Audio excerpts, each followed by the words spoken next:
to the grand finals. Game number 1 between Gaming Gladiators and Team Vitality. By looking at Edith here, it's been a while since we saw it, especially against the CC, but moving on. Nicolette's so close. She has the level 4 available. She's going to go and do the damage to Vivian. Gets the first blood. Looking for Vivol as well. One hit! And Ashley will pick up the kill. That's 2 for GG. It felt like Nicolette just knew they would get the kill anyway. Oh, Panda.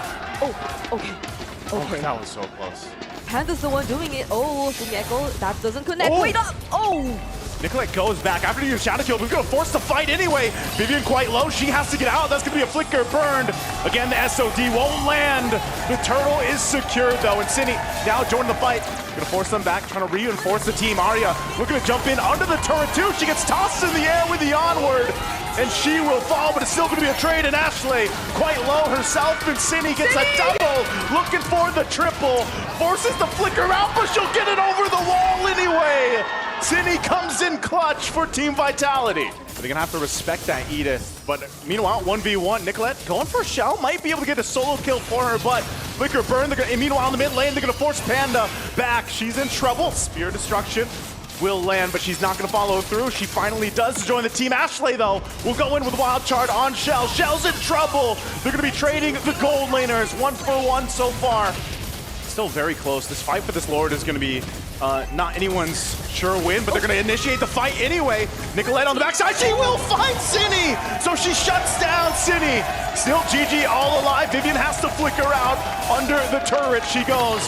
Vivol to follow, and GG. This is a clear sign to start up the Lord. Can Team Vitality do anything to stop them? I don't think so, but the push down bot from Shell. She'll go for the base turret. Vivian trying to be a distraction.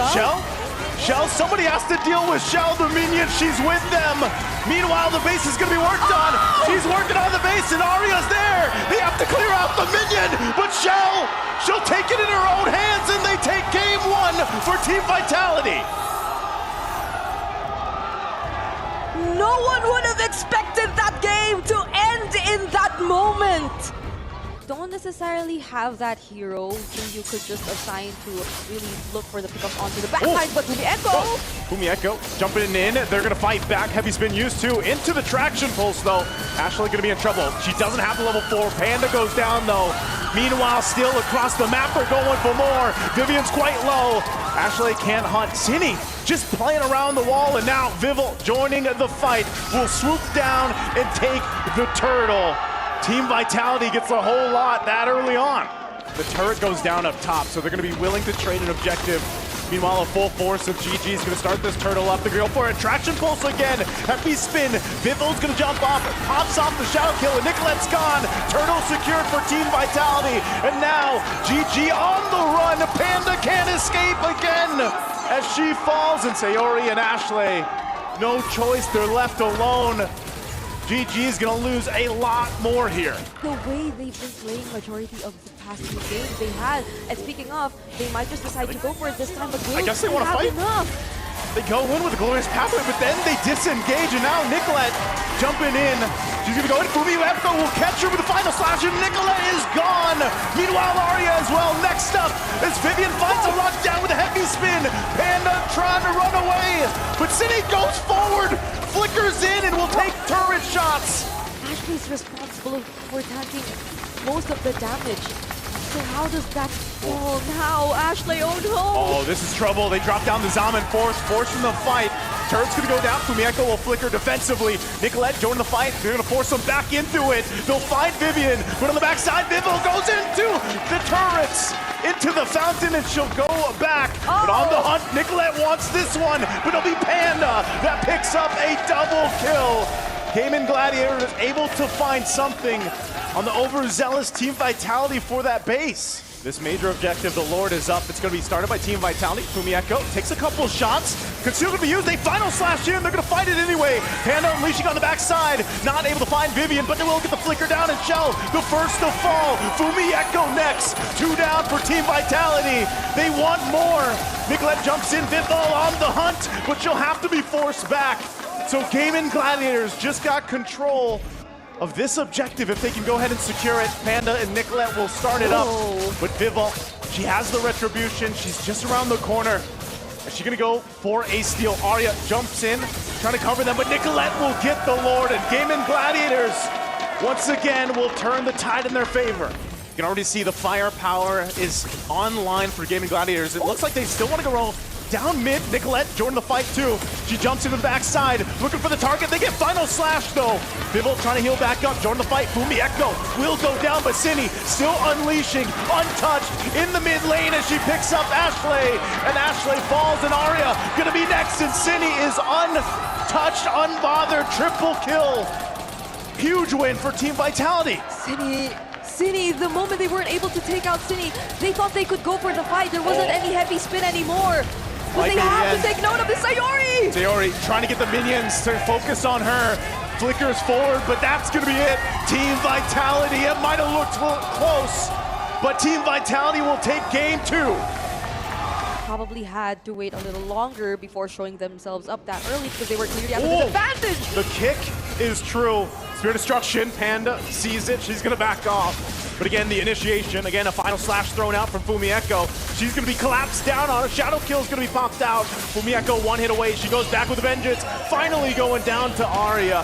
Turtle for the taking, and Bivol just around the corner, goes in, takes the turtle from under the noses. Now Nicolette on the run, she can't escape Vivian. The fight's still breaking out as Arya takes a little bit of damage, still force out, but can't run away as Arya falls as well. Team Vitality again finds the win. It was a great engage, but the follow-up might have been lacking. Here's a play, she goes in, Spear Misery there too. City in trouble, Panda, she's so low, she does find Shell. So she picks up one, Panda, gonna be okay, but Fumi Echo jumps in, gets her ankles broken by Nicolette. One crucial mistake from Nicolette could cost them the objective, could cost them the Lord. And you know how decisive Team Vitality is, but they go for Vival. Gonna jump in, Implosion already used, but it's Vival. Maybe not the target you want to be going for here. Waves are pushed in on the bottom side. Look at Nicolette, she's in trouble, Show will pick up a kill. And now she's just gonna push the turret down. GG has no choice but to respond. Spear Destruction gonna be used, and they force a fight as Arya goes down as well. They have setups, they have the implosion, they have the heavy spin, but they have to use it on the right targets. Vivian jumps in, goes in with the Way of the Dragon anyway. Implosion to respond. Immortality gonna be popped, and Panda flickers defensively, all fighting over the turret as the Fury of the Phoenix goes down, and they finally find Vivian, but Nicolette is gone as well as Arya. Team Vitality with a massive lead will just win the fight. Even if you try to think of other areas where they can come from, the other surprises they get up to, oh, there they go! They go in, they find the lockdown this time. Fumi Echo taken out of the picture. Could they turn it around? A Spear Destruction goes forward, but and Shell still on the bottom side. She joins the fight. They're gonna be able to find Nicolette, and now Arya trouble. Flicker is on out, but Shell will find her. City getting the kill. 2 members down for Gaming Gladiators. And Team of Vitality will take that, and they'll go for the Lord. Gonna be able to find Cindy. Pops the Winter Crown. Fury of the Phoenix, an Implosion too. The final slash keeps Ashley at bay. Another Winter Crown gonna be popped. Sayori's in trouble. She has her own Winter Crown. But now Panda, amidst 2, pops the Wind of Nature. Sayori goes down, and Panda versus Vivian. But Vivian gets the kill. And Nicolette on the run as well as Arya. Forced back to base. Nicolette cut off from the rest of the team. And Team Vitality might be able to just clean things up as Nicolette goes down. Shell and the rest of the team will make their way to base. Arya takes the hits from the spears as Bivol and Cindy will make their way with Vivian, and they have the base in their eyes as they work on it, and there's not much that GG can do. It's now championship point for Team Vitality.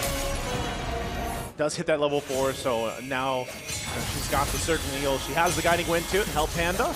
They're gonna go for an exchange, 2v2. Meanwhile, top, Arya's gone with the rough waves. Panda, oh, they get swept with the final slash from Vivian. So even with the 2v2, Team Vitality will still win that bottom. Can Nicolette change this gonna be joining the fight. She's gonna spawn out Vivian.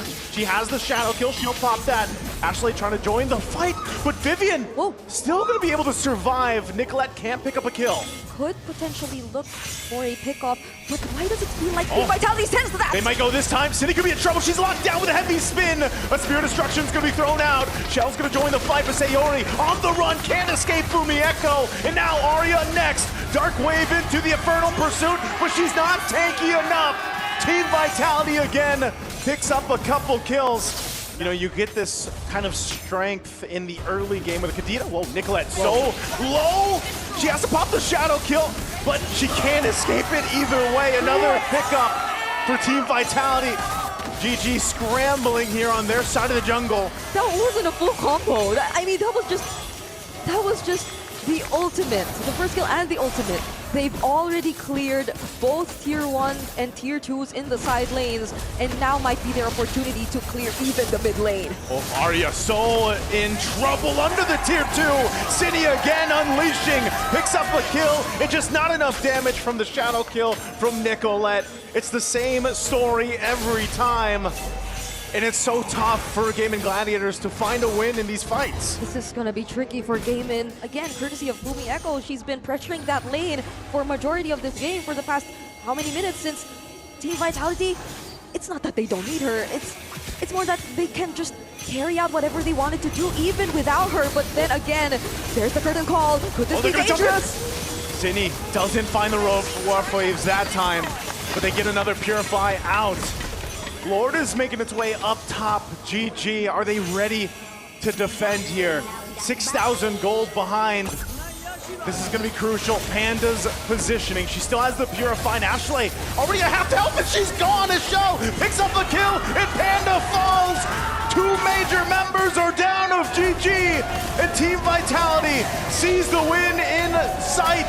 A couple shots of Sayori Arya trying to keep it together, but another's gonna fall. They carry the weight of last year's loss. They turned pain into purpose and left no soul unconvinced of their reign. They're completely undefeated. Team Vitality. Nothing was granted and everything was earned. Let's give it up for our MWI 2025 champions, Team Vitality!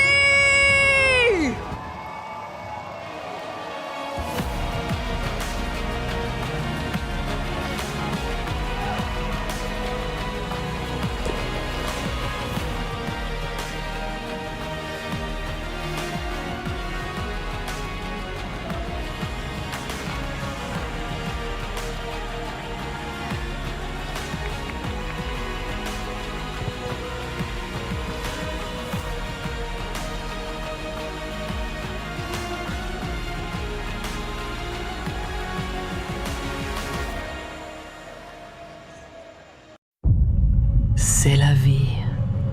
Such is life. In the land of dawn, such is life when all that remains are dreams. We don't expect the loss last year, and the result is not like what we want. I know that we were capable of more. But MWI is where barriers are broken and queens are made. Vouloir, c'est pouvoir. To want is to be able. MWI is a chance for ladies to represent themselves because there were no opportunities in our region back then. Çoğu insan Türkiye'nin kolay bir yer olduğunu, biz burada bunun yanlış olduğunu kanıtlamak için buradayız. From heartbreak to hope, from doubt to belief. We really want to take revenge on Team Vitality because they were the only team standing in our way. То, что я нахожусь здесь, уже доказывает то, что мечты сбываются. I think the fourth title will be ours. Who will rise above? 2 champions, 1 game.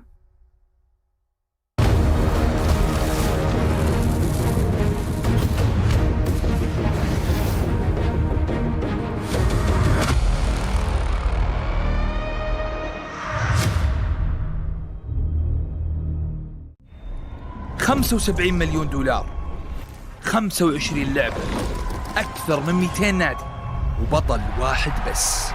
بطولة الأندية هي جوهر منافسات كأس العالم للرياضات الإلكترونية. على مدار 7 أسابيع ترسل الأندية لاعبيها للمشاركة في المنافسات.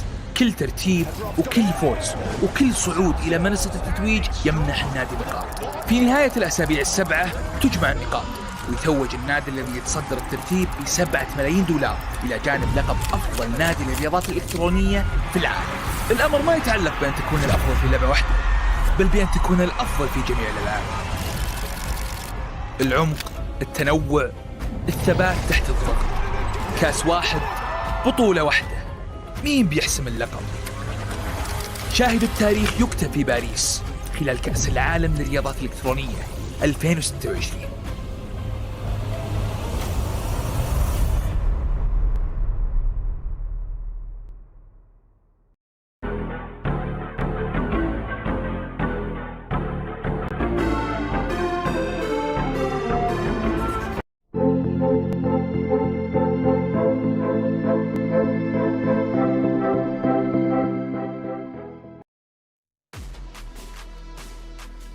Paris, France, the city of love, a gorgeous city with rich history. Unfortunately for a lot of the women of MLBB, also the home ground of the world champion for women's MLBB team Vitality. Welcome to day number 1 of MWI. My name is Renmar, and no, this is not MPL Philippines, but you are joined by the We Bear Bros. It's Leo and Naisu. Gentlemen, how are we? Bonjour. Bonjour. What a dream come true to actually fly out all the way to Europe for, the third Esports World Cup, and to celebrate women's MLBB, to maybe crown the defending champions once more on home. So what? It's crazy. Definitely, we're going to have some action-packed days ahead of us. It's crazy to even be here. I think even for us, all talents, if we got settled in, I was here a little bit earlier than you guys. We had our wild cards over for MSC, but now you've got to share the beauty here, and now we get to see the beauty in the land of Dawn for this MWI. Yes, women's MLBB has been on the up and up ever since, of course, MWI started. Now officially the Women's World Championship, now Women's International, no longer the Invitational if you're familiar with it. But yeah, a lot of stories.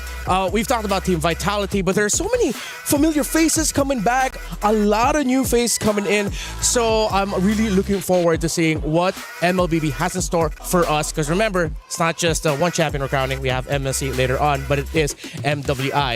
We are under EWC, the Esports World Cup, and the whole club championship theme. So a lot more to watch out for. First off, let's watch this.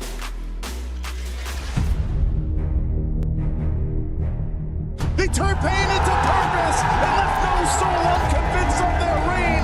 They're completely undefeated. Team of Vitality. Nothing was granted and everything was earned. I just want to prove that no one can do it better than us. I think that it was meant to be ours all along. Winning MWI 2025 meant a lot to us because this is our first ever EWC champion title. Meanwhile, the base is going to be worked on. She's working on the base and Aria's there. They have to clear out the minion, but she'll take it in her own hands and they We take didn't it. plan for a perfect run last year, but it just happened, so we kept going. The triple forces the flicker out, but she'll get it over the wall anyway. I feel like I have conquered the world in Mobile Legends Women. After that, we went to Paris.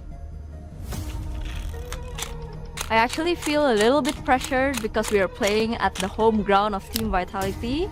Now that we're here, all of our fans in Paris are able to watch us directly on site.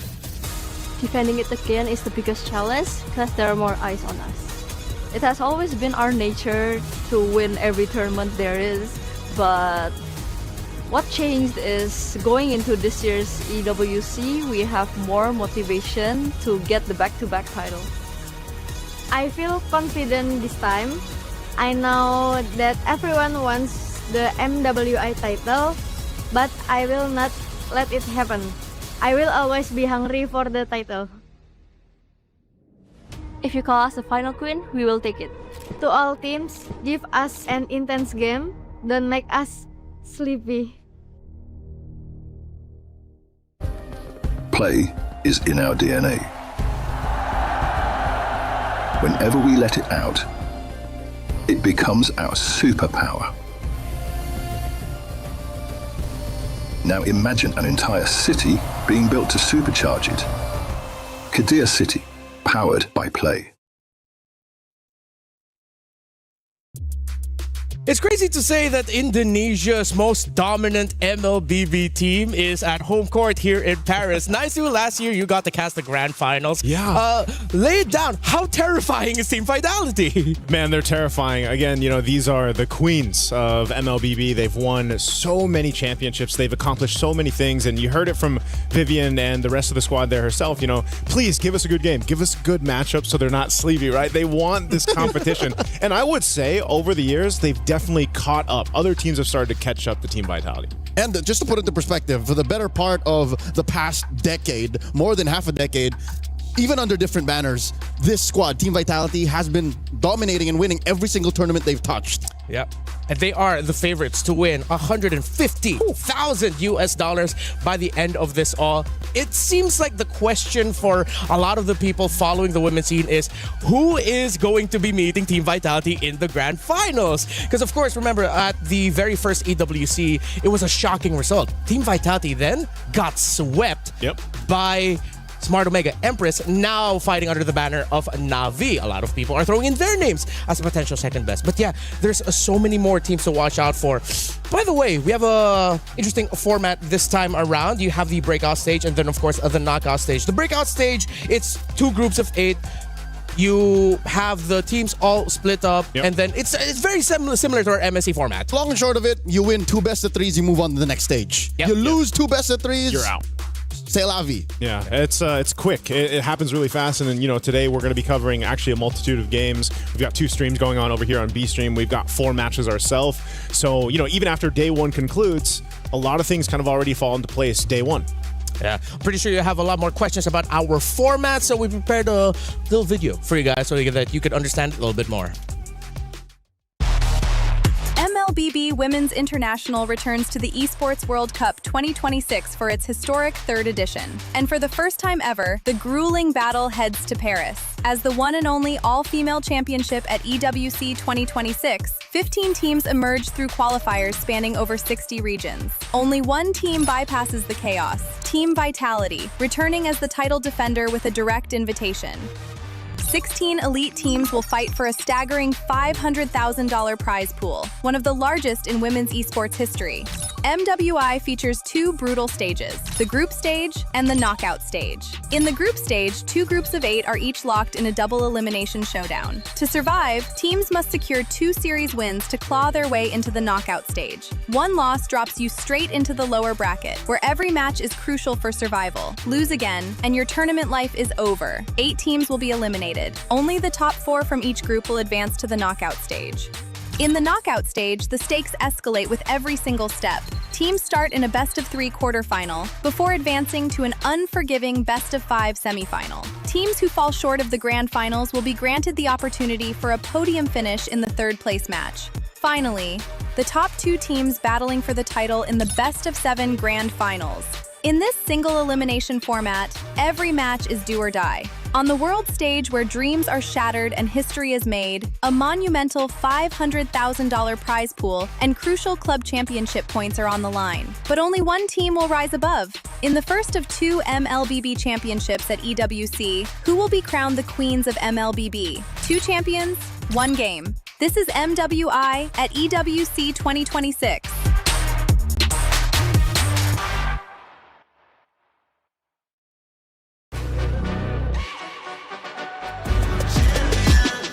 This ain't no regular thing. Came for the ring, you know what I mean. You see my name in the lights, better get right, I'm champion.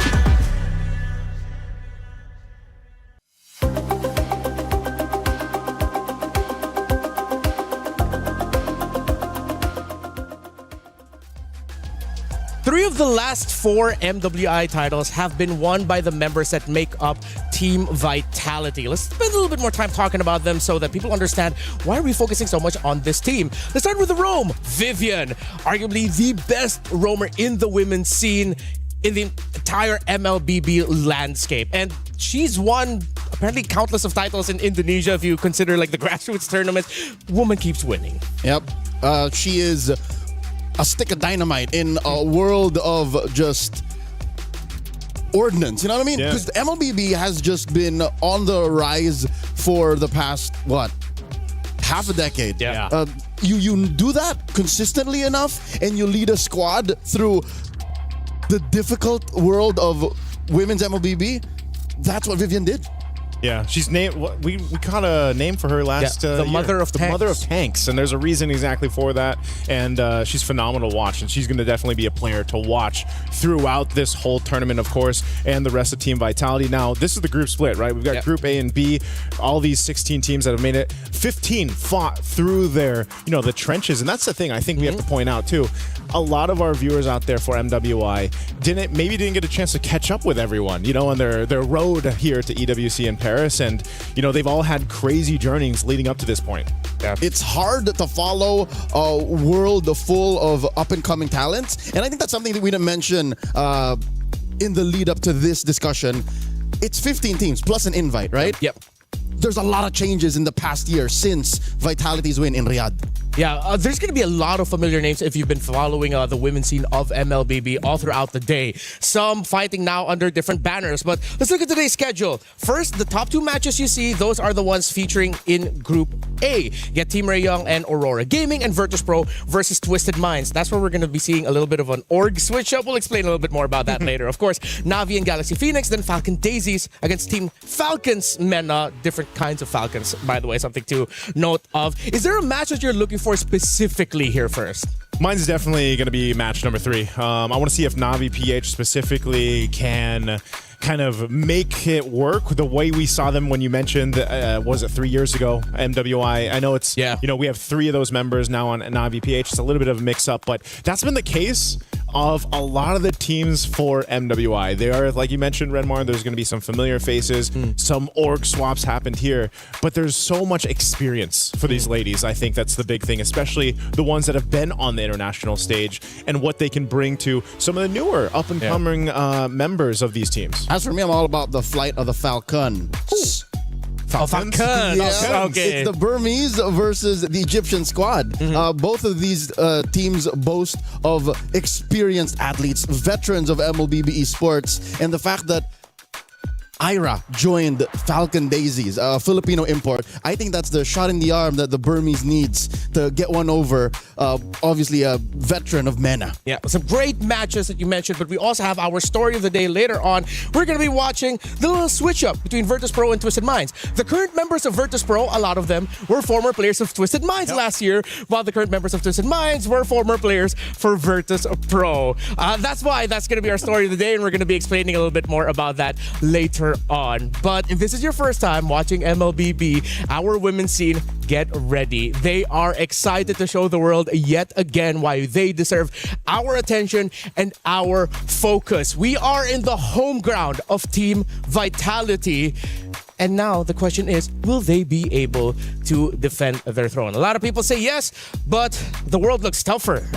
We've been mentioning it all throughout. So many new names, other regions. They've increased the difficulty to qualify here. A lot of them had to go through like best of sevens, full max series just to make it here to EWC MWI. Not to mention, this is mostly outside, but in-game, we are going into uncharted territory. A medium-sized patch just dropped with no major tournament to cover it since last weekend's wildcard. So nobody knows exactly what the game looks like except these athletes, and they're ready to put on a show today. And that's a point too. Like we saw last year in the previous MWIs, even what you saw in Wildcard could vary. It could be different right, for MWI. There's their own meta for MWI and the ladies playing here. Yep, quick flashback, a throwback to 2025. The bridge between the wildcard where Zetian and Yi Sun Shin was a thing. Wildcard, and then MWI, the ladies just like, nope, we're not doing that. We're not doing it. It carried over to the MSC. Yeah. So who's to say? That's something that has been consistent with all the previous MWIs also. We've always walked around going, hey, the women's scene is so unpredictable in a good way because they're willing to try out more new things compared to the men's scene. The men's scene, it seems like once they have a good understanding of how things work, all right, this is how we're going to play the game. The women's scene say, no, we're going to do our own thing. And I love that about MWI. Yeah, that's why that was kind of the joke over on Wildcard stage. You know, we were mentioning, we'll see LaFell later on too. He was saying it's, you know, you get to MSC, a lot of the teams just look at what the tops are doing. They're just like copy and paste. I'll just do that. I'll make that work. MWI is a different beast. And I like that that's the case. Yeah, scientific, mathematical, optimal is what we end up seeing in the stages of the mid-season cup. Yeah. But MWI, it's art. There's a little bit of molding going on, and the ladies are willing to experiment. And again, there's a full coaching team behind every one of these teams showing up. So it's not like they're just freestyling it. There is a rhyme and reason. Yeah, it's something that you could put up in the Louvre and appreciate. While the men's scene is a little bit more, I don't know, get studied at the University of Paris, maybe? Yeah, that's what we're going to go for now. But not to undermine any of the two ways to play the game. It's just that expect that the women's scene is a little bit more shocking for us in a great way. 2 champions, 1 game. Yeah. Champions, 1 game. Champions, 1 game. We might see some good picks here. Yeah. Speaking of picks, I think we can touch just a little bit on the patch environment that we've been talking about. Scarlet Embers. Scarlet Embers. In Wild Card, it was tankier. Now it seems like Assassins might be coming back. They tweaked the overtuned tank junglers. Is what happened. It's Fredrin. Baksha. Yeah.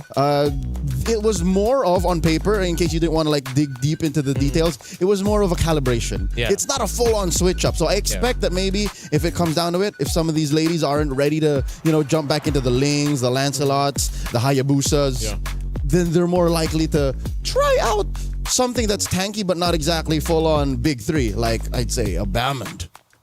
He's looking forward to the Balmond. Yeah. I'm looking forward to the Balmond as well. I think the biggest shakeup needed to not just be with what was happening in the jungle, but also like the mid lane picks. This is something that we were asking for, the shakeup. I'm still happy that at least Gord is somewhat, he's meta now basically.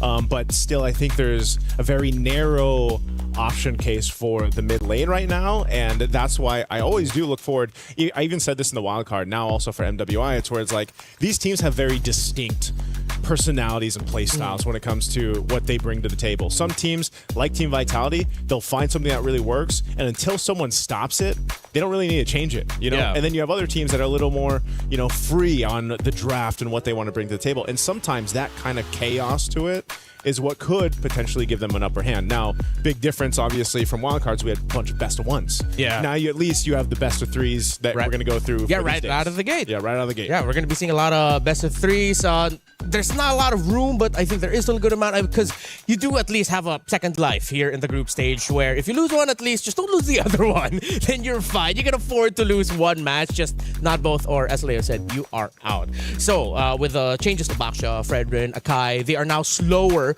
with clearing the jungle, and with jungle creeps now giving more gold.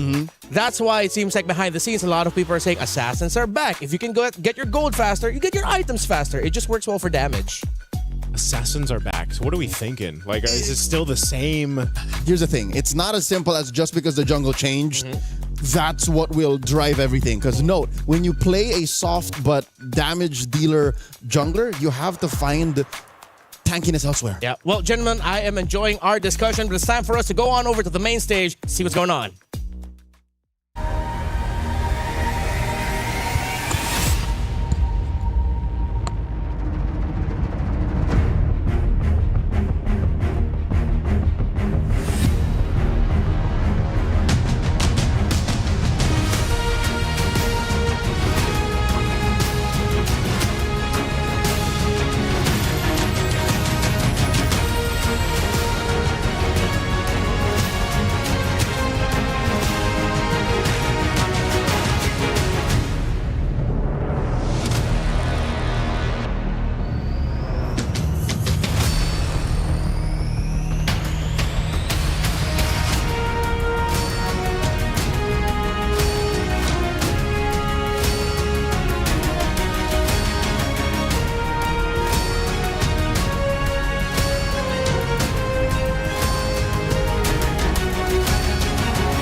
Legacies aren't inherited, they're built.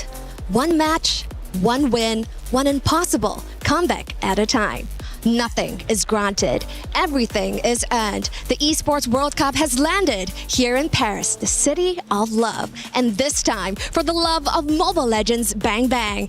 2 champions, 1 game.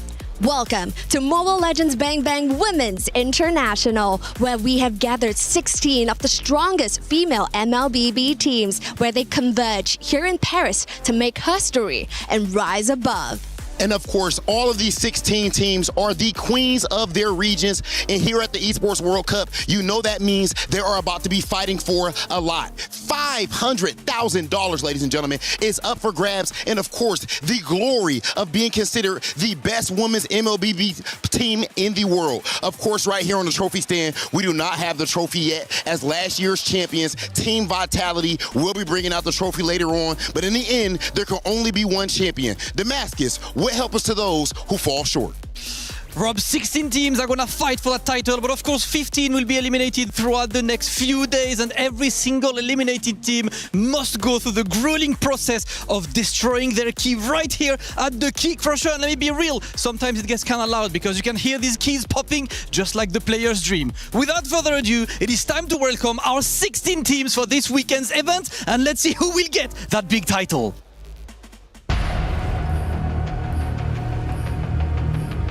Qualifying out of Indonesia, Team Falcons. Qualifying out of Western Europe, made up of 5 countries, GK Esports. Qualifying out of North America, GG Esports. And joining all the way from Mongolia, Aurora Gaming.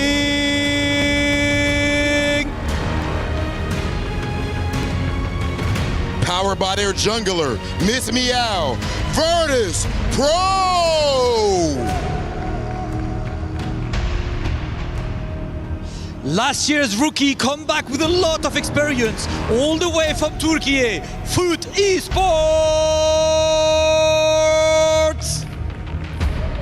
The newly assembled qualifying out of Myanmar, Team Ray Young. And the new representative all the way from China, Seda.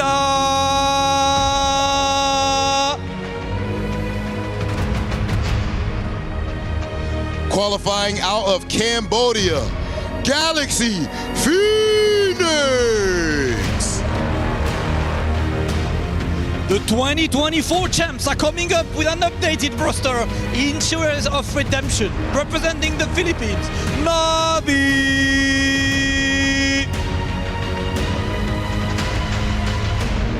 With the return of the Ice Queen, Galtech Cyber Team.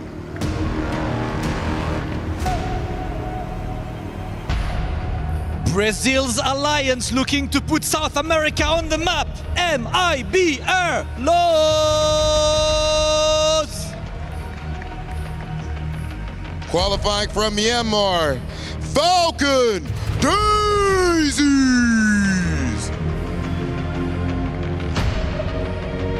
And with a more experienced roster looking to put Mekong on the map, Twisted Minds.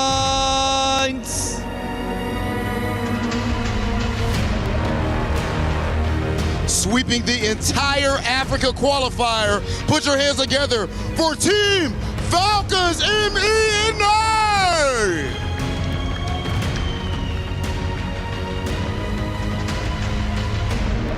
And now it is time to welcome the champions, the title holders. Make some noise for Team Vitality!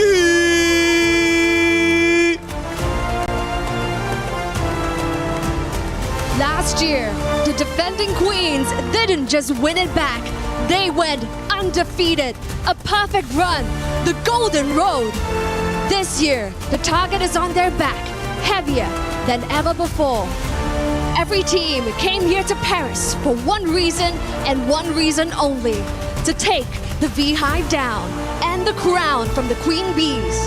But here in Paris, this is the home ground of the organization. Pride is on the line. Today, the question isn't whether Team Vitality still belongs at the top, it's whether anyone in the room can actually do something about it. To break it down, let's find out from the studio. An introduction. The ladies have taken the stage. Things start to get serious. And the trophy has been now placed in the center by on the stage. The women looking at them. That was a great intro. I love that intro. I got the goosies. I got the goosies. You got the goosies, Joseph? I got the goosies. You can't see them, but I got them. Yeah, I feel it in my veins. I think There you go. there we go. I think we should have like our own intro for us. And it's the We Bear Bros. Man, it's good to see the Baskets of Rob, of course, joining us here for MWI. So now that we've seen the ladies walked out, I think we can spend a little bit more time now talking about our very first match of the day, which is going to be Team Ray Young versus Aurora. So Team Ray Young coming in from Malaysia. Right. Yep. Of course, Aurora coming in from Mongolia. Also known as Aurora Avalanche. Also known as Aurora Avalanche. So starting things off with Team Ray Young, crazy road for them. They actually took down Navi MY on the way here. Yeah, I think that was a big surprise, for a lot of people that were tuning in to kind of the results from that. And I think there's also, you can say, for Team Ray Young, you kind of have an expectation. I think for a lot of people that have been following the ladies' journey up to this point, what they've been able to do, but also for Aurora, by the way, there's so many Auroras now, right? There's Auroras everywhere. But they're a little more of a question mark, I feel like, for this matchup, right? Maybe the expectations haven't been set exactly just yet, but I hope for our opening match, at least here on Stream B, we get the full series, man. We get the full show, best of 3. Yeah, Joseph, you're not a stranger to Mongolia's meteoric rise. Yeah. They almost made it through. Just the region's performance here in the EWC has been something to watch out for, but they're going up against now Malaysia's powerhouse out of the women's division. Here you'll see the roster for Team Ray Young. I got my eyes on Chiboy and Quinn. It's a reunion. Chiboy took her time to go around back to the world stage, but Quinn, just 6-7 months back, won a gold medal. Yeah, in Thailand. Gold medalist for the Southeast Asian Games for Team Malaysia that took down Team Philippines in a surprising end to best of 7 series. That was an emphatic win for the Malaysians. And yes, Keyboy and Quinn are back, returning to MWI since 2024. And when they were with Gaming Gladiators Homegirls, they were the duo to watch on that team. But now, Keyboy and Quinn, they have to lead mix of veterans and rookies in the women's scene in Malaysia that now they really have to take a leadership role of leading Team Ray Young. Yeah, I think that's the case, though, right? That's gonna be one of the stories or main points for a lot of the women's teams out here. As we also take a look at the team roster for Aurora Gaming, is this mix of veterancy, the mix of experience that some of these ladies have had on the various tournaments or when representing their countries, and some players who also are from different countries and now they're playing on teams from other regions, right? That's the case too. And so you have to find this kind of mix between veterancy, but also the newcomers, kind of ambition to make things happen in these games. Even Roll, there's a switch up. Anu just recently moved on from her original role, and they're taking the time to work it through because even their climb towards the qualification was deep. If I'm not mistaken, they went through a slobber knocker. Yes. Aurora Avalanche went all the way, and it came down to one final game for them to book their ticket to Paris. And here's the thing. If you've watched Mongolian MLBB, you know that they are purveyors of the download game. Yeah. So here they can afford a download game. They can afford a download series. But I don't think that's something you want to give over to Team Ray Young. Yeah, with Team Ray Young, of course, we discussed Chiboy and Quinn like being the leaders there. If they are going to continue the DNA of Mongolians downloading, I agree with you. It's going to be risky. Punished. They're going to have to get out of the gate, ride out, be aggressive, show that you can set the tempo against a team that has experience on this stage. But you mentioned the transition from EXP to jungle for Anu. I think this is going to be where they're going to need to start showing off some dominance here. If they get bullied in the jungle, this is going to be a quick 2-0. That seems to be the case with a lot of the even before we had the patch, but now more so the patch, and what we saw in the wild cards is some teams, if they are putting that pressure on the junglers early on, it could be a problem, right? If you fall too far behind in the jungle early on, the rest of your team kind of has to help you get to that point. And that's why, again, those tank junglers were so good to a point where it's like, okay, I'm at least sturdy enough, so if I deal with some pressure, it's fine. Plus that change that happened with the Retribution, where, it does a little more damage, kind of helps with getting things pressured on your early buffs, and that's why we saw even the rotation change a bit, into the jungle. So that's one thing I guess my lens is going to be looking at here for this year's MWI, because it is very different. And I know there's some people out there that might just be tuning in, right? From MWI to MWI. Maybe they didn't catch all the qualifiers up to this point, and the game has changed, and these ladies will be showing us exactly how they want to play that game. Yeah, earlier we were touching on the patch and the hotfix. Now you're going to be seeing a more visual representation of it, of course, with the nerf to tank jungle, as we did janglers. Those janglers. The janglers. A little bit of my Filipino came out there. Excuse me. I think I agree with Leo where it's not just rush right away onto tank jungle era over. I think this just means there's more room for creativity. Yep. It's less about it literally being nerfed or taken out of the system. It's more, the role is just more fragile now. Yeah. If you want to play tank junglers, you have to understand what every single motion will lead to. It's a butterfly effect. Yeah. If you play assassin, you have the potential to run away and snowball. That's the thing. In the past month of high-level competitive MLBB, we've missed the concept of a snowball. It's always been inevitability. Yeah. Surely we will farm out what you're doing and then get our gold laner to just run amok. Here, we don't know what we're going to see just yet. Yeah, I would like to see a Ling, man. I know we actually had this discussion previously, even back in the wild card. Some of us wanted to see some of these assassin junglers pop up. Ling would be, I think, one of the junglers to come through. Maybe even a Lancelot again. I know he had his time. Nolan was there. And hell, you even saw that. Buffs on the list was for Mincetar. When was the last time we saw a Mincetar? And he has gone in the gold lane. There's been history of that. Will we potentially see Mincetar or any other of these heroes that can find their footing in the meta now? Yeah, this is one of those scenarios where you feel like our great and gracious developer Muton seems to be leaning us, pushing us or nudging us a little bit towards a certain way, because you buff Mincetar in a realm where you nerf the tank jungler so that it gives more room for the assassins with a lot of dashes to come back. I feel like someone's going to be crazy enough to try and bring Mincetar, man. And yes, as creative and as direct as their changes show, I feel like we're being pulled in two different directions. Like, okay, go, Mincetar, try it. But also, Mincetar's shields. Guess who else got recently adjusted? Who? Esmeralda. So he's like, where do you want me to go? Yeah. That's kind of how it feels. Yeah, I think that's the dance we're going to see in the draft. That's how it's going to feel like. That's why I play Balmond. Can we get that one more time? I just spin. I can't spin. Where's it gonna go? I'm physically incapable. You're not able to spin, yeah. But even then, like, Sweeping there's Cyclone. Sweeping Cyclone. Spin to win, man. Hopefully we actually end up seeing that again. I think there's a case for. It's what won Falcons main at the group stage. That's true. That's true. Almond of all man. picks. That takes me back, and it feels like it was just yesterday. Gotta but it was give Boyd a actually hug. Last week and a half, yeah. Yeah, it was like a week and a half or 2 weeks A week and a ago. half, 2 weeks ago. I lose track of time out here. Yeah. Time difference. The sun stays up till like 10 p.m., by the way. That's true. So it is quite jarring. But speaking of time, in just a bit, we're going to be seeing the two teams going up against one another. Team Raya and Aurora going up onto the stage. I think we can discuss the patch just a little bit more, because I want to get your feel for, like, give me a hero that a lot of people aren't expecting, but you feel like strongly in your soul, in your DNA, maybe. I don't know, that might come out. One hero. You want to try this? One hero, okay. We name it. Okay. Wait. At the same time? At the same time. One Ready? hero. Are you ready? Okay, wait. You have a hero in your head? All right, I do. Do you? Yes. All right. Un, deux, trois, Lucas.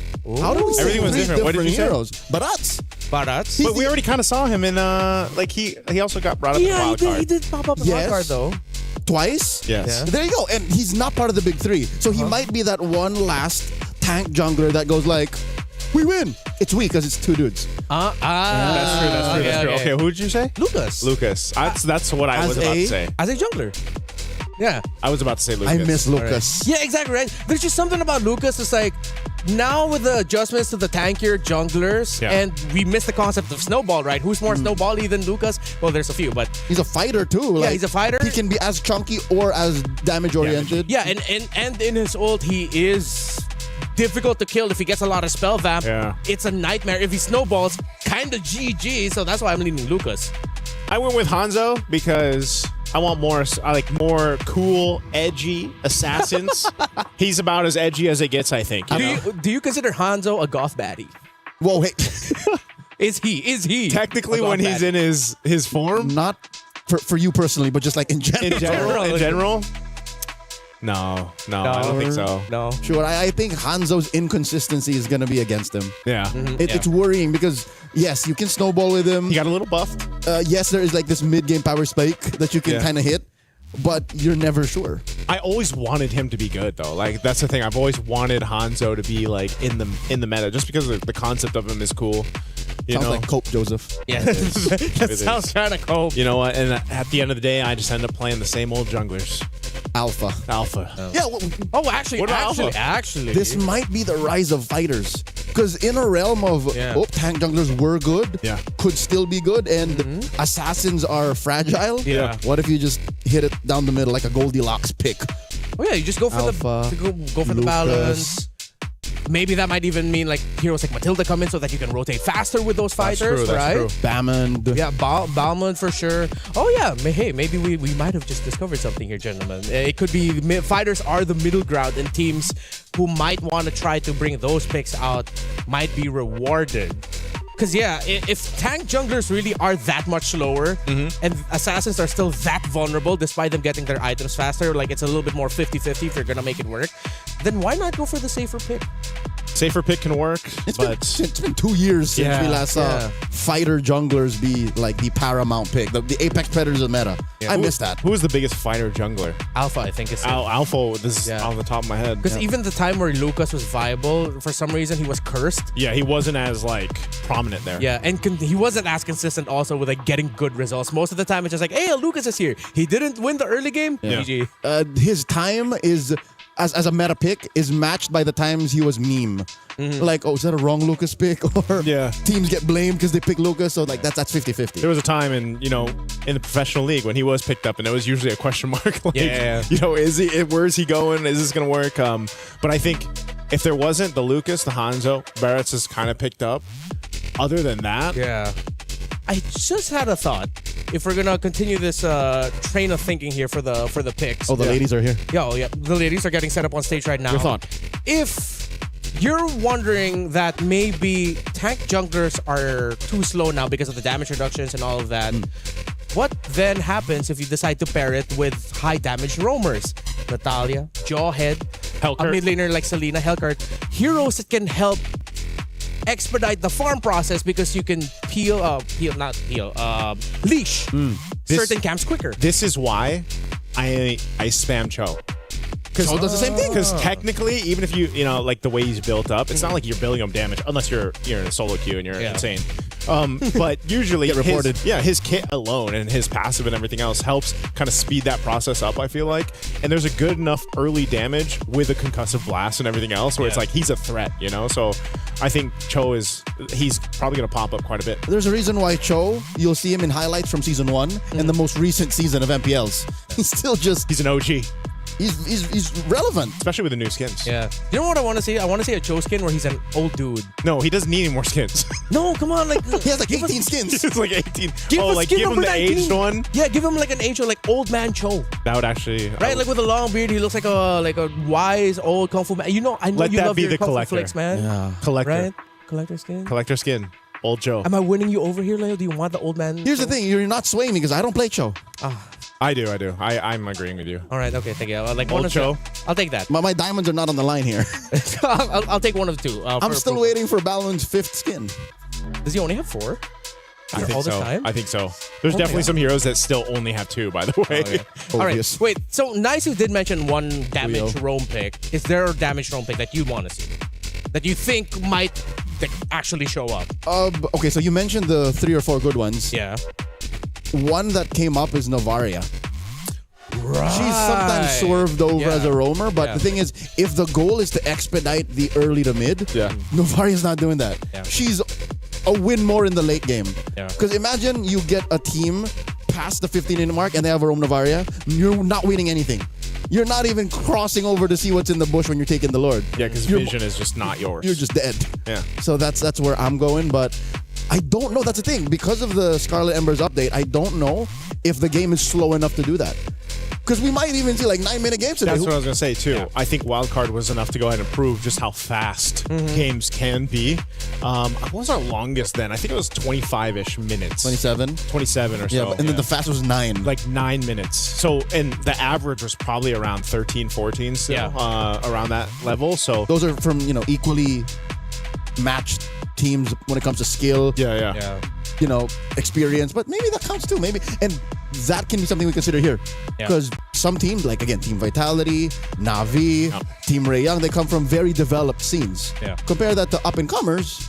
That might be where they want to leverage the patch. Yeah. So then we go back to what we talked about when it comes to MWI and the unexpected nature of the picks that might show up here. Expect teams to come in with a little bit more packed lunch. Something that it's life is like a box of packed lunch. You never know what you're going to get. I think that's how the quote goes. Is that the quote? That. Yeah. You take a bite of the croissant and you don't know what's in it. Yeah. It could have filling or not. Can people wait? Is it like sacrilegious to put filling into croissant? Okay, today I confirmed the pronunciation. No. He did. Such a pastry. I was next to him. Yeah, I did not. He was behind me. Yeah, but I did not know the rules on how it's made. Yes. Yeah. The rules on how it's made, and then you'd be surprised at how different. What is it? Pan au chocolat can be too. Yeah. Like what it's called in different areas. Chocolatine. Chocolatine. From the north and the south of France. Why is it, or how is it that when we start talking about food, suddenly, after waiting for so long, we finally are about to get into the draft? So thank you. I'm glad. I'm pretty sure Team Ray Young and Aurora are excited to go into this. What I'm looking forward to is for our questions to be answered. Are we going to get the utility? Are we going to get the assassins? Who are we going to get in terms of the picks? Or somewhere in between. Fighter. In between. Are we going to meet right there in the middle? Give us the fighters. You know what's funny? Because of all the adjustments, this means I think we might be seeing less Gord. You know There's what? something about with the more dangerous nature of the picks available. Hey. That it seems like, why would you want to pick Gord here? Live on the edge, man. That's that. If I know I've said this a couple times on our broadcast over at home. Athletic flicker. I know Brigida mentioned it on wildcards. Yeah. It came from the concept of being a vulnerable mage in the mid lane against the assassin meta and just being athletic enough to survive with a flicker. So as Gordman, go, no matter how dangerous it seems, just pick it. Just pick it. And at that time, when it was happening, I was always up against Lancelots. And then other players started doing that. And I was like, you know what? That's the athletic flicker, man. I'll just be better. Yeah. Because of during that fighter meta, I remember there was one pick that came up. Again, it benefited that pick because he got some really good adjustments. Leo, how do you feel about your Bane potentially showing up today? Okay, I did not want to jinx it by putting the cope on air. Yeah, that's why I was wondering, how come he's not mentioning Bane yet? But here's the thing. I am self-aware. I know that Bane is a very specific kind of hero. And the fact that we don't even know where on the spectrum of assassins and tank junglers we are is the reason why I'm not holding my breath. The reason why I'm not putting it out in the universe, manifesting the appearance of my one true love in the land of Don Bane. So, again, we don't know how fast games are. And Bane is almost useless in the first 4 minutes. He had his moment, though. That's true, yeah. He had his moment when he was built up magic. In the hands of, certain Khmer athletes or imported to the Cambodian region athletes, sure. But we've been doing this a while, man. I know not to ask for something that I know I'm not going to get. Hey, you know what? That was me for many, many seasons. And it slowly, surely happened. I think Leo's kind of switched camps, though, man. He's gone from the Bane over to now the Balmond, That's right? So, no, but here's the thing. How often do we see Balmond either? I think you average it every year. Balmond and Bane show up about the same time. It's probably like half a dozen or less. Yeah. Or maybe a dozen. Let's give it a dozen. So that's where I stand, Ranmar. That's the lore as to why you don't see the 4-letter word come out of my mouth as often. All right. Bane. I'm expecting a little, maybe slight little moan from you if ever Bane does show up. It'll be more than a moan. I'm going to holler. I'm going to holler. You are going to be what you sound like when we have a really good dessert in the talent lounge. Yes. Oui. All right. So I brought up the match that Aurora had in their qualifiers in the grand finals against Onyx Mongolia. As mentioned, they did go all the way best of 7. It seems like just going through their draft is just very reflective of the times because of the meta that we were in with the Leomord, Suyo. So it seems like when it comes to playing through the expected route, Aurora can do that. Yeah, this was about 2 months back. Yeah, 2 months back. And oh yeah, that was the meta for quite some time. So the question is, what kind of surprises do they have? They played an Akai Rome, and I think Akai Rome, maybe it's because I'm just biased towards it. I feel like there is a world wherein you could see Nika bring out a Akai Rome for the team. Akai Rome. Which makes sense because his nerf does not affect what Akai Rome wants. Yeah. That's what I was thinking, you know? And, At the end of the day, what you want for is the heavy spin. It's like the pushback. Yeah, you're not going to be as annoying with your pokes, but you are still annoying in the big picture of team fights. That could work. I would love some of the shake-up, man, in the Rome, too, because in wild cards, at least for those that missed it, you know, there's a whole lot of priority on Atlas. And I don't know if that's going to be the case here or if it's changed a bit, but one thing is, you know, you need kind of that decision. Do we go with something that can set things up for, you know, the rest of the team? I think that's why we've talked so much, too, about the jungle kind of meta and where that's going to be going, just because Rome is such a good pair in that decision-making. Yeah, you mentioned, we were talking about Cho earlier. I just remembered here, Chiboy, it's named, that is her IGN because she's a huge fan of Kiboy, the player from Onyx Indonesia. And Chiboy did show up with a Rome when she last played for MWI 2024. So, based off of the picks here for Nika and Aurora Storm, it seems like Nika wants to play a little bit more slower tempo, slower control, just play for the vision. While Chiboy, remembering from how she played back in 2024, she was in your face. She was going into the jungle, and this might actually be a really tough job for Nika in Aurora Gaming. And I think it would be to their best interest to use the mechanical advantages that they have from TAN, their Indonesian import. I do think that's the dynamic we're going to see. It's going to be Aurora. Again, I hate to say it, but going for the download game. Just like see how much we can break through, see how much Ray Young is throwing out, and then Team Ray Young just stepping on it. Pedal to the metal, we'll win when we can, sub 15. Yeah, and you know, this is the draft right here. This is what I was just going to highlight that point on Leo. I think it's great that you also have to highlight, this is Coach Ethan, right? He's familiar with us because... Former Lil Gun, former IHC. Yeah. And he He's brings a Mongolian creativity. icon. Exactly, and that's why that download strategy concept is so apparent. And yeah, maybe they take one game. You name the Mount Rushmore of Mongolian MLBB athletes, he's there. He's Ethan. He's Abe Lincoln. He is. He's the Mongolian in MLBB. In MLBB. Specifically just in MLBB. That makes sense. Look at these Even opening the bands are different. Well, Even the bands are different. Gord. All right, Gord, Belleric, Marcel. I love that. That is a priority for Team Ray Young. This is just Southeast Asian efficiency and the Jushin, at work. Despite Coach Frost at the charge here. So it seems like Team Ray Young, they understand how Aurora might want to play. We talked about Aurora playing the download, slower control. You do that with heroes such as Marcel and Jushin. Yes, they can be aggressive and very in your face, but because of their sheer amount of crowd control abilities, they are great controllers. Both teams, it's clear that through the draft, they want to have a straight line to whatever win con or gameplay status they want to have, because is it just the metagame that we have? Like, Belleric is such an annoying frontliner. Yeah. And he does what Marcel does, but in a little safer way. Yeah, it's kind of... Wrath of the Dryad is so annoying. It is annoying. It's just not as like... Whoa, Harara being picked up. This is... That's a wildcard Mongolian thing. I was going to say, this is very Something's never Mongolian changed. here. The first one to make the Harara work actually was ZXaura. Yep. So they're going with a pick that a lot of people saw work successfully for the first time. Also going on the Mongolian Mount Rushmore of MLBB. Yes, sir. Okay, Hirara, very happy that she is still showing up here in the drafts, considering that we were thinking that maybe she might not be the best hero in the landscape of the meta at that time, but she worked out really well in the wild card. Now, Team Ray Young, very unique picks here.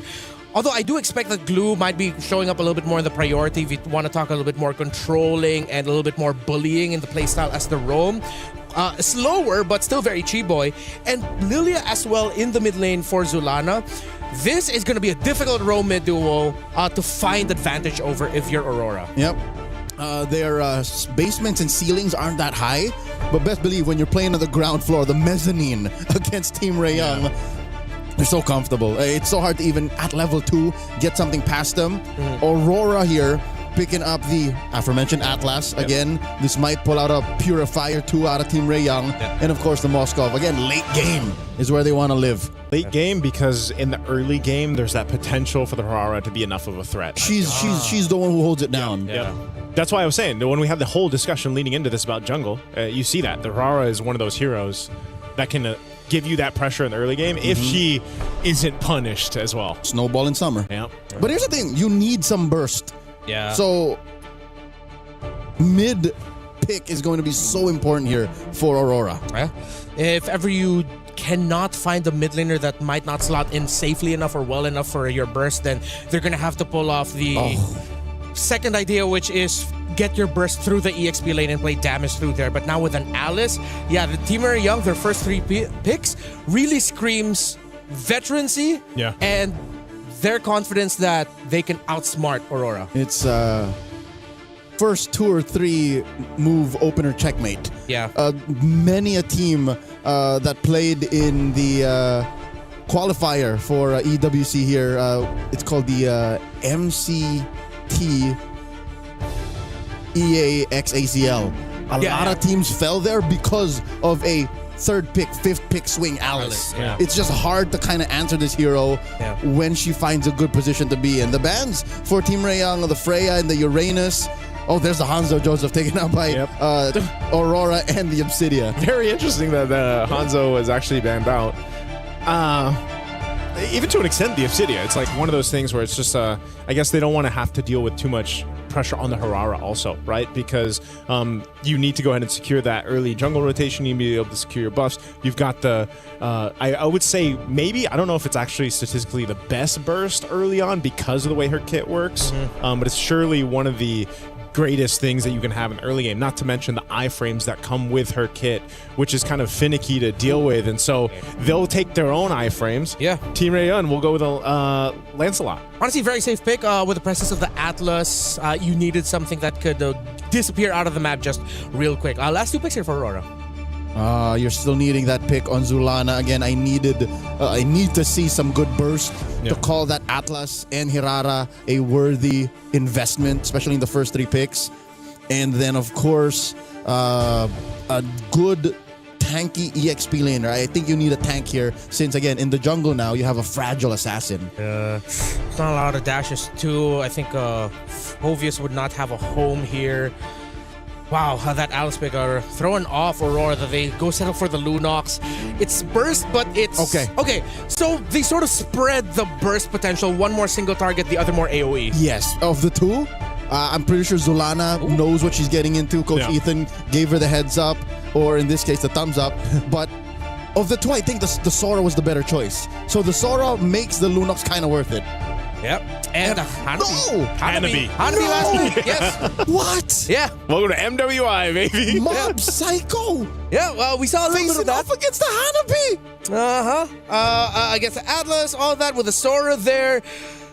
You're going to get dove on a lot. You're not going to get controlled, but you're going to have to hope that your shields and your basic lifesteal is enough to keep you alive. Quinn, this is Gila.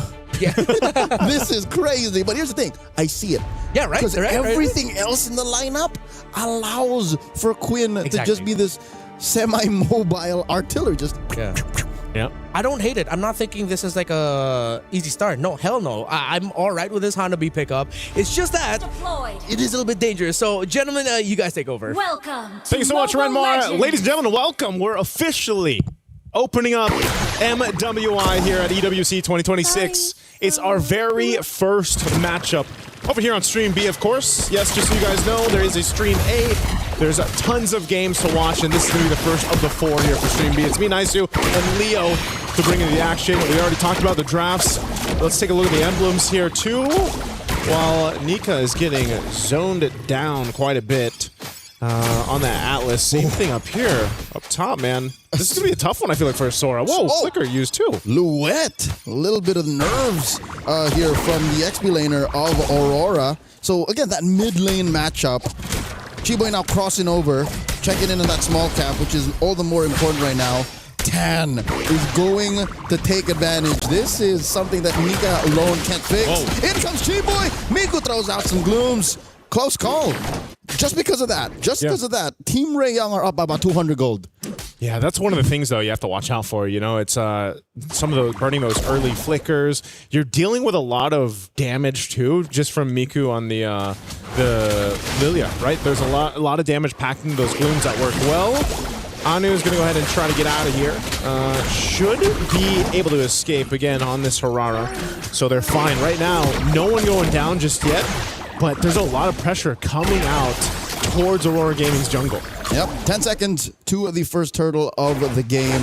And Aurora have done well to stabilize, at least get some farm elsewhere after mid got bullied out of those small camps. I expect the gold lane to wait until that major power spike. Nika here dealing a lot of damage. She-Boy put down to a quarter. Turtle already spawned. A whole lot of poke back and forth. Turtles up. First objective of the game. Team Ray Young will be in position. Nora just on the wings. Go ahead and spawn out Luet. But they're going to fight for this positioning. They're going to go for this. And coming in, a lot of damage on the Miku. Miku, black shoes. Phantom execution. Nika's in trouble. Already the brilliance out of T-Boy is taken down. Luet gets a double. Nora falls as well. And just like that, the trade goes over to the Mongolian squad. They're going straight for the turtle. They should be able to secure this just fine. What a setup. What patience from Luet there. She really waited for that moment. Mind you, she didn't even need the flicker for that, right? She burned it earlier on, but now, hell, she's got 2 kills leading into this XP lane. So this is what I was talking about in the draft prior. Team Ray Young, their first 3 picks, the basement and the ceiling ain't so high. So they can't win big ticket trades. And Aurora played with that. Aurora said, okay, you want to risk it? Yeah. Let's go. And they did, and they won. I think that's why it was so big to see how much Team Ray Young was trying to see what they could get away with in the early. You know, poke here, poke there, pull off a little bit. If they burn some battle spells, that might be great, but they weren't able to convert. So then they were put into that fight, and you know, now you actually have to worry, because now that these level 4s and these ultimates are available on both sides, it's going to be even more difficult to approach the next hurdle, because you have to worry about Nika setting you up with those fatal links. You know, and over here you've got that one purify for Miku. Yes, she's got black shoes too, but you're going to have to rely on a lot of finesse through these team fights against Aurora Gaming. Unfortunately, the map has flipped.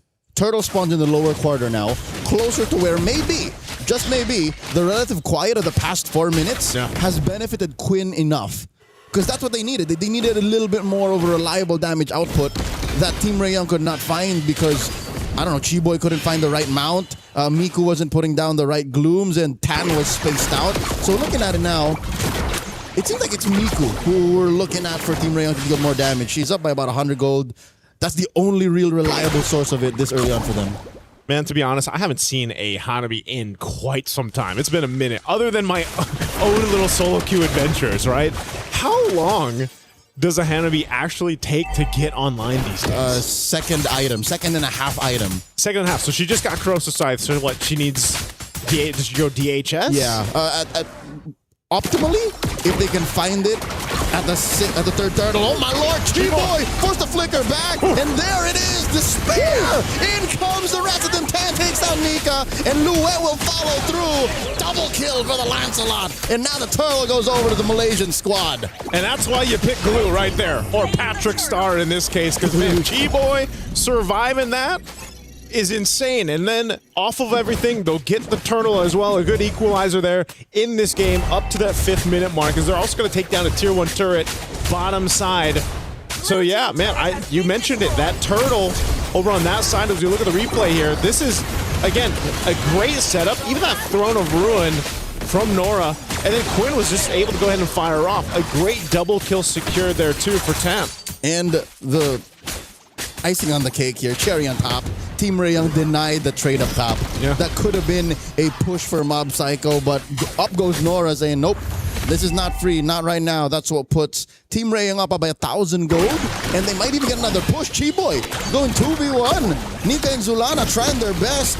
In comes Nika, but Quinn will still get it, and a lot of damage on the Nika. Quinn takes her down as Nika builds the fleeting time. To be fair, we really haven't seen that many good Fatal Links just yet. I guess it's just too difficult to actually get that setup you're looking for, you know, because even dealing with that kind of just, it seems like Team Ray Young is just marching on up to where they want to go and deciding to pick off a kill or two. They're going to go ahead and do tons of damage to this tier 2 turret. Wow. Whoa. Come on. Luet looking for Quinn. Goes into the lightning form, shifting skies. Quinn down to an eighth of her health. Quinn is taken down, no need for the spear. And now Zulana comes in from the east. Keyboy in trouble, gets the mount. She can only delay the inevitable. She's making them work for it. Why won't you die? Finally, Keyboy falls. That's exactly how Moskov sounds when he throws the spear. Now, putting pressure up here towards that top tier 1. They're going to go for more, but man, this is a fight for the map space, fight for objectives. All this for the Turtle to come up here. Last one of the game. They've got position favor. Chiboy will be back up. We can expect her to do essentially the same thing, but they might be a little bit too late to this. Golden Staff pickup for Quinn. They're fighting for it. Nika's going to push off Miku. And there it is. Turtle goes over to Aurora. It links by Nika. Nora very low. Oh. Nora here survives with a sliver of HP. The burn takes her down. And it's all Aurora going into the mid game as they try to find Nika. There's the mount by Chiboy. The flicker back by Aurora's roamer. And the black shoes. Miku survives. Team Ray Young, it's clear that they're just trying to get something in return. Yep. And I'm afraid that if they continue to do that, they forget that the rest of the map exists. Mob Psycho flickers back. Chiboy looking to get the mount on her. Does not have the grab on cooldown. And that's tough. Team Ray Young, they barely close the gap. They keep it at neutral, but if you look at the map, it ain't looking good for the Mongolians, for the Malaysians. Yeah, this is the hard part, man. Is they're trying to maintain that split push, you know, that's happening here every single time we see with the Moskov. But then also you've got Anu doing the same thing. Whoa, Fatal Links on a Chiboy. I think that's a worthy pick-off, especially since we know that there's a fleeting time on Nika. Yeah, so she'll have that ultimate up again here in no time. What I was saying is, again, Team Ray Young has to kind of maintain these side lanes being pushed in. And then who do you do that with? Who do you go and deal with? Mob Psycho on this Moskov, you know, can just join these fights with the Spear of Destruction. Same thing, Anu was doing that. You can see the items coming into place here too. Some of those second items already locked in across the board. Working on the third for Quinn. I think Quinn... DHS. Yep, DHS nearly there. Is going to be a big threat to Aurora Gaming once that does come online. You got that trinity of items locked in. Even the tankiness here. I'd say Quinn is on the way. She again, I said 2.5 items. Yeah. That's when you can kind of go, all right, I'm ready to go. And even if she did suffer a death at the hands of Luet, who, by the way, is just a monster. If Luet decides and says, I'm going to get you, she is going to get you. Yep. Team Ray Young, they just have to find a way to protect Quinn, and then they're all the better. Lord spawns, lower quarter. Nika looking to find out if she can pull one off, maybe a Forest Aegis, maybe a Purify. Lord here at less than half health. Anu's been working on it for the past 10-15 seconds. And this is a better position for Team Ray Young. Aurora might have to telegraph the engagement. In comes the Throne of Ruin! And the Fatal Links, the Azure Nika falls!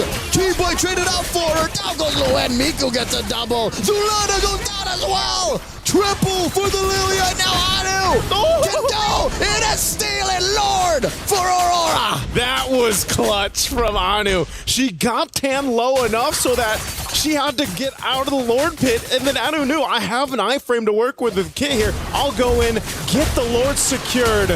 What a clutch play from Aurora Gaming. Hirara's iframes are criminal. Yeah. They are nothing like the iframes we've known from the half-a-decade-old hero that is Lancelot.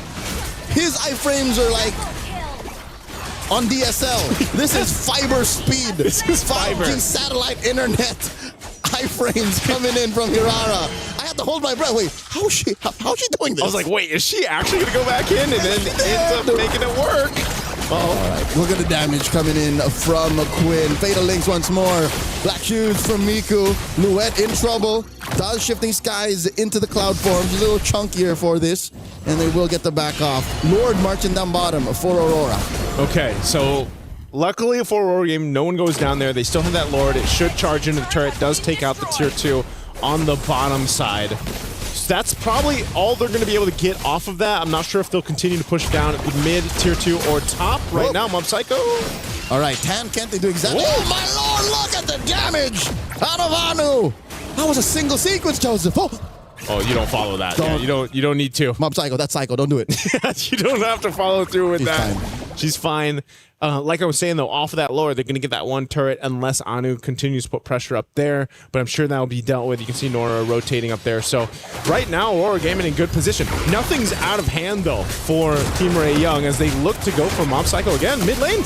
And Quinn does find Louette. That's one natural predator that they're taking care of. Mob Psycho gets found out by 10. Zulana with the brilliance, not going to save her from Quinn's shurikens. And now, at least Nika and Anu will keep themselves scarce, but all right, the only thing that one could ask for as a fan of Team Ray Young is if this happened closer to Lord. Lord is still a minute out. Still a minute out. I think that showed us, Leo, that, again, the veterancy, the experience of Team Ray Young right there, knowing that, again, with their composition and what was available to them, they could convert kills. Oh! Look at the free hits coming out of Quinn! Nika gets taken down underneath tier 2.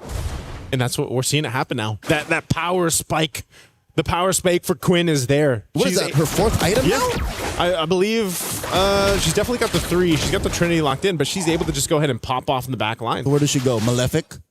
Ooh. Gun. Malefic gun. Malefic Aurora for 10.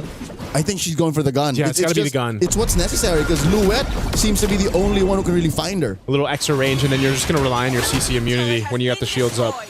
So Lord will now come up here in a couple seconds. Team Ray Young in position as they wait for it. Or do I dare say maybe even a Wind of Nature?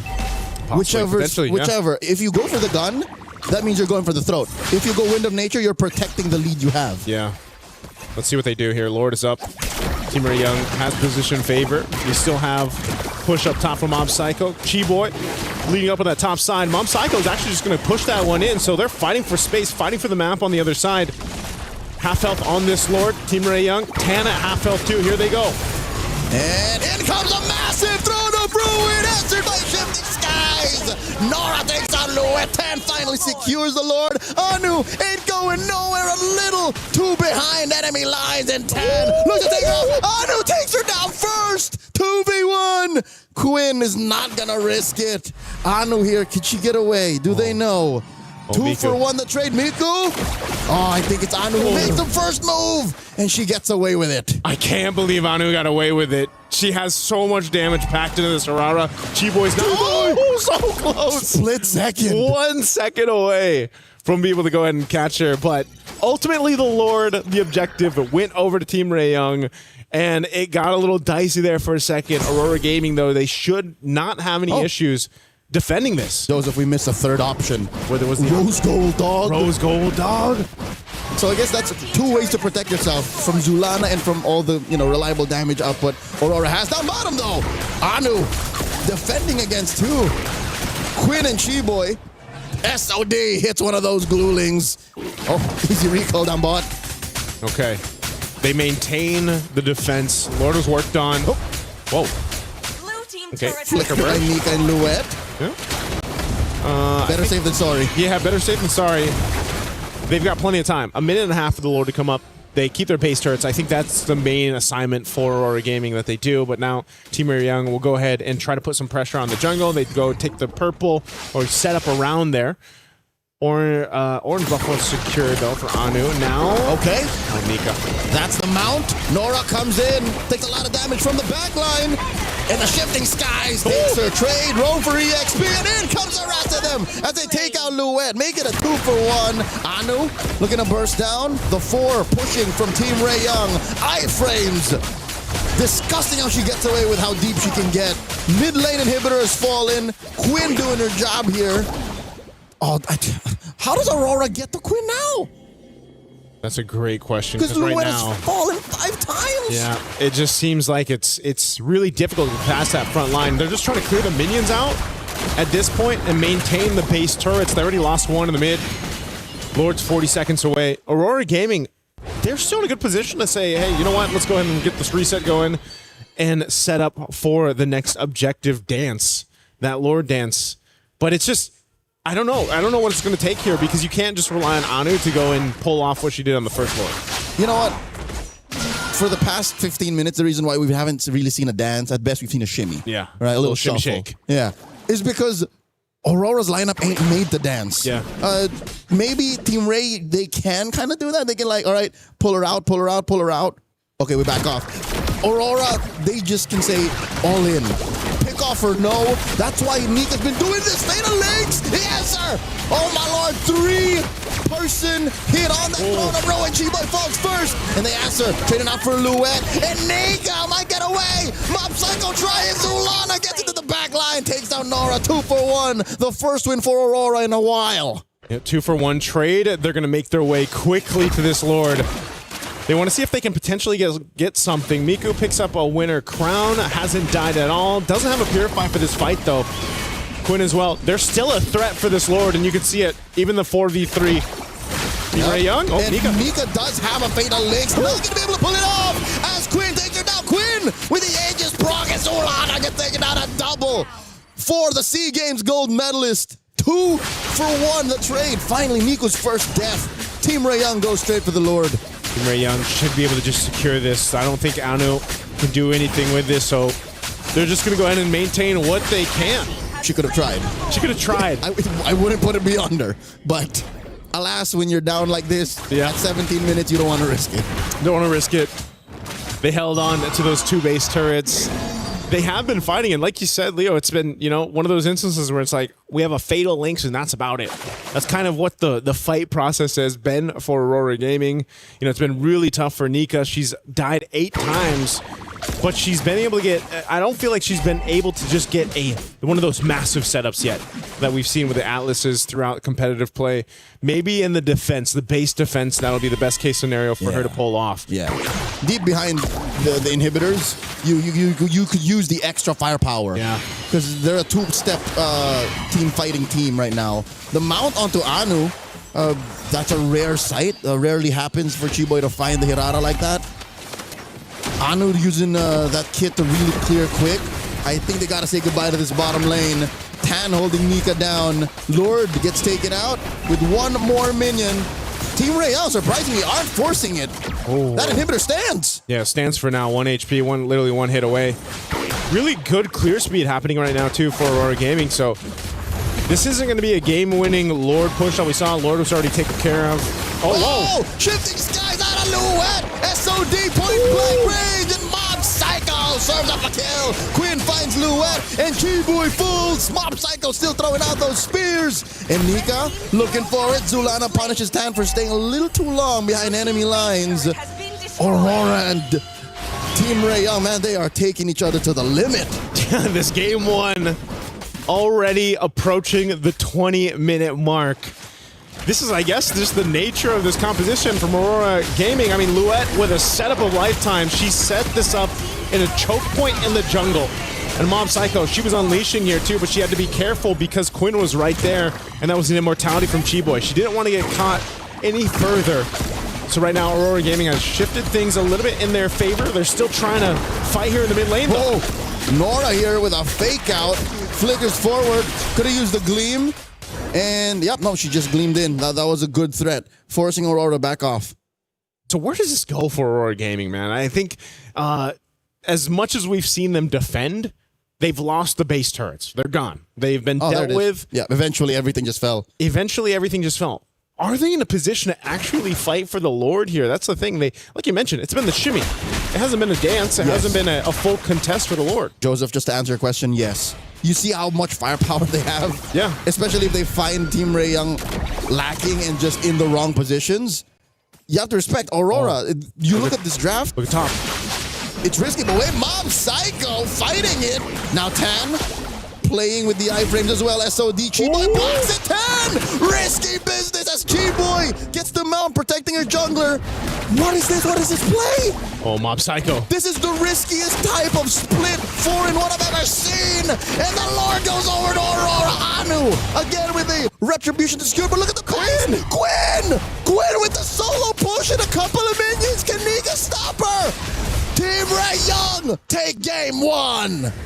We thought the whole map was split and it was going a different way, but hey, Quinn and the rest of Team Ray Young had a plan, and my goodness, that plan ended up working.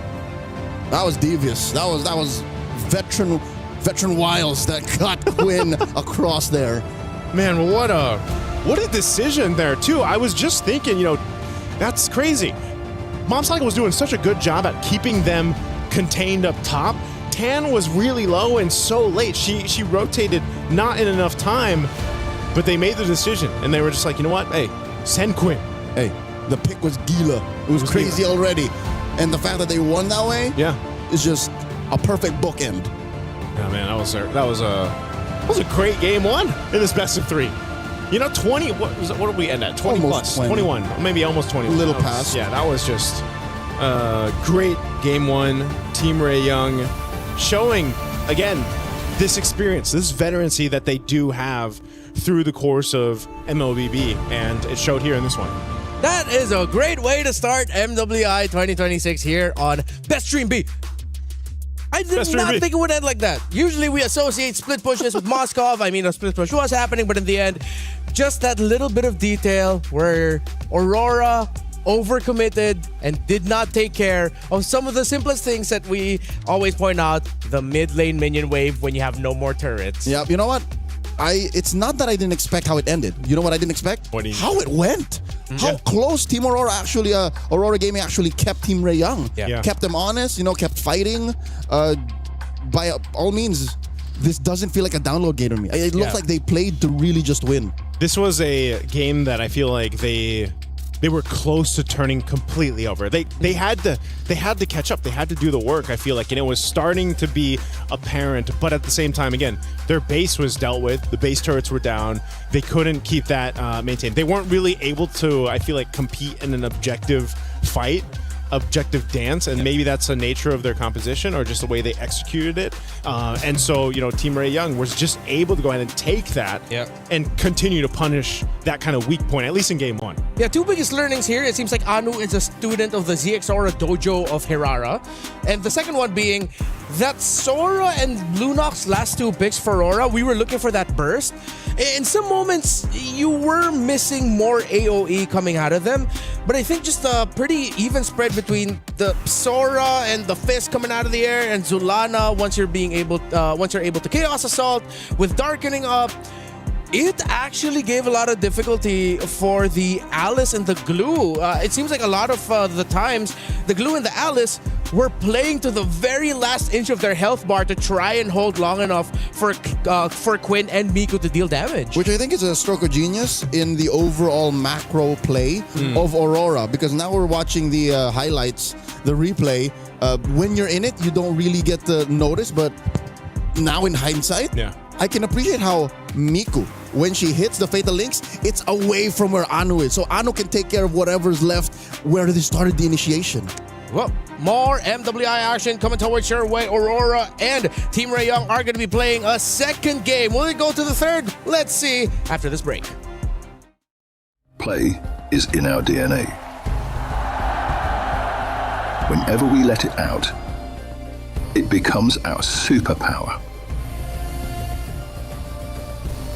Now imagine an entire city.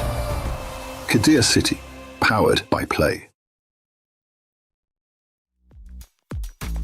That was a quick little shimmy of a break. We were talking about shimmies earlier. It was just like that. It's a DJ table scratch. Really good, Joseph. That was really good. Yeah. Good How job. did that sound? Wooka wooka. There you go. That was something like that. Yeah, let's just say that was you. So, again, going back to the discussion where you were talking about how Aurora seemed to also capitalize on the things that maybe are slightly overlooked. This is where I remember now why I hate going up against Lunox. Her animation for the Chaos Assault, it's so hard to spot with everything getting thrown out. You don't realize that you're getting hit by a Lunox until you get the notification that Lunox took you down. Yeah, the burst is crazy. And also, if you have a little bit of color blindness like me and my friend LaFell over there, sometimes you miss it too. Do you guys have the same color blindness? Yes, we do. Or? We have the very same. Is it on a spectrum? You wouldn't know. I'm sorry. Yeah, we have, but I just know we have the very same. We play on the same settings in MLBB. Oh. Yep. Yeah, there is. There is color blindness. So you can tell your life box from everyone yeah. else's. Oh. Yes. All right. Use your accessibility options in game, by the way, for those who are wondering, like, yeah, it is very helpful. What was also very helpful here for Aurora is usually when we talk about teams that keep going for fights, there are times where we go, why do you keep doing that?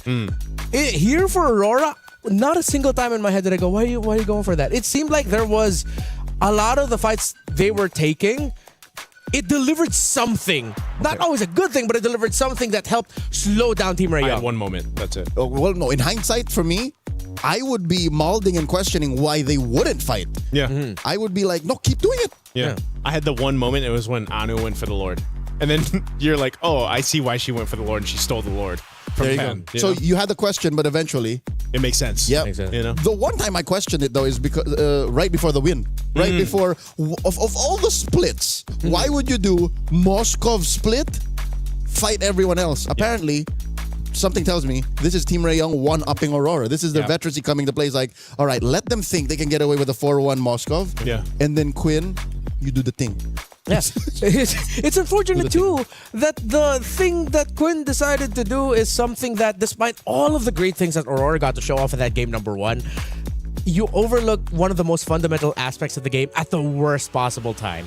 Which I hope people don't overlook the good things that Aurora got to do because of the one thing that they didn't do, which was take care of the mid lane minion wave. Yes. In hindsight, what Aurora was trying to do was going to eventually win them the game. But what Team Rae Young did then won them literally that moment. Yeah, it was one of those things though too where it's like, I feel Aurora Gaming, it got to a point where it's like, okay, we can't take these fights to them. Like they wanted to do that, but they couldn't win them. So we might as well go for the game plan, which got them some of the base turrets and some of the space on the map, which was letting Mom Psycho push on that Moskov.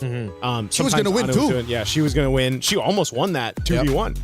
And that could have, I don't know if she won that, if it would have really changed the course of things though either. Because now she did use the Spear of Destruction on Chi-Boy, and she wanted to reposition to get the kill on 10. Right? So what if, for some reason, she had used it towards the Lord? No, mathematically, she wouldn't have made it either way. Yeah. Because that means she would have had to make the call to go back to the Lord and then answer, do I take care of the Lord or do I take care of the inevitable push on Quinn? On Quinn. So you know what I mean? It's like, it's damn if you do, damn if you don't, double jeopardy, catch-22, red herring, all of the possible metaphors that could explain what happened here, but a win is a win. Yep. Team Rae Young gets the win here in game number 1. So let's see if they'll be able to continue that into a sweep, or will the surprising start here for Aurora actually allow them to deliver a game number 3 against Team Rae Young. Overall, the team that seems like has more experience in the big picture of it all against them. For Aurora, gonna have to ask you guys this. Was it just me, or if you blocked out the names, I could have sworn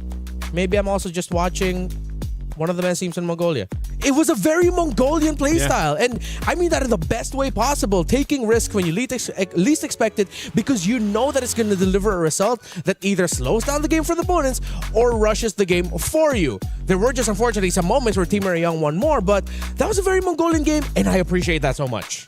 I like their play style. Yeah. I think like that's the same thing I was saying, back in Wildcard. I think we have seen it. Like we've seen them on the international stages, whether it was the men's teams and now here for the ladies teams. And this play style, whether it's download or not, it's very distinct to Mongolia. It's very, I feel like they've embraced that play style. It's a little chaotic, it's a little hectic, but they somehow usually end up making it work. And in this case, watching them play, watching even again Harara, there's not many teams yet I feel like that we've seen make this hero work so well. Not the way they do. Not the way they do. It seems to fit this kind of concept of the way they move around the map, the jungle, the objectives even, that they're such a big threat. And you could see some of that pressure or some of that kind of quick response that Team Rae Young was dealing with Anu. The way she was utilizing the iframes even is what we were really highlighting through that game 1. I had to dust off my jaw as it dropped after the sequence. Like, how did you do that? Like, how is that even possible? Because I've played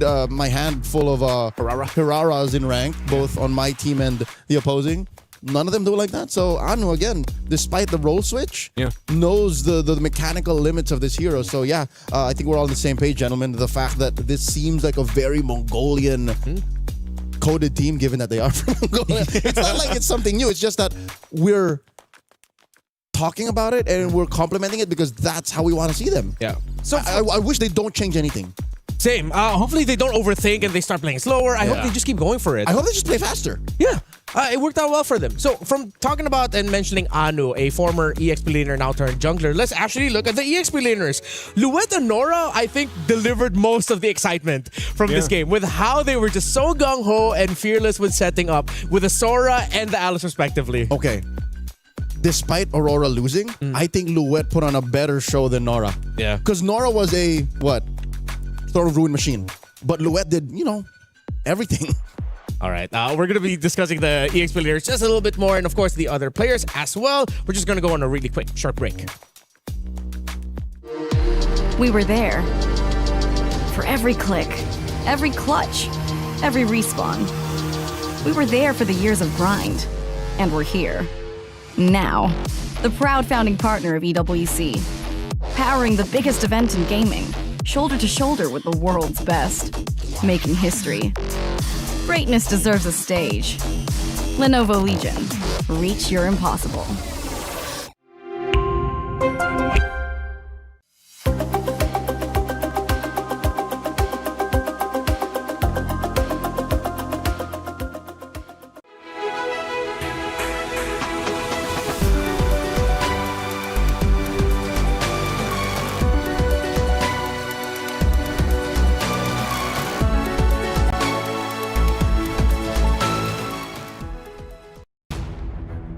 We're now entering game number 2, the draft of Team Ray Young against Aurora. Of course, if you missed it, Team Ray Young are leading 1-0. Gentlemen, I have a working theory of Mobile Legends Bang Bang.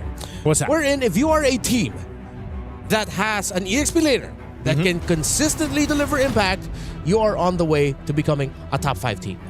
So it's on the XP? Yeah, for the longest time, we've talked about how in the Philippines, Filipino teams are some of the best in the world, or the best in the world, because if you look at every team that won a major international or a major tournament, it's because an EXP laner showed up and went to work. So far, Nora on Team Ray Young, Luet for Aurora, man, they are putting in the work.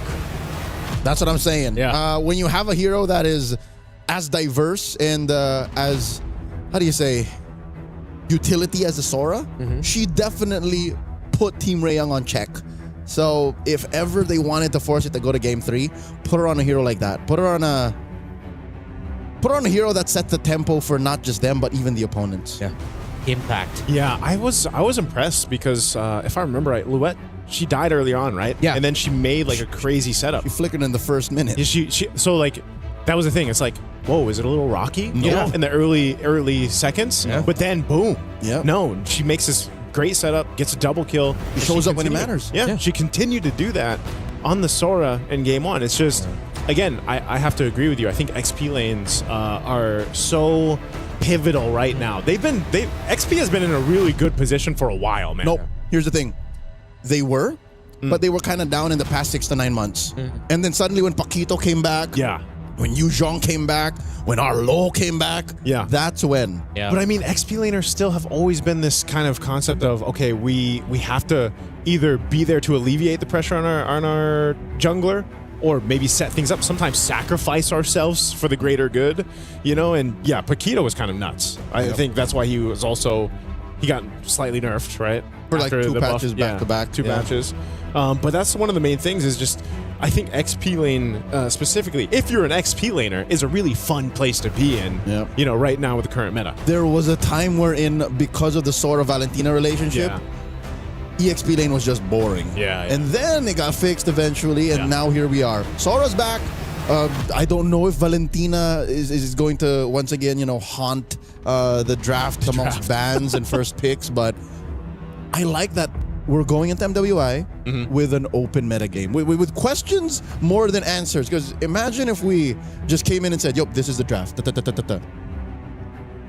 The action between Team Ray Young and Aurora is still underway, but of course, it's 2 champions, 1 game. My Champions Pick event is now live from now until July 27. You can submit your predictions for the MSC and MWI champions for a chance to win 50,000 in-game diamonds and MSC 2021-25 tournament skins. Don't forget to leave your picks under @MLBB Esports post for even more chances to win. Log in your champions now and cheer for your favorite team. It's a lot of diamonds, right? There's a lot of great skins to spend diamonds on.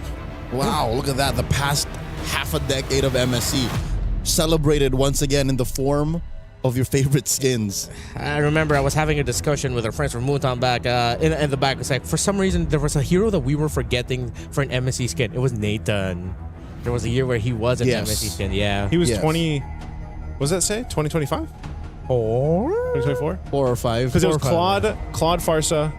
Farsa was 22. No. Sorry, not Yeah. sorry. Oh, yeah. No. From order, it's Atlas. Atlas 23. Farsa. Yes. Atlas is 23. Oh, Atlas 23. Then. Whoa. Yeah, 21's Claude. Yeah. 21's Claude. All right. Now we remember. So this is one hero that was banned out earlier by Aurora on the blue side. Now they decided to open it. Guinevere is one of the few utility junglers that were unaffected, generally so. So that's why I think they committed the ban, because she's one of the safe ones. Similar to why you mentioned Barrett's earlier. Yes. So I hope that they don't swerve this and put it into the hands of Nika. I'm not saying she can't do it, but most jungle Guineveres, I'd say like 9 out of 10 are not a good idea. It's a no-go. In recent memory, only Team Falcons PH were the only ones to be able to pull off the whole... No, not Team Falcons PH. Smart Omega. Out of MPL Philippines was the last one to go, let's try this. Yeah. Wait, sorry, Gwyn Rome or Gwyn Jungle? The switch up. Oh, the switch up. Yeah. When you for sure thought it was going into the jungle. And then it went wrong. It's rarely a good idea. But dang! Not only that, but there's a Minotaur, and then the Gourd comes through. All right, okay. This is what I like now. This is what we're expecting for MWI. New orders, new heroes. Minotaur has been a pick that we were looking for, even during the wildcard for MSC this year. So now, showing up very early on, day one, great. And we don't know where this Badang is going. There's a couple of flavors of Badang. Yeah. More than half of them are roamers, but then, there's a small group who just throw it into the EXP lane and make it work. Yeah, that's not me. Yeah, I'm looking at you, Diablo out of Ignite Gaming from Singapore. So here's one hero that, straddles the line between fighter and assassin. There's Suyo. Yeah, Suyo kind of fell off a little bit in the meta. I feel like this is maybe a start of where he comes through again. Certain teams, certain players still can really utilize the Suyo in the jungle. But I'm wondering what are they going to use to like beef up this lineup though from Team Raeyoung? Quinn.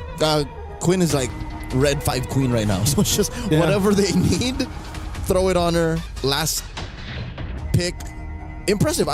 Who chose this? Did Coach Ethan choose to go blue again?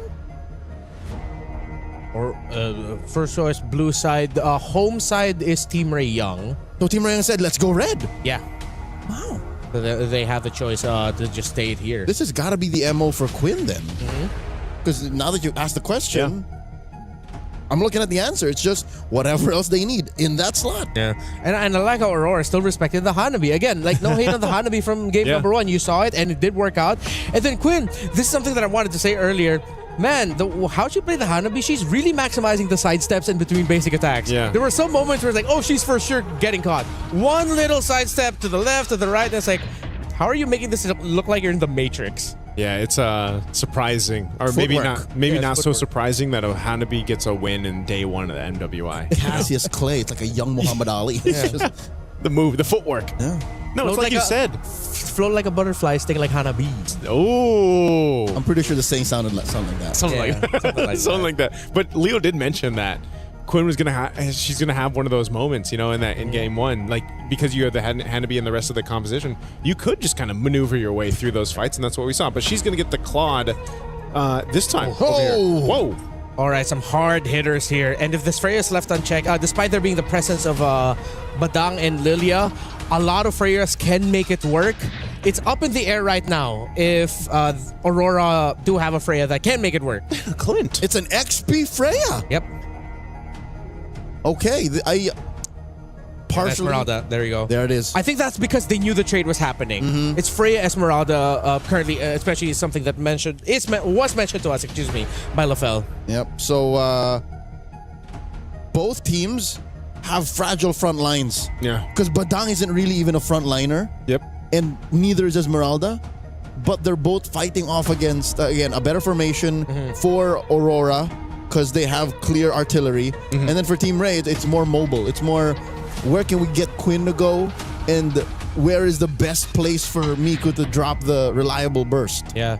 Weirdly enough, I feel like this is going to be XP dependent again. Luet and Nora really need to find their timing, because if you look at the other pieces, it's like really up in the air. If you're the Claude, you go in at the wrong time, you're going to get blasted by damage. Yep. But then if the EXP laners can go in and find their entries at the right time, whoever can live longer and deal more damage between the Freya and Esmeralda, the winner there will determine the winner of the game. What do you guys think? Well, we're going to find out here as we jump into this game at 2. We'll see if we get the extended series or not of Team Ray Young pushed with Quinn's Hanabi in game 1 to end it. We'll see if Aurora Gaming can bring it back, make things happen. Whoa, a lot of early aggression on Zulana. They're feeling the pressure. Man, that combo is deadly. Ooh, again, that's the Lilia and the Badang's damage output just being put on display here under the first minute. Luet and Nora, at least this is maybe one place on the map that Aurora can actually call the shots. Despite the Freya making shields and the Esmeralda taking it away, the damage output this early on from Luet is unmatched. Yeah, she, I believe, she did get the Purify out too from Nora. So Nora will want to be careful here. Look at this. And that's with the 15% damage reduction from the shield of the turret. Yeah, that's tough. That's why you have this response from Team Ray Young. Just in case Luet's going to go ahead and just spot that out. She's not going to be convinced. So she's fine up there on that top side. One thing I was going to talk about too when Renmar posed a question before we jumped into this was, I'm kind of, it's XP lane dependent, but I'm also just worried for Team Ray Young in the sense of if they get set up. Whoa, Nora. She's really threading the needle here, man. Yep. Whoa, look at this. A Requiem finds Chi-Boy. Flickers back. She already is missing one major resource. Tan puts Nika on check. Joseph, you were saying? I was saying I'm worried for the amount of crowd control that Aurora Gaming's composition can throw at Team Ray Young because I feel like they're almost relying on the amount of mobility that they have. Between, Suyo being able to kind of dash out. Of course, you've got Claw with BMI. Black Shoes as well. Let's see how this pans out. First Turtle, it's going to go for a reset. Got some of these level 4s locked in. Chi-Boy, though. All right. She does find the break already. Anu gets taken down here. Damage out of Miku and Tan a little too much. With that free takedown, first blood drawn, Team Ray Young gets the green light, goes straight for the turtle. That's a win. I think Aurora kind of pushed themselves a little too far. Chi-Boy off camera, taking down Nika, and that's all going to the Malaysians. That's a deadly Chi-Boy on this Badang. 2 kills now on a roam like this. This is, and as aggressive as Chi-Boy has been throughout her, performances in MWI and the qualifiers even, this is not what you want to deal with if you're Aurora Gaming. This is what we were missing. Yeah. We missed her last year, and now she's back. She's like, I missed this. This is this is how it was.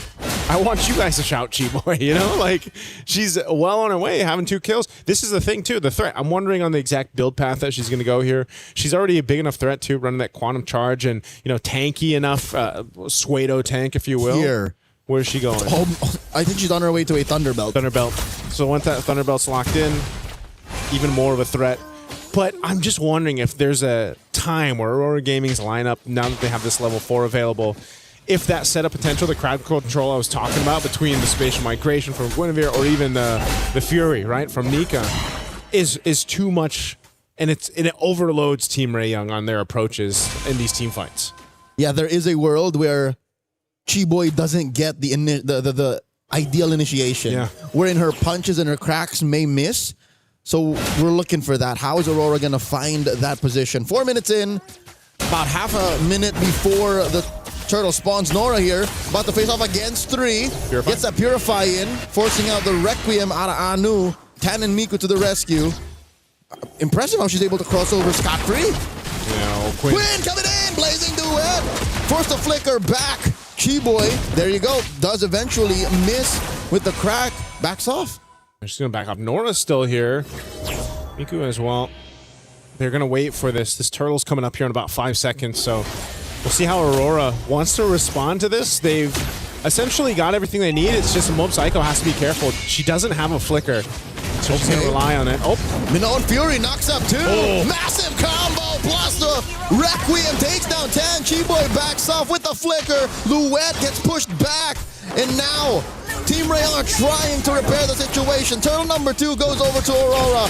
Nora gets blocked off the exit. Luette still on her tail. Anu here going 1v1 against Miku. Still jumps in, dashes back out. Aurora happy with the win, slicing that lead in half. And Leo, that's exactly what I was talking about. You know, that kind of combination, that synergy of what we just saw with the Minotaur plus the Guinevere combination. Trampoline. You're in a fun house. You know, if you're Team Ray Young. The Aurora fun house. Yeah, that's exactly where you find yourself. Oh, bottom side though. Chi-Boy comes in with a crack. Nika in trouble. There's the gush. Chi-Boy gets punished. And that's a free pickoff for Aurora. There you go. Aurora Gaming finding themselves the little wins here across the map. Team Ray Young, they need to respond to that. That's a huge presence from them, though. 4 players down bottom. 4 dudes. The rest of 4 girls. The rest of Team Ray Young was elsewhere. Yep. Hey, Zulana now, I was wondering when they'd get the anti-heal. But since she had a great start, you know, 2 kills in, you got a glowing wand already. She's about to get the piercer. She's going to go for the piercer build. That's a piercer. Yep. That's exactly how you make it work, because you know that Zulana doesn't have to be up in the thick of things. She can just wait for the setup, the trampoline combination, if we're going to call it that, and then just gush. And if you start getting the Sky Piercer procs, you're good. The Mongolian bounty house. Yeah. You take him for a ride, man. Somebody's birthday somewhere. Nika here jumps in, engages, forcing Tan to back off. Chi-Boy gets spotted out of the pixel brush, drops the break, puts up the wall, denies Anu the entrance. All right, Turtle's coming up here in just a second. It's been pretty much quiet here after the setup that we saw from the last one, and then the play down bottom. Team Ray Young definitely kind of slowing the pace a little bit to be a little more cautious on their entry points for this. Turtle spawning now. Little projectile. They do find it. Chi-Boy dodges the bouncy house. Flickers on to the right of the engagement. Does not have that, but instead will buy her team some time and space. Advantageous for Team Ray Young. Nika one-on-one with Miku. They score the turtle. Final one of the game. Turret almost gets taken down by Mob Psycho as Nora dances around too, pushing him back. Man, Nora is just a menace with the amount of shields that she can get here, and you know, they pretty much bullied Aurora Gaming off of that turtle contest, and they really couldn't do much about it. So they have to rely right now on scaling for Aurora Gaming, and it almost seems like the perfect setup is what they need. Oh my lord, Chi-Boy finds Luette, forces a vengeance, and a defensive use of the Valkyrie Descent while pushing that top lane inhibitor. That's what I felt like. It's just, it feels like they're just bullying Mob Psycho though. Mob Psycho. Nora walks in on her. Miku here looking to drop some damage. And there's no one Fury. No one home. Ooh. That's a 3v2. And Miku barely gets away. Big stun coming through, but just not enough damage to get the kill there on Miku. She did have to pop the Purify Black Shoes, so a lot expended. There's the Sky Piercer now for Zulana. So she's online. She's ready to go. A hit away on this tier 2 on the bottom side. And this is something, again, crowd control favors Aurora Gaming with this. Chi-Boy's got to be a bit more careful on her initiations, and I think that's why, too, you're just waiting for Quinn to hit that power spike. A little more discerning. Yeah. I think Nika would be more than happy. Oh, my lord, they catch her! Some tenderized beef served up by Team Ray Young. Again, 30 seconds off. She will be there in time. This is space and time for Team Ray Young to actually repair the map. That was discerning, right? They're going to hold on, try to hold on to this tier 1 turret. They do just that. Tan making her way up here, too. Mom Psycho, this has been her memo from game 1 now to game 2. Go ahead and just continue to be a menace on the opposite side of the map of everyone else. Now, eventually, this Clint will be online. She's going to be pumping out damage. She's going to be able to go ahead and hit from a range, but that's the thing. You know, Luette's the one. She's got to go in with this Valkyrie Descent, the Vengeance too, off of the combination. Now we'll see it in play for this Lord here. I think you're saying what Aurora's already thinking. She has to show up at 0-0-1. She hasn't really been able to threaten Team Ray Young with what usually Freyas have been doing for the past 6 months. Yeah. Nora here, pushing her back. That's a good amount of shield she wants to steal. All 5 members of Aurora near the pit. Purple getting secured first by Tan. Team Ray Young has everything in the kit that they need. Nora's given the information, and once again, they're going to push off Aurora Gaming from this Lord. Oh, Minoan Fury already. Anu looking for it. Finds the Requiem in 10. Second guesses her entry. Luet takes down Miku. In comes the rest of them. Quinn with a blazing duet gets knocked up, backed off. I'm pretty sure there was a couple more seconds left in that BD. And just like that, the dance has turned into Operation Push. Aurora back. Zulana gets taken down 1-for-1. The eventual trade by Team Ray Young. And look at all the battle spells and ultimates and everything else that was used by Team Ray Young, but hell, was it worth it? They get a kill on Zulana. They push back Aurora Gaming. They won't be able to full commit to the Lord, but still, that's what they've been doing throughout the game. They've been pushing and pulling in these team fights against Aurora Gaming. A Lord delayed is better than a Lord stolen. So that is what Team Ray Young is telling themselves right now with about 1,000 gold up and the rest of the map looking relatively red. I'm pretty sure they want to push mid in more. I'm pretty sure they want to take care of that big fat wave up top. That's why they sent Quinn there. That's why neither team are fully committing to the Lord just yet. This is not as free as one might think. Okay, now it's Aurora Gaming getting into position, but look at Chiboy's positioning here. They might try to make a sneaky play after they take this tier 2. It looks like they're going to make that call. Aurora Gaming has to respond to this. They don't want to get cut off in a bad position too. So another Minoan Fury and Miku despite the black shoes.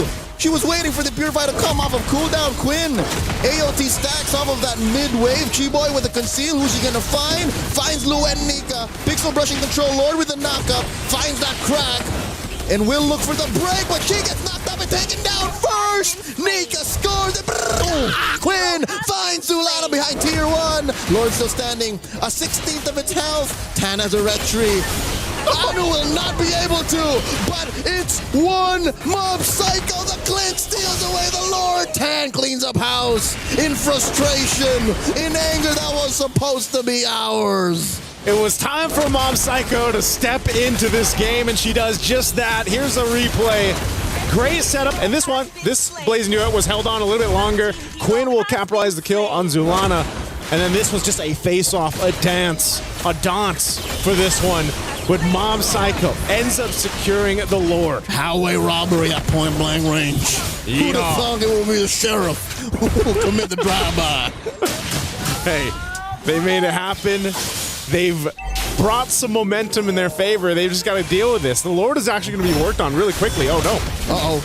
Nora jumping in. Another Mongolian bouncy out served up plus a gush. But Keyboy will be able to back off. In comes down another massive blazing duet by Quinn.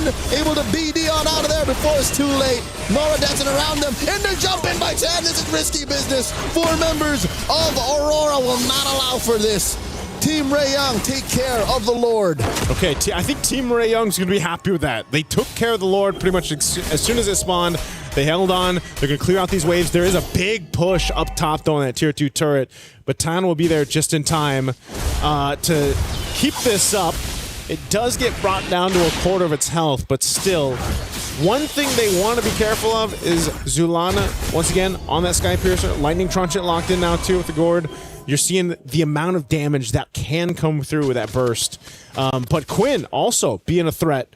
She's going to go ahead and start being a big problem for Aurora Gaming, and that's why we're seeing the timing on these team fights are so important on how they approach them. And so for Team Ray Young, their job right now is just kind of wait. They can't really choose to just pick someone off of this. It's really been reactive to Aurora Gaming has been thrown at them, unless it's Chiboy. But I think at this point in the game, she doesn't want to risk that. Ooh, Miku here down to a third. Again, she has to protect herself more than once now. She's been caught off guard, especially since her Purify is often on cooldown, given that every single hero on Aurora Gaming's lineup has some level of crowd control. Yeah. So that's why, Joseph, that's why Team Ray Young is always kind of like reactive. Yep. It's because they're always at the mercy of Aurora's crowd control. I think that's one of the great things about Gourd. You know, just the Mystic Projectile, that little stun can only not only just stun you, but it can also check bushes, give you that vision with amazing like range. Yep, amazing range. Oh, Nika here, couches 3. The burst damage is real. Forced the flicker back. Massive tool, a resource that Team Ray Young have forced out of Aurora. And she's not going to have that for the Lord. This Lord is coming up here in about 8 seconds. No flicker available. That's such a, you know, it might seem like a small thing, but it's a big part of making this Minotaur Minion Fury be a surprise. Yep, whatever bounty house is coming out of Aurora now is an honest bounty house. You see it walking up to you. Imagine how scary that is, but also how easy it is to dodge. Yeah, it's already inflated. It's just coming towards you. Rolling down the street. Like, I know there's a party on the way. Half health from this Lord. Let me step to the side. Oh, Luet might be looking to step to the side of this one. There it is. Catches just 1 plus the Requiem. And Zulana does bring out the Gush. Miku here dealing the damage on the Luet. Luet boots. But Miku will go down as well. 2 for 1.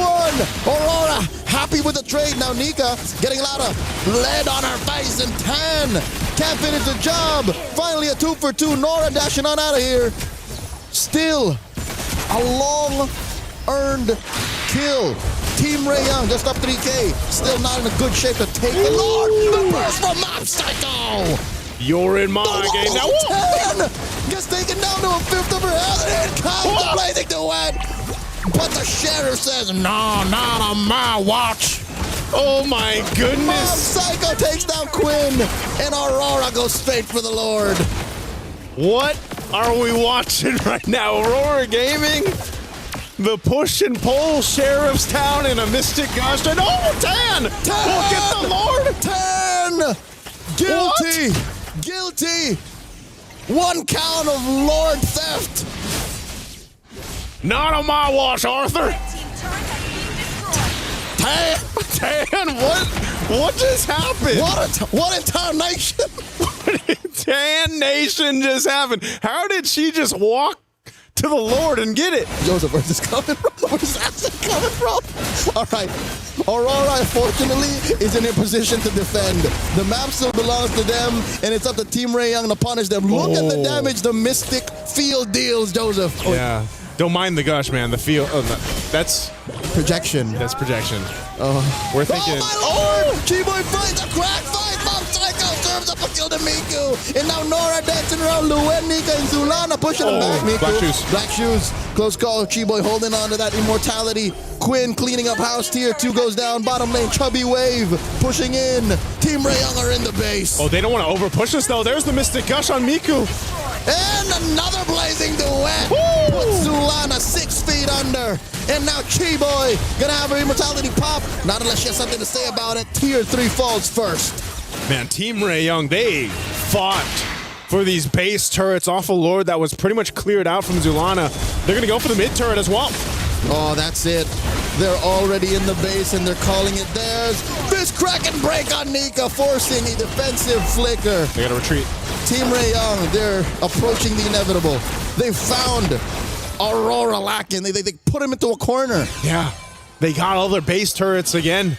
Just like we saw in Game 1. Now Aurora Gaming, they've got to kind of shift the focus. They've had a whole lot of control around objectives. Well, Team Ray Young, you know, might have taken them some time, but they barreled through that. And once again, we're approaching the 20-minute mark into this game. By the time we get to this Lord dance, it's going to be up to that point. So now, for Aurora Gaming, they've got to make their own adjustments. Oh, whoa, they're going for Luet to actually expend an ultimate for this, and now Aurora Gaming wants to fight. And there's the Requiem plus the Gush, and in comes the backline blazing duet from Quinn. Zulana falls. Big knock up a 10 looking to clean up house. Luet takes down Chiboy. Down goes Luet. 10 gets her. 2 for 1 now Nika. Quinn flailing away. Double kill for the Suyo. And now Mob Psycho goes down. Only pops an immortality. And now they're on the base. All up to Anu to defend. I don't think she can do this. It's too tall an order. Requiem to delay the inevitable. Down goes 10. Anu gets her immortality pop. Still a couple of minions there. It's a wipeout. Team Ray Young sweeps Aurora. Team Ray Young, they fought in Game 2 for that one, but they end up getting it here. Man, what a fight they had to go through for this. Joseph, you chose the right words. It's a fight. It's a fight. They had to fight through it, man. My goodness. What a clutch game in the last kind of seconds there for that Lord, too. That was close to another 20-minute slobber knot. What in Tan Nation, man? Again. When you think they didn't have a chance. Look, but all but a Lord wearing Aurora's colors. Like, that could have sworn that was it. Oh.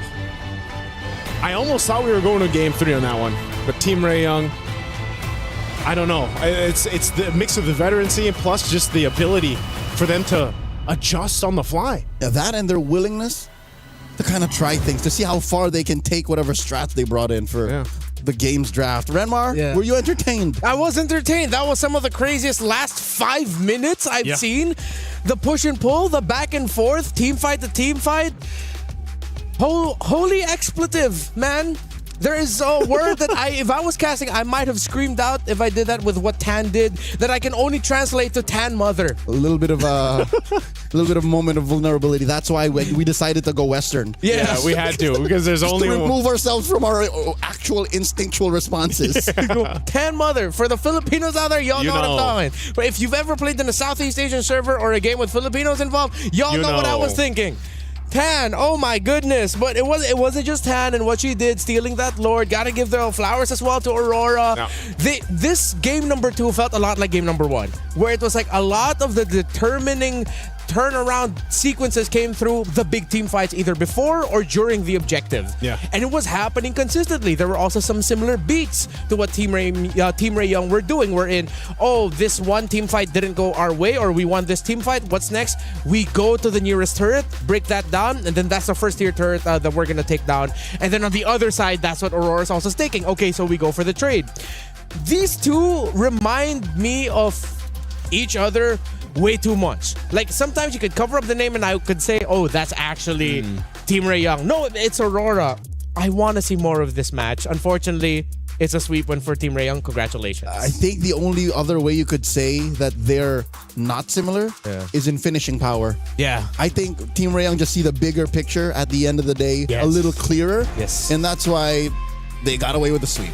And that's probably where the experience, comes through for these ladies here from Team Ray Young. I mean, we saw this in a lot of their decision-making when it comes to the team fights. Again, even give it up to Nora. You see her going 1v4. Bouncing between that is Tan as she finds her entry points. And there was just a lot of good fights that you saw here from Team Ray Young and executing what they had left, even if it was just 3 of them left. 3, maybe sometimes 2 in some of these situations. But they really made it work. And this is... Yeah, look at Tan here. Just walks up, takes that lore. Yoink. With the assist of G-Boy as well.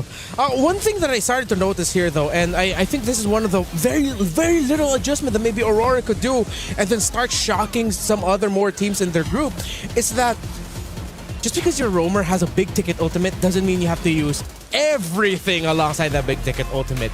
There were moments where I was thinking, why is Aurora gassing out? It's because Team Ray Young, we've talked about their veterancy and experience, they're holding on a little bit longer to key abilities, whereas Aurora, they're just throwing everything out. Yeah. I feel like sometimes when we saw those fights with Aurora Gaming, it's like, all right, here's our setup where it's going to happen, the bouncy house setup that we talked about, and we're going to throw the Mystic Gush, everything else at it too. And then once that is done, once that window's gone, if they haven't killed who they need to, it's like over. Yeah. That team fight power with that competition is kind of off of that. Yeah, and it was also similar to what happened in game number 1. A lot of the entries by Nora as the Alice in that game number 1 came off of the fact that the initiation by Aurora trying to take down G-Boy real quickly didn't work out. So then here comes an Alice punishing all of that. It's a small adjustment, but I think Aurora could do it. They took Team Ray Young to the limit in some of these moments. Although overall, Team Ray Young did have a better control of the map. But I feel like these two are soulmates, man. Team Ray Young and Aurora, they're like MLBB soulmates. It's not over just yet. There is a world where Team Ray Young and Aurora meet once again in the knockouts. Because Team Ray Young can go this way, and then Aurora can kind of go this way, bracket-wise. Yeah. So your dream could still come true. It's just, I hope Aurora learn to adjust on the fly. You can see they're cooking. You can see that there is, like, hear me out. There's a moment like that. Yeah. It's just, I hope that they are able to adjust mid-game and like kind of step on the brakes a little bit, because that's, I think, what's necessary, especially against more veteran teams from, you know, the bigger regions. Yeah, I think that's going to be necessary too for them, just to be able to, and maybe this is the downloading concept, you know, that they can kind of learn from the series here, because I really like what they showed us.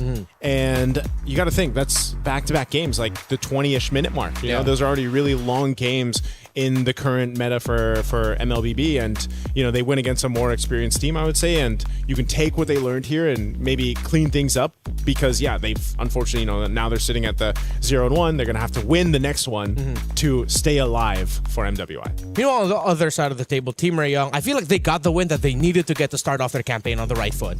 You're the more veteran team. You have players who have played in the previous MWI here. You have a gold medalist in your ranks. They needed to get a 2-0, and they did it. Was it always the cleanest and most dominating game? No. But I feel like we saw a lot of the strengths of Team Ray Young here that could really help we could latch onto and really try to convince the world that Team Ray Young are a team to watch out for here. They are a team to watch out for here. Yeah, their concepts are sound, and if anything, looking at their draft and the gameplay, they were pushing some limits. They were willing to try things in the metagame. So once whatever this Scarlet Embers patch brings, like let's say in 2 days, 3 days, I'm expecting a cleaner and more polished Team Ray Young.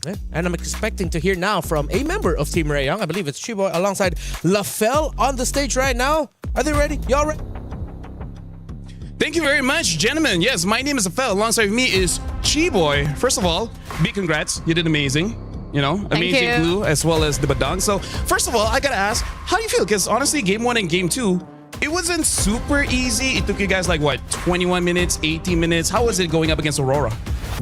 Okay, I think for my team, they really did a good job. But for me personally, because I did a lot of like mistakes, I misclicked so many buttons. Because for me, the buttons, I don't know what's wrong with the buttons, but I keep pressing the wrong buttons. Yeah, I think I've adjusted it. So hopefully the next game, it won't be like that again. And also, I really want to thank my team for not like blaming me for like pressing the wrong skills, and thank you for carrying. Nice team, nice team. Hey, speaking of, I still remember game 1. Eventually, we got Hanabi ending the game with a backdoor. But before that, we see you and Tan, sorry, 10.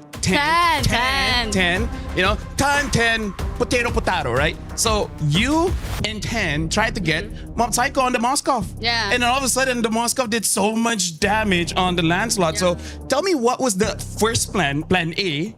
And then how did plan B, just ending the game with a split push, happen? Oh, I think I saw Moskov at the bottom right. Then after that, I told 10 to go and chase him, but I went behind. I should have just straight away go to him, so it was my mistake lah.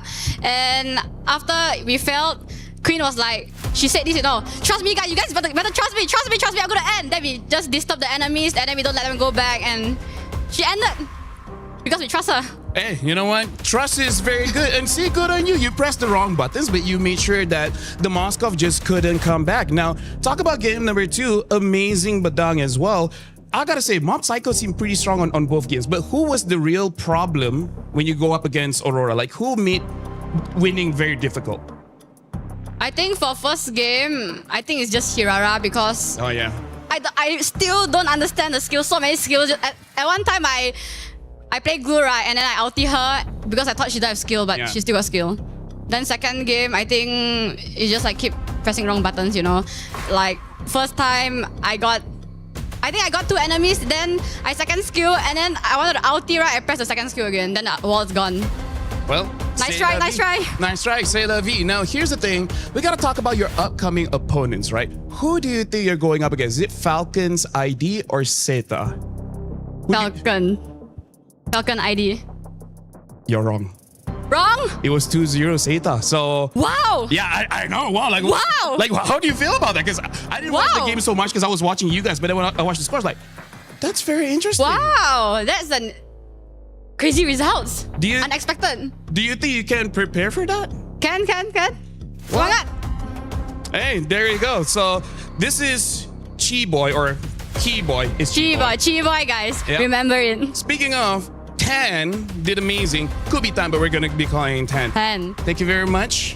And now, here's the thing, Stream B, we still got more games going on. So we're going for a break, but when we return, we're gonna start the second best of 3. We'll see you guys then.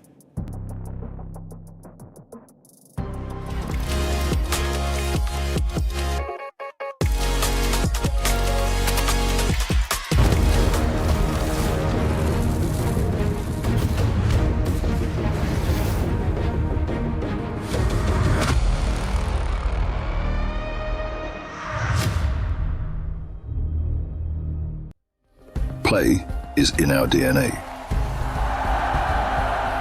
Whenever we let it out, it becomes our superpower. Now imagine an entire city being built to supercharge it. Kadir City, powered by Play. We were there. For every click, every clutch, every respawn. We were there for the years of grind, and we're here. Now, the proud founding partner of EWC, powering the biggest event in gaming, shoulder to shoulder with the world's best, making history. Greatness deserves a stage. Lenovo Legion, reach your impossible.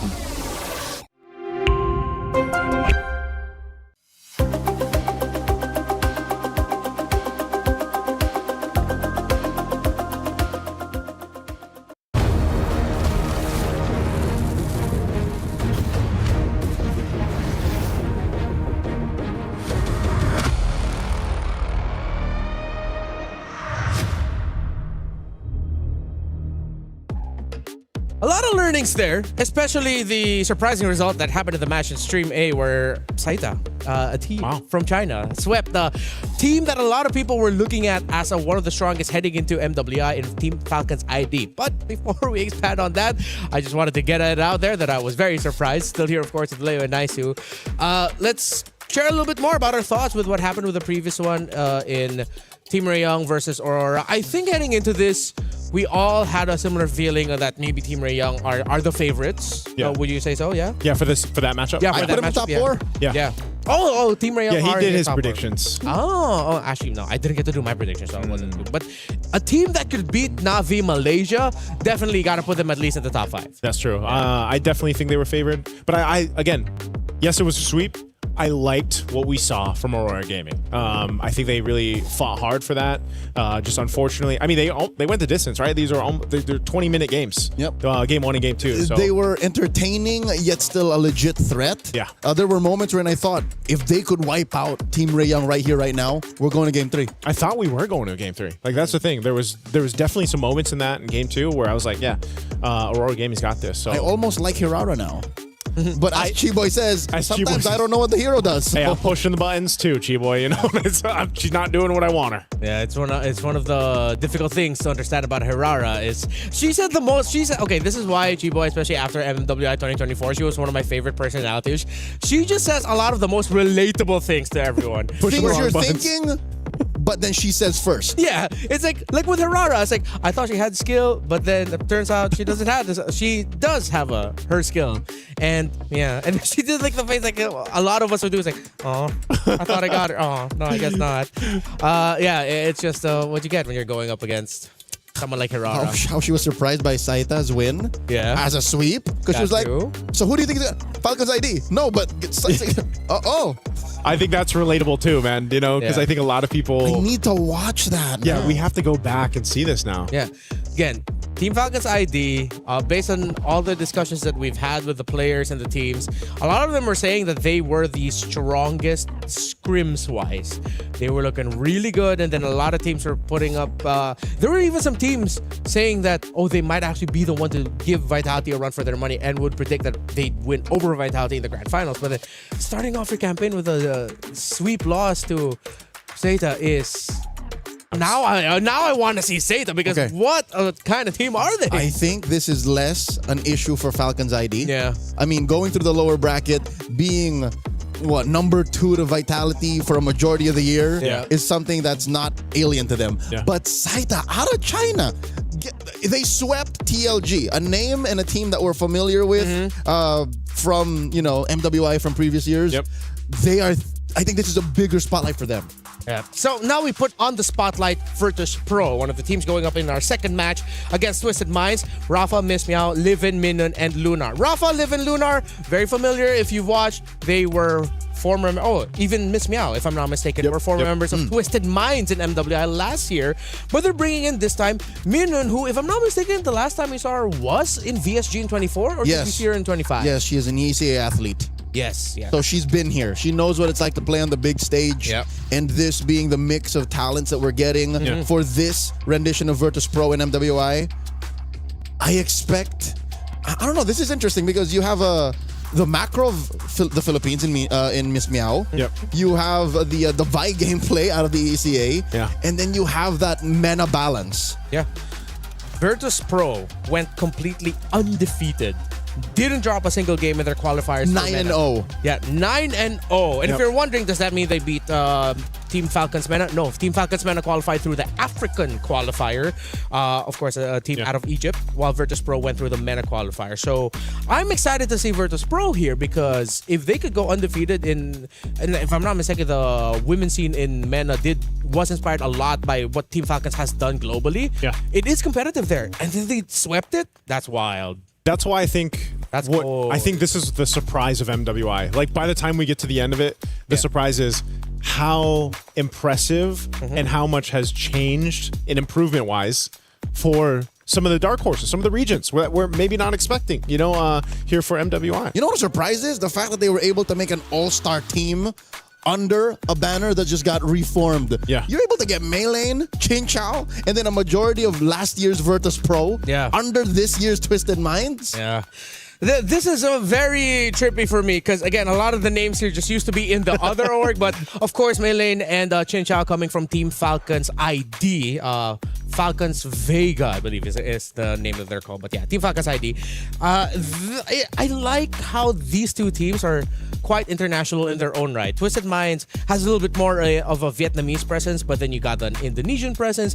Meanwhile, Virtus Pro, you have an EECAN in Minun. You have a Filipino in Miss Meow, although as per our previous discussions with Miss Meow last year, she has been in MENA for quite some time. That Filipino story of growing up. She's lived there the longest time. So she can blend in very well with Saudi Arabian players that are also with them. So it's interesting. It really shows how global MLBB has gotten just with these two teams alone. Yeah. And we don't even have Giga Esports on yet, just yet. Yeah, GK is the most international of the teams that we have. Yeah. 5 different nationalities on this single team. Yeah, that's what makes these international events, I feel like, so special. Like you get a chance to go ahead and see players from all over the regions. That's why we mentioned too earlier on. You got those mix-ups happening. I think even for me, when we were coming into MWI and preparing for it, I was like, man, yeah, there's so many familiar names, and then you have these shuffles happening, right? Some team members going to this team, and then of course, cross org teammates. Yeah, but it's a great opportunity for these female athletes to go ahead and go through this. And again, competing on the biggest stage for, if not the biggest, or if not one of the biggest, the biggest prize pool on the annual calendar for women's MLBB. This is the place to be. It's the competition. Stream man. B. Stream B is the place to be. But now here we are, Stream B, wondering about what happened on Stream A, man. Yeah, I'm gonna have to pull this up at some point. Currently, they should be going through. Their second match. I think they've gone to Group A. Oh no, we already did Group A or another Group A matchup. I think it's AB, right? Yes, AB. Yeah, we'll see. It's like they got their own lives. Right? Well, eventually over on here, I think we'll also give you guys updates. Yeah. You do not have the issue of wondering like we do. Dual screen. You can just changing tabs. I wish we could do that here, man. I hope we could. Yeah, that's something that we can suggest. Like allow us to just quickly peek.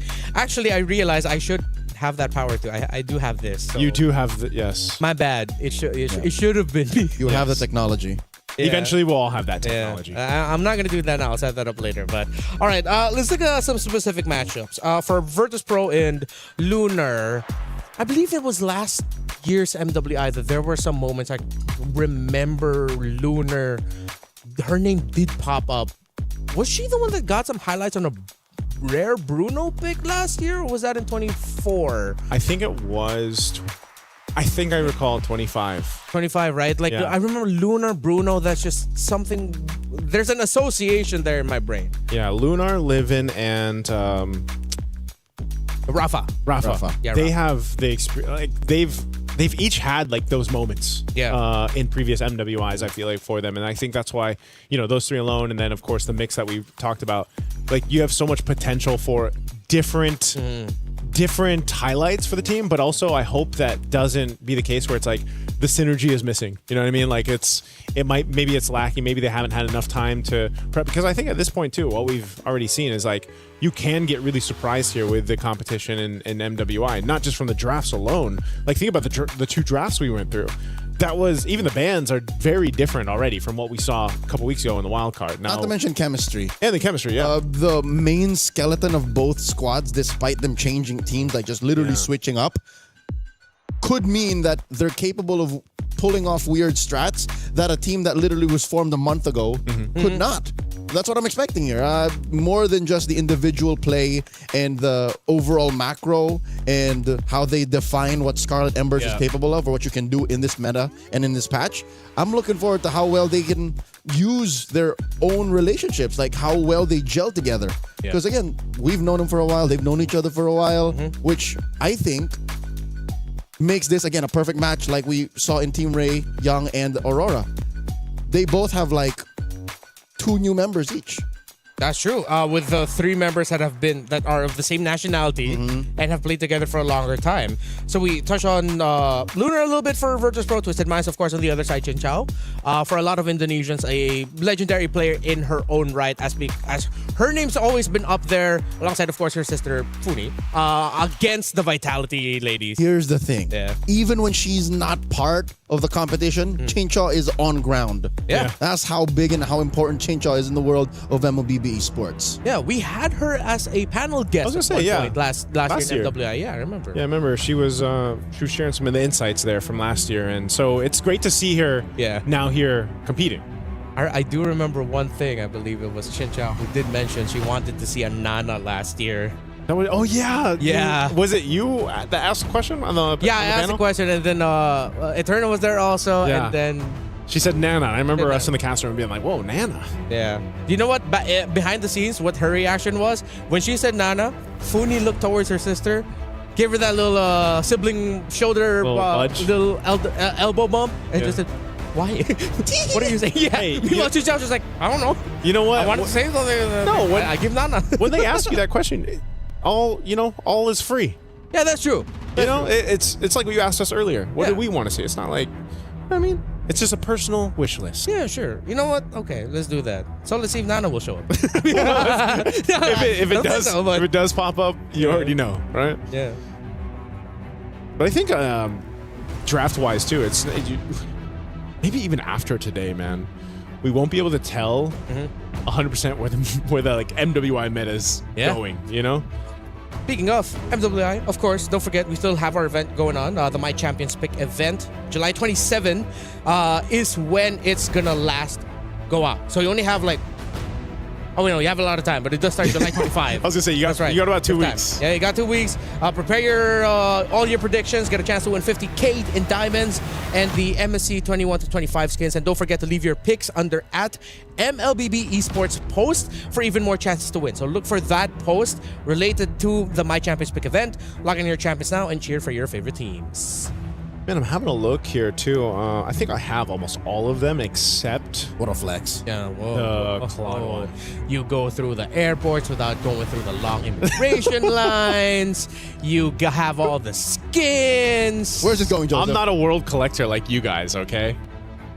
Sorry, he's a world collector. Regardless, says the guy that's a world collector. Yeah. Where's this going? I'm just saying, Why did you look at me and suddenly think, oh, Renmar can't be a world collector, it's just Leo. I am a world collector! Oh, so you're both world collectors and you're talking about me having all the skins. No, you're talking about you having all the skins. You brought that up.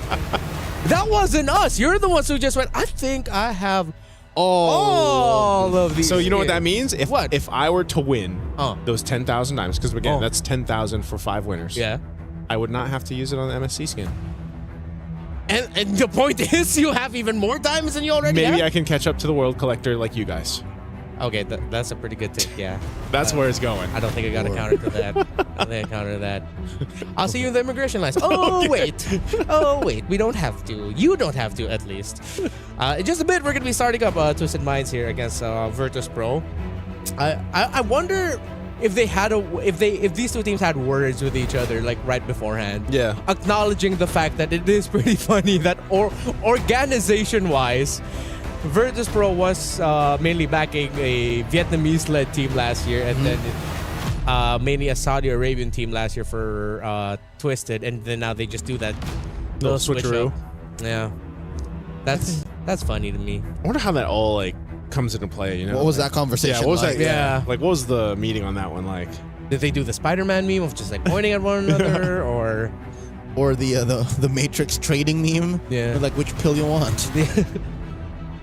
Speaking of, I as we look at the roster here for Twisted Minds, I suddenly remember Melee and her performance in MWI 2024 under Team Falcon's Vega ID. She is very comfortable with the assassins. She is at home with heroes such as the Hayabusa, the Lance. She loves the assassin. Even more maybe than Vival. Yes.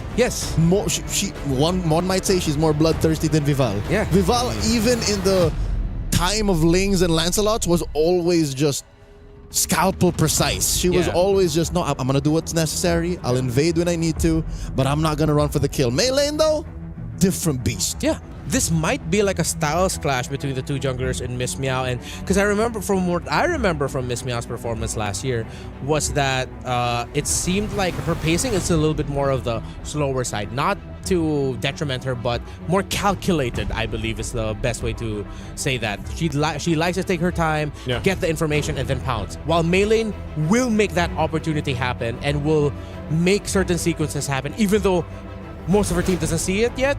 She's the one who's gonna go for the jump. Yeah, I mean this in the sweetest ways, but she hasn't taken that brawl server tendency out of her just yet, which makes for great games. And again, if you can get away with it and you can snowball out of control, it's by all means. Yeah, I think that's going to be one of the things to look at is, again, if you've been following some of these individual players or, because they've been on different teams, different organizations, you want to see that kind of that growth, right, that they've had over the years, over the seasons. I mean, someone too that I think of over here for Twisted Minds is Sa. Like, Sa has been playing for how many years? Oh, yes. Lilies, she was on multiple teams leading up to this. And it's Virtus Pro last year. Virtus Pro last year. And Sa loves MLBB so much. She does. And she is one of those more aggressive kind of style mid laners. Yep. And last year when they fell, she couldn't hold it. That was a tough one, right? So, how much has changed in a year's time, right?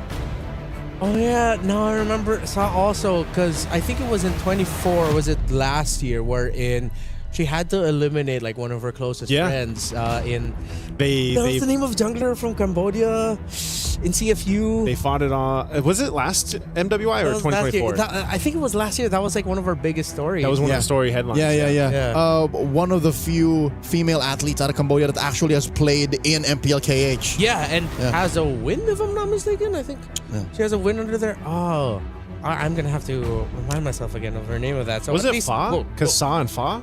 No. There was another one. Here we go. I would remember it. Okay. Yeah, I was thinking it was Fa because they were Sa and Fa, but I could be wrong. But again, jumping into this draft, let's go and see what will happen here. Dude, it seems like Atlas still definitely has a presence in the meta. He keeps getting banned out. He's not a bad pick. So as much as we want to veer away from the Atlases of the world, he's here to stay. You know what? You're not going to see his MSC skin right now. But yeah, it makes sense. And I think that's going to be the case even when we get to MSC, man. Real quick, before we analyze this, I just remembered. Yeah. It was Tagami. Oh, Tagami, yes. Yeah, that's from right. CFU. That's right. And then in an interview, they described that they were actually really close friends, Tagami and Sa. Yeah. So when Sa had to eliminate Tagami, and they had that picture of them, like hugging it out. It's like, I'm sorry, girl. But nature of competition. Yeah, I was going to say, nature of competition, man. Yeah. Draft. All right, let's go back into this. Freya, Marcel. Okay, so instead of being the ones to pick up a Marcel open for them, they want to force out a different ban. It forces out the Paquito. I think Twisted Minds are setting up for a trade in pick 2 and 3. I just cannot see it right now. Maybe one of them's like eyeing out the possibility of a glue getting picked up early on, maybe? Right now, oh, hey! Matilda. One of the heroes that we did mention earlier. Yeah. As a potential surprise pick of the Rome. This was a big target to ban out in wildcards. And when we did get to see it played, you know, there's an apparent reason, not only with the recent buff that she had for the Matilda, does a little bit more damage, you know, a little bit more of a threat, especially early on. This is kind of leaning towards what we were talking about with how there's roams that you could pick up that are actually able to put out enough damage to be a threat, right, early on. But not only does she have that with the Wisp and everything else, but now you provide your team with a ton of mobility, right? The Circling Eagle setup or the Guiding Wind that you have. So I don't know if we'll actually see a Fredrin come into play here, because now you have an Akai and a Gord being picked up for Virtus Pro. And Leo mentioned Barretts earlier. I think you just go ahead and lock in a Matilda and Barretts at the same time. You just have to time your Detonus Welcome really well so that Akai's heavy spin just becomes nothing. But if you time it before the heavy spin, Akai can heavy spin, and then he's out of the belly of Barretts. Meanwhile, the Gord into Matilda, is that a risky thing? Would you want to go up against a Matilda that could potentially bring someone to dive you? Again, I think it's one of those things where it's just like you're just hoping that you're quick enough to avoid. There's the merits, like you mentioned. You're quick enough to avoid a lot of the setup potential.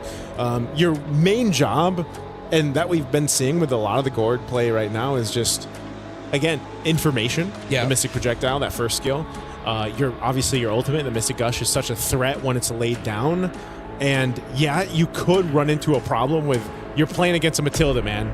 She's going to be kind of literally circling over you, and it could potentially be a problem for your Gord. But again, I think your job here is just, let me just be a glass cannon kind of concept. Okay, they close it out with a Moskov. If Twisted Minds play fast, and if they want to be really honest with this draft, which so far they are, they showed up the Matilda, we saw the Barretts come in, they picked up the carry so that they don't have to go up against it. I think they just lean in on the predictability of it, pick up an EXP laner that rotates hella fast, clears minion wave fast, so that you're constantly adding pressure to the map. Just play through raw speed, allow the Barretts to be the slower one, and maybe pick up a mid laner that could deliver the same thing. Fast rotations, fast clear, and then just constantly be playing hit and run. But if you play too much into that idea, they might be susceptible to suddenly like a Hilda or a Cho Roam showing up that just deals way too much damage. At that point too, you're just matching, you know, the fire for fire. Especially in the early game with the roamers here. So I think we'll see what this the last couple bans will be out as they come through here, but you got a good mix of just the Matilda utility, the Barretts that Leo mentioned earlier on, and you know, covering a lot of your crowd control and durability issues on both sides right now. Remember, one thing that we learned also from wildcards is that Matilda, her pokes are really annoying. You don't think of it as much, but they're actually quite disturbing. We've seen maybe one or two Matilda kills. Yes. So it's real. It's not something that we're just saying for the sake of, oh, cool, Matilda's back. It's just, it happens. And again, when you have the Barretts, which, you know, we spent a good amount of time talking about in the pre-show, it's going to help. Are we locked in saying that this Akai is jungle? Or are we open to, you know, maybe the swerve? Swerving it. This is Miss Meow. Like it might go into the roam instead. Yeah, I think there's a world where that happens. Could be. I think it depends on what they'll show up here. If they show their EXP laner and it is someone tanky, then I think you just put Akai in the jungle, then your roam can be a little bit more nimble damage. But if they show their roamer, then yeah, for sure you already know it's going to the jungle. I think I'm okay with them leaving the option of Akai as a flex. Yeah, you want to leave it to the last moment. Yeah. So commit to the bit, show it in... Okay, never mind. No. It's for sure going to the jungle now. Go for the God Thought. Maybe committing to the bit might have been a little too expensive, so confirm this is likely a jungle Akai. So he's not actually dead. Okay. Ganakacha 2 was one of the picks that was kind of slept on during Wildcard. It didn't pop up, I think, maybe once or twice. You know, we kind of shifted things from the revitalized roam dance between two teams when that's brought up. So this is very tanky on both sides. I feel like we're going to be buckled in for a longer game for this game one. I think Twisted Minds needs more ranged pokes to pair alongside the Matilda. Will they go for range? Oh, they go for the Lapu Lapu. And hey, Kagura. Hey, okay, Twisted Minds really showing us some more picks here. I mean, it's been a while since I've said or thought that Kagura would be a good pick, but I'm not going to say it's a bad pick, but I think I have to stick with my consistency with the theme of Kagura this year, 2026. It's that feeling. Yeah, it's that feeling. It's nice to see, though, because that's what I was saying. The mid lane is so narrow right now. Yeah. You know? At least we have someone trying new things. Yeah. I can't remember the last time Kagura was a legit like prio pick. Yeah, like a threat too. I remember more times when she was actually banned because of balancing issues. Oh. Despite the creativity of the Barris and Matilda, I think I might have to lean towards Virtus Pro here. With it being a little bit more with what we understand to work. Guinevere EXP lane for Rafa. Is that how heavy Kagura is right now? Maybe. That's what it looks like. Yeah. Because they needed a bit more setup also. They needed another hero to... Because Kagura has that built-in Purify, so... Interesting choices. Interesting choices by these two. Sound off wherever you're watching. Who do you think between the two more interesting drafts would be able to win this? Is it Virtus Pro or Twisted Minds? I'm going to hand you off now to Nice and Leo. Here we go, and welcome to the second match here for Stream B. Once again, there's two streams going on simultaneously right now, so you guys are joining us here for this one. It's game one of this best of three. We'll find out who moves forward. This is an interesting draft, to say the least, just because, you know, it's quite different from the chaotic compositions we saw set up in our first match. We are going to take a little bit of breather so we can talk about this a little bit longer here for this one. Even looking at the emblems, anything standing out here? No, it's pretty much standard. I love how both gold laners just picked up Master Assassin. Yeah. Like, we're going to fight. I think they want to fight in that gold lane early on, man. They don't want... And they don't expect rotations from anyone else. Yeah. So, I'm glad that both came... You know how it's like a game of rock, paper, scissors? Yeah. It's like, we both basically pick scissors. So we both just go for it. Yeah, and then it allows you to go again. Yeah. Because what if I went for the Master Assassin and then you went completely elsewhere? What if you decided to risk it and went for something like a mystery shop? Mystery shop. Right? It's like you greed out. Or again, you play a little more conservative and play Tenacity or something. Yeah. So at least now we know that that's going to be a dead lane. It's a full mechanical matchup. In mid... Okay, let me play devil's advocate. You and Renmar were a little more skeptical. I just mentioned the facts about Kagura. What if there's a reason why Sa picked this up? What if this is something that, they've been practicing for months now? That's what I'm saying. It could just be one of those picks, right? One of those comfort or a Saw thing. Yeah, it's like maybe this is her favorite hero. Like this is one of those comfort picks, incredibly in her favor. But also, not only that, I just think maybe you're just playing around the fact that even the Matilda does enough poke now. Yep. I mean, even better now, and you can set things up, whether that's with the burst that comes with the Kagura or utilizing that Circling Eagle to set things up for your team. That and Twisted Minds, their lineups look so tightly packed. When you look at something and I like the way that's built. Yeah. I like when you put all of these together, especially with Chincha on the carry. Like, that's the icing on the cake. Yeah, Chincha, she's going to be able to shred through that tanky front line that we're going to see here from Virtus Pro. Again, the play here, this is what we were talking about. I guess we're seeing a preview of that in the gold lane. And they're going to poke back and forth. Turtle will be up here in a second. And so Twisted has control of this area. Daisy, level 4. On her Lapu Lapu. Still trying to get there for the Guinevere over here for Virtus Pro. Minion's going to go ahead and charge in, but they might be a little bit off for this fight here. Okay, in comes Miss Meow Daisy with the bravest fighter, the flicker to re-engage, finds Livin. First blood drawn by Twisted Minds, and Maylane, despite the heavy spin, gets the turtle. Free kill and major objective. Sa with the flicker forward, pushing deep enough to threaten Grand Theft Orange. Twisted Minds just a second away from being called guilty. Rafa backs off. Maylane wants it. Maylane's gonna take it. Maylane just got a whole lot And this is, I don't know, maybe this is one of the things. You are a threat enough in the Barretts, even if you don't get any kills, but just roaming around, being that threat of I've got a Daytona's welcome, I've got the Matilda with me. I have pretty good damage, too. I think that's the surprising factor with the Barretts is you've got a good enough damage in your kit early game that you can be a threat with the rest of the team, right? Look at that little moment. Chincha just laughs it off. Did not expect to see Minun come out of that wire brush and yoink the crab away from her. That's priceless. Yeah. Hey, Whoa! Whoa! Oh, close. All right, Daisy's fine. This is what I was expecting, Leo. Like a bit of a slower paced game, just for the sense of the compositions on both sides. But look what's happened here. Twisted has pretty much built up, 1K lead off of a turtle and a kill. Yep. This is up to the MO of how Maylane wants to play. Sure, you're looking at Chincha as the main core, but the first 8 to 9 minutes, it's on Maylane. Yeah. This is her version of her aggressive self. In this new Twisted Mind V and Shell. I think I'm okay with it too. This Barrett's coming back into, I wouldn't say the forefront of the meta just yet, but like it's popped up now a few times. We'll see if that's still going to be the case, but it's more so I feel like it's one of those things where it's just paired up with Matilda and a Sky Piercer for some. Yeah, and I could be mistaken. I will see it as soon as the item check comes up, but Maylane picked up a War Axe? Yeah. Huh.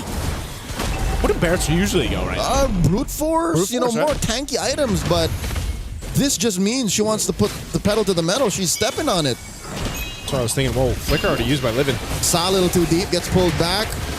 Livin pops the gush, cancels it just as quickly. Daisy against 3. Rafa goes down. Saw finds her. Maylane secures the turtle. The Revitalize will not keep them up long enough.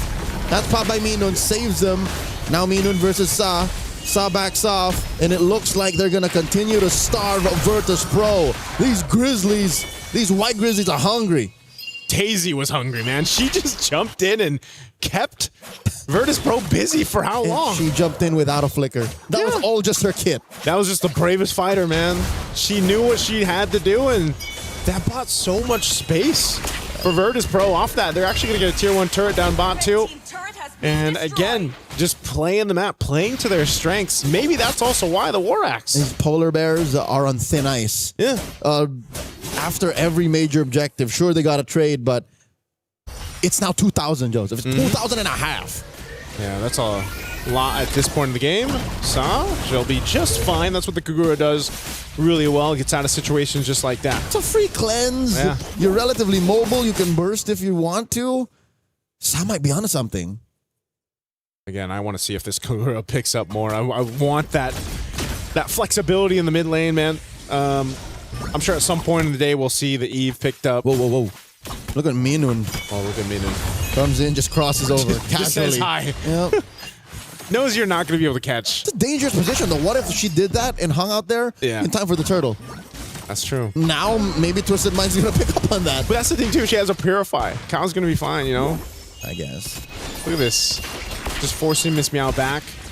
The rest of the VP out of the turtle pit. I mean, they still have plenty of time for this to come up. I think one of the missing components here, Leo, is for Livin's positioning on the board. It's exactly what I was worried about in the draft. Which is made all the more worse by the fact that Virtus Pro does not have a traditional front to back. Yeah. Their formation is wherever Miss Meow can take it, where Minun lands a solid taunt and AOG, where Rafa can find the full combo. And this is an XP lane win. I don't expect it to build full tank. Livin here, down to a 10th of her health, very low. AOG defensively used. They find her, but the Revitalize keeps Livin alive. Miss Meow pushes back Twisted Minds. They save their skin, taking Cow on the way out. I am so surprised Livin lived there. Like, she survived, and I think Cow's just like, I want to go for this. This is my moment. And she got stopped in her tracks. Revitalized diff. Yeah. They pressed the winds too quickly, and they couldn't close the gap, deal the damage when it was necessary. Yeah. You see that too. Minun picked up an early. I feel like this is an early Guardian Helm to deal with some of that kind of burst, and that she's just going to be in the whim of it. Yeah, the damage is a little too spread out. Twisted Minds, if I could say, oh, wait! Look at this. Full combo on Sa. Didn't even get the cleanse. Oh, well, I guess she did hold that brush a little too boldly. But I was saying, as the Gatot, I get why. Because look, physical, magic, true. It's a little too spread out. So she's just like, what if I just get HP? Yeah. Might be the best case scenario too. Again, it's it looks like Virtus.pro, they are gonna have to slowly crawl back into this game. You're talking about a 3,000 lead up to this point.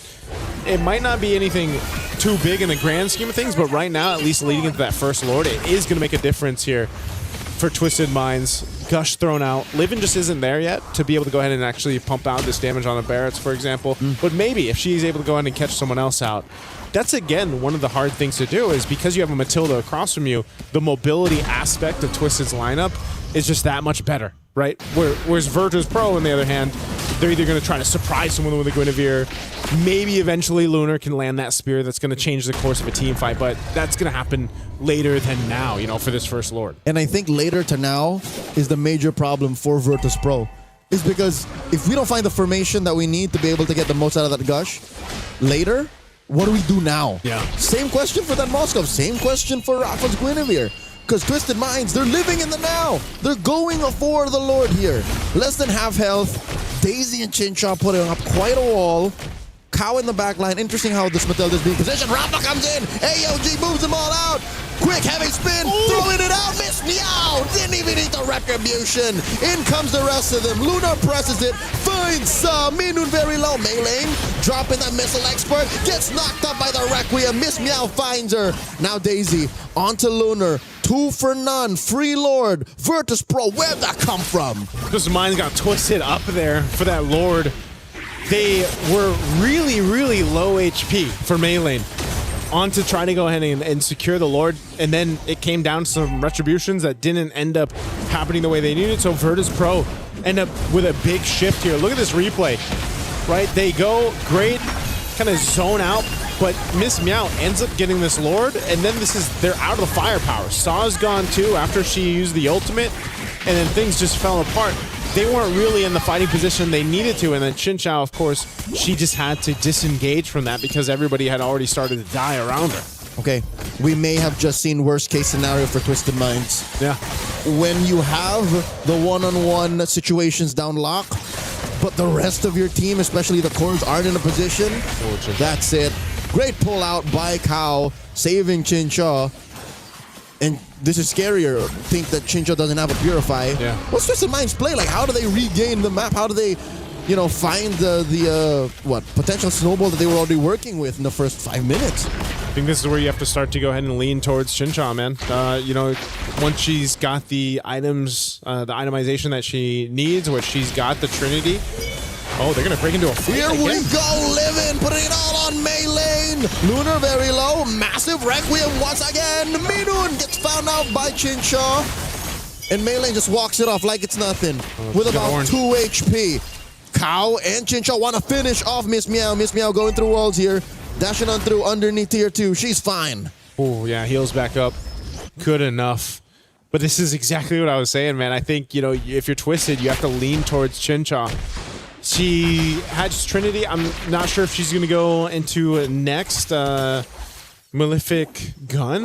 Yeah, I think, fourth item. Yeah, I think the gun. Yep, Brute Force was picked up too for melee, so defensiveness is there. She already got Oracle. What I was expecting. So it's War Axe, Brute Force Oracle. I would have done it. Brute Force Oracle War Axe, yeah. But again, it's a new metagame. Barats is a upcoming hero that we might see more often now. I'm impressed though by, again, how Virtus.pro got away with that Lord. I want to see them take advantage. I want to see them, you know, push the tempo here.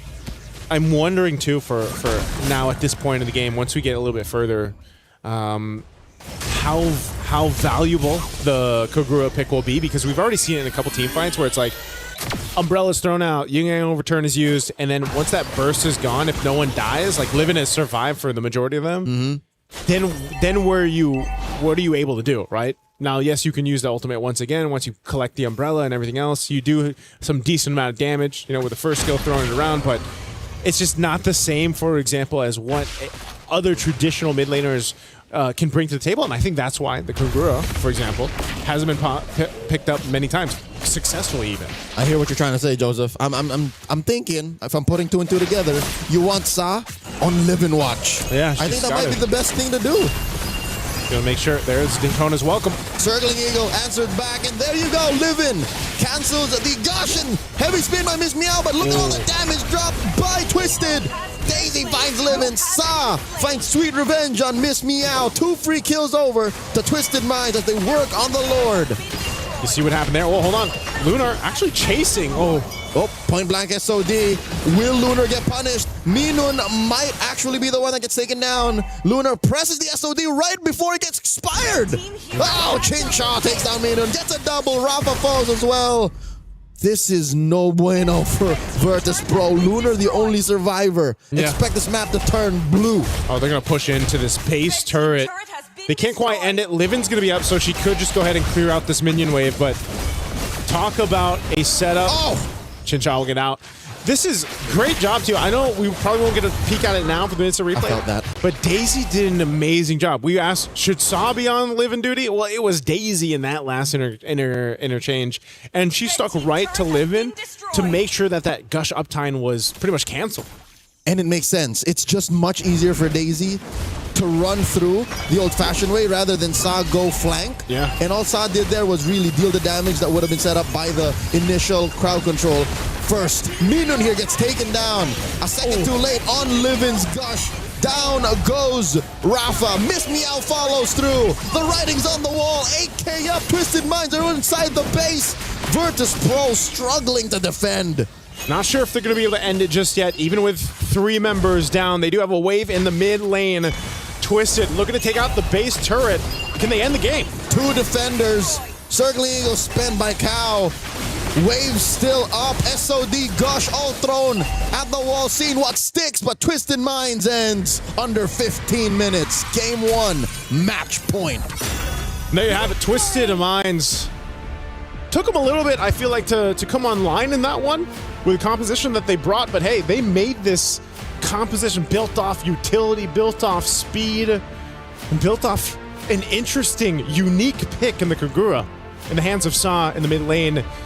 And it all came together here. And this also allowed Chinshaw to just kind of have free reign on the carry.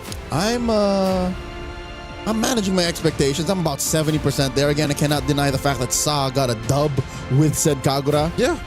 But maybe given how tight mid is, you have to slip through the cracks. You have to have your own little flavor, and this is hers. Yeah, this was I don't know. Renmar, what do you think? Were you surprised, especially with the Kagura pick here? Well, yeah, the Kagura pick to me was just... We were talking about it. Gideon, Lafell, and I, we were just all looking at the Kagura pick. It's like, wow, you guys really leaned in towards honesty for this draft. Yeah. But hey, it seems like honesty is the best policy. The Matilda first pick, showing it up right away with the Barretts and the carry. Clearly, they made the choice and they rushed the carry because they know that if it was the Gordon carry together in the mid to the late game, then that Barretts would not have a good time being able to hold the front. I think what we saw here was Twisted Minds, like John Wick-esque focus and sheer will of just, we want to play this lineup and make it work. And they made it work. The Barretts and the Matilda together somehow just could not allow VP to play comfortable at any point in the game. Yeah, this was it was a mix of also and in this game, not just the Barretts, the Matilda, and like we said, Sa, but I think Daisy did a great job here. Oh, yes. On just playing, whether it was live in duty or if she had to peel sometimes, but especially towards the end when it became that Mystic Gush was a threat, Daisy had to be the one to go and lock down and make things happen here. Which kind of works because given how deep you already went and halfway through getting to live in duty, yeah, you would have used the majority of your damage reduction to even survive and threaten killing the Gord. So it's just perfect. I'd say if we had an MVP here, I would personally give it to Daisy. To Daisy? Yeah. On the Lapu-Lapu. Yeah. Well, I mean, if you do look at the Romid trio of Twisted Minds, they need an enabler. That was one of the things that we suggested. Well, to be fair, we suggested fast rotations. But that's in another way, you could look at that as an enabler pick. And Lapu-Lapu does that. I thought personally that we'd see a little bit more of a match that highlights individual skill, but Twisted Minds as a team were quite flawless here. It was less about the one-on-ones. Maybe that's why we put so much pressure and impact on the Kagura. That wasn't it. It was more of what can I do so that the other four can do their thing. Yeah. And then we all just converge and come together, which is the complete I want to say complete opposite, but it's the antithesis to what Virtus Pro did. Because Virtus Pro, when you look at it, it's like, yeah, Moskov can do that. Yeah. Yeah, the Akai can do that. Yeah, the, so-and-so. But that's not what they needed. It was so hard to pick him off one by one. It was not working. Yeah, and I feel like that yin yang overturn, that window that I was concerned about from Saw ended up being enough. Like there was enough damage throughput, enough. I don't know how many stacks she had on the Skypiercer, but I know she was enough of a threat to actually keep some of the important people at bay from Virtus If Pro. I were to just eyeball it, she didn't have many. One or two, maybe. Yeah, it was more the threat of, again, the Lapu-Lapu, more the threat of just the Barat sitting in front of you, and why is it not dying? And of course, Chinchong. This is going to be a difficult spot right now for the Virtus Pro, where they are going to be looking at this like, what do we do? How do we deal with this? They're honest with their picks. It's surprising, and we're going to have to think of something new here, a new strategy. Let's see if Virtus Pro can deliver that to Forza game number 3. Speaking of new, there is a brand new interactive effect for Rhino Day now available. Check it out and join the celebration. It's Happy Rhino. Have they finally made it official? Happy Rhino Day is the day we all turn epic again. Is that what you call it? Yeah. Is that what you call it? I've always called it just Rhino Day. Where is that from? Because it's the Rhino logo, of the Epic. symbol of the Epic is Rhino. So now they've made it official. It's Happy Rhino Day. Happy Rhino Day. I'm happy about that. What is Legend a lion? Yes. Legend is a lion. And then Mythic is a dragon. Yes. Mythical and Immortal is just Glory and Immortal are just variations of a dragon. Of said dragon. That just becomes more and more blue crazy. and then gold dragons. Yeah. I'm gonna have to go check those out. Yeah. I love interactive emotes. Yeah. My personally, my emote is our big old bee friend from the Philippines. It's just funny. Oh yeah. The little jingle going. Yeah. No, I'm still on the Get Ow. Okay. Me too. And Patrick. What I love about Get Ow is it's a regional exclusive. Yes, it's a regional exclusive. I'm wreaking havoc as a Balman in the EU server, and I'm killing everybody's like. And they're like, "What is this emote?" And the Patrick. For those of y'all who are unaware, it's a cultural phenomenon in the early 2000s. It's a Filipino girl group. Yes, I think every region has a region exclusive. Plenty for sure. Yeah, there's plenty of like region exclusive ones. Pretty wild. Yeah, that's true. Yeah, if you've missed that episode of MPL Philippines, I feel sad for you. Go back. Watch. It's out there. It's out there. It was I believe it was like an Onyx Aurora match day. Yeah. And then in the middle of it, we just go for 12 minutes. We just celebrate. It's SVG. ladies and gentlemen, it's the international rivalry, and it's this what's taking over. Yeah. Get out. Oh man. I just realized how this table is so Filipino right now. Hey, I mean, I love you guys, but I think even like. We need some Malaysian. Here's the here. thing. Hey, we'll have a Malaysian here in a bit. We didn't choose this. It just happened. It just happened. Can we just remind the world that we do have a Malaysian? Lafel, can you just show up right here and wave? Just to remind the people that this isn't like an all Filipino stream. Yes. It is still the Women's International. And we got Lafel. is.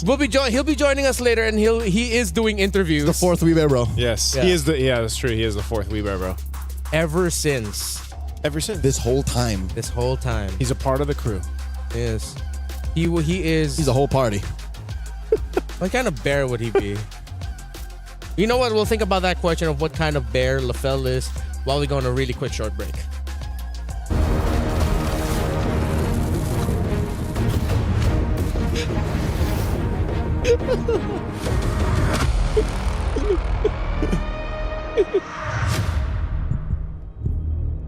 Yes.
right, we are back. Still waiting for the draft for game number 2 to start between Virtus Pro and Twisted Minds. Both teams are now back on stage, and you're still here. It's us, We Red Bros, Leo, Naisu, what's up? Renmar is my name. LaFell is waiting in the wings. I really wanted to say LaFell, but I realized, wait, I'm introducing myself. He's later. Who am I again? You're Renmar. Speaking of identity here, it's unfortunate that because of the dominant nature of Twisted Minds in game number 1, we really didn't get to see enough of the identity of what being Virtus Pro right now really means. Yeah. There's a pick that I want to go back to, and we had reactions towards it. You think that Guinevere XP was too much? It was too much that it was like too little in the game, in the grand scheme of things. The fact that where it ended up in was neither here nor there for when we warned them about it. It's like, remember how when Guinevere comes out, you're like, oh, that better be jungle. Yeah. And then, whoop, got swerved over, showed up with an Akai. What is this? And then it ends up in the EXP. So, yeah, this might have been a situation of, you kind of overcooked. Yeah. The overcook, I think they were also left with the lesser of all the gold lane options. Moskov is great, and clearly Virtus Pro, it seems like at one point they shifted towards, let's just build a strong front for the Gord and the Moskov.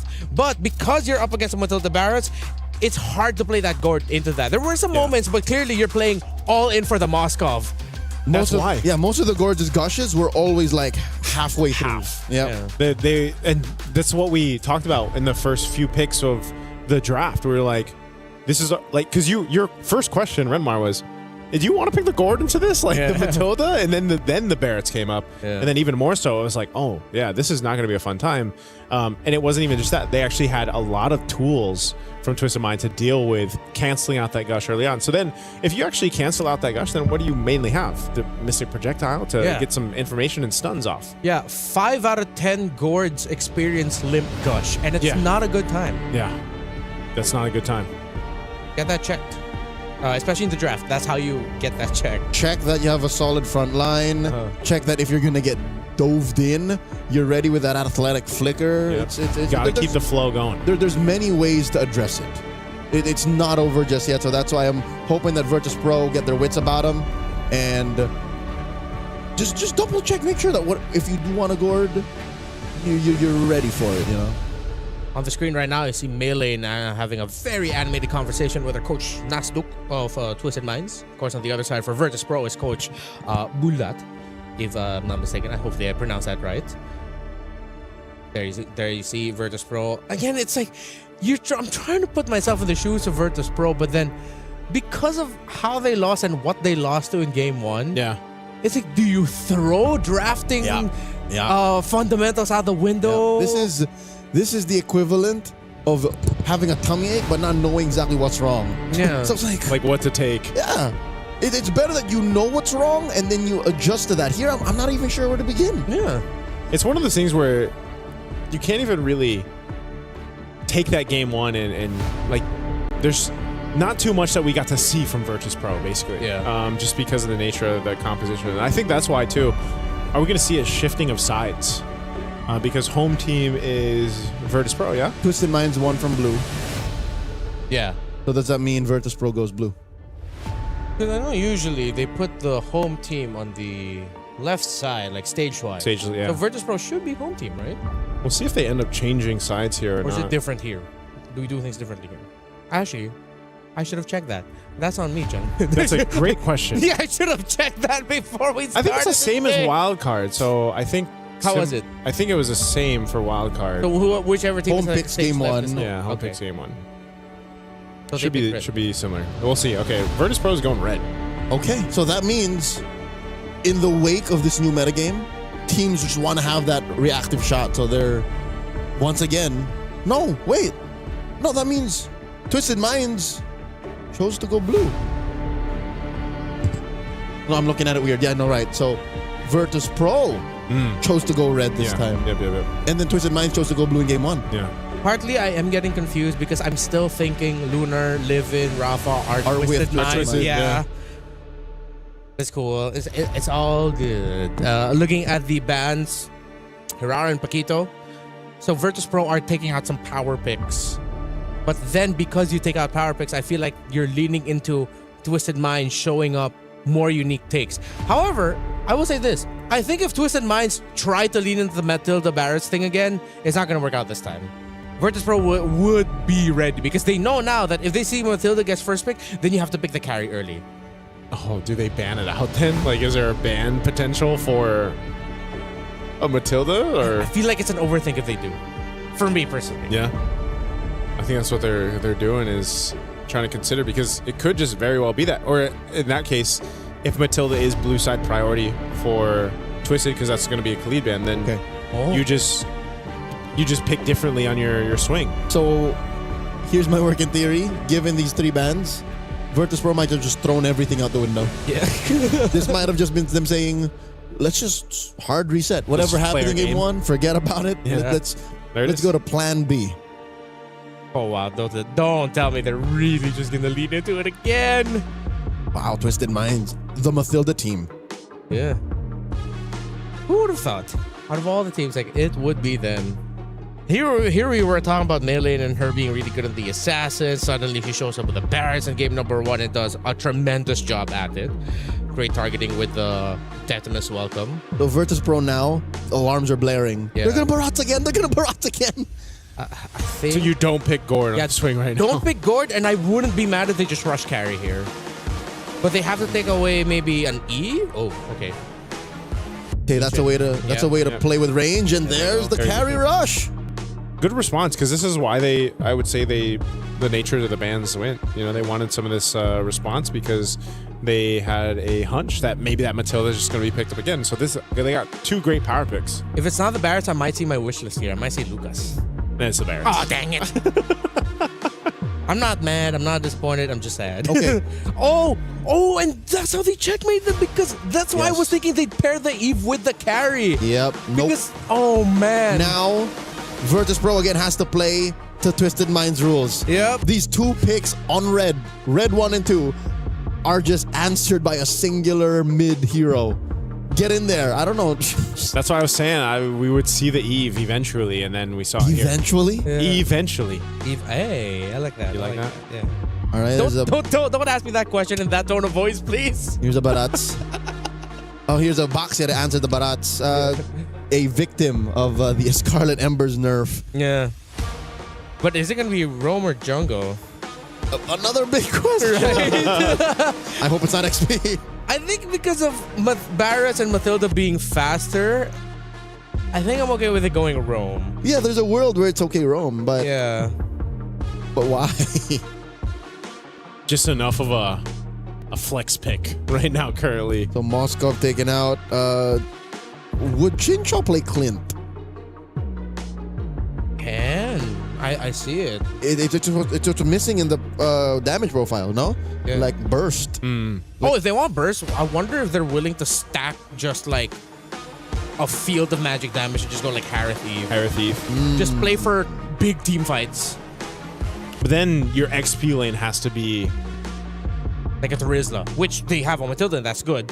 Then you don't have to worry about the Valir because there's the juice in. Or is it just like a Lapu Lapu again? Actually, well, yeah. I mean, with how good Daisy was. Daisy, yeah. Just continue that vibe. That spans that Granger. We might see that. Okay, again, you're looking for burst. Granger provides that, if that's the train of thought we're going with to build up the Conjure. That lineup. So that's a couple of pick-off heroes. Yeah. That's the answer to the Matilda, so that you take away the Matilda or the Eve. And then you lose a combo. Yeah, you lose a combo and you lose a big piece. Okay. Red 4, the pick for Virtus Pro now. They are still lacking an XP laner and what seems to be a roamer. I'm thinking maybe Alice or Yuzong, the EXP. This is going to be Esmeralda. Oh, all the shields. Yeah. A lot of shields. Not a bad pick. Yep. Solid choice there. Esmeralda recently just got a little bit of buff too. Yeah. And now the suggestion of bringing out the Harith, I wouldn't want to do here. Yep. More shields.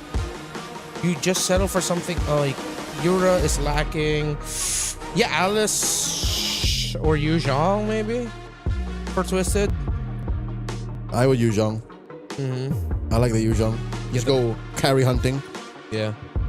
Nice Petri, but then in the long run of it, the Esmeralda might just be too much for Twisted Minds.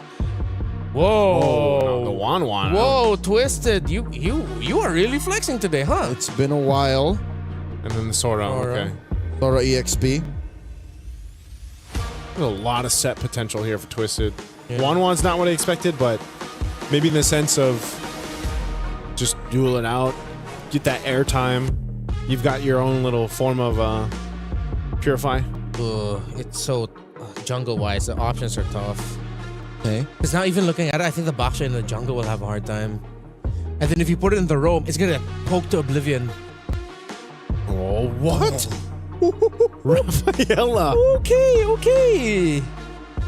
They decided to match the little speed and trying to buff up the Baksha. For Virtus, I think the Esmeralda is the X-Factor pick, but in the big picture, I just prefer Twisted. And we know how Twisted plays with a lineup like this. Yeah. So I can see the recency bias at work, which again just makes sense. They're at match point. For Virtus Pro though, it's so honest that the response to that Eve, the response to the 1-1, okay, let's deny the real world. We're gonna have to cross the threshold, but it's fine. Deny the crossbow of Tang. Let's just get on out of here. I don't think they have enough burst to stop the 1-1 before it flies up. Yeah. Unless they somehow catch her early, get the needles out, and then are still able to follow through. What is the damage profile? It's literally just a carry. Because the Esmeralda, you kind of have to walk into that. Yeah. I don't know. Let's see.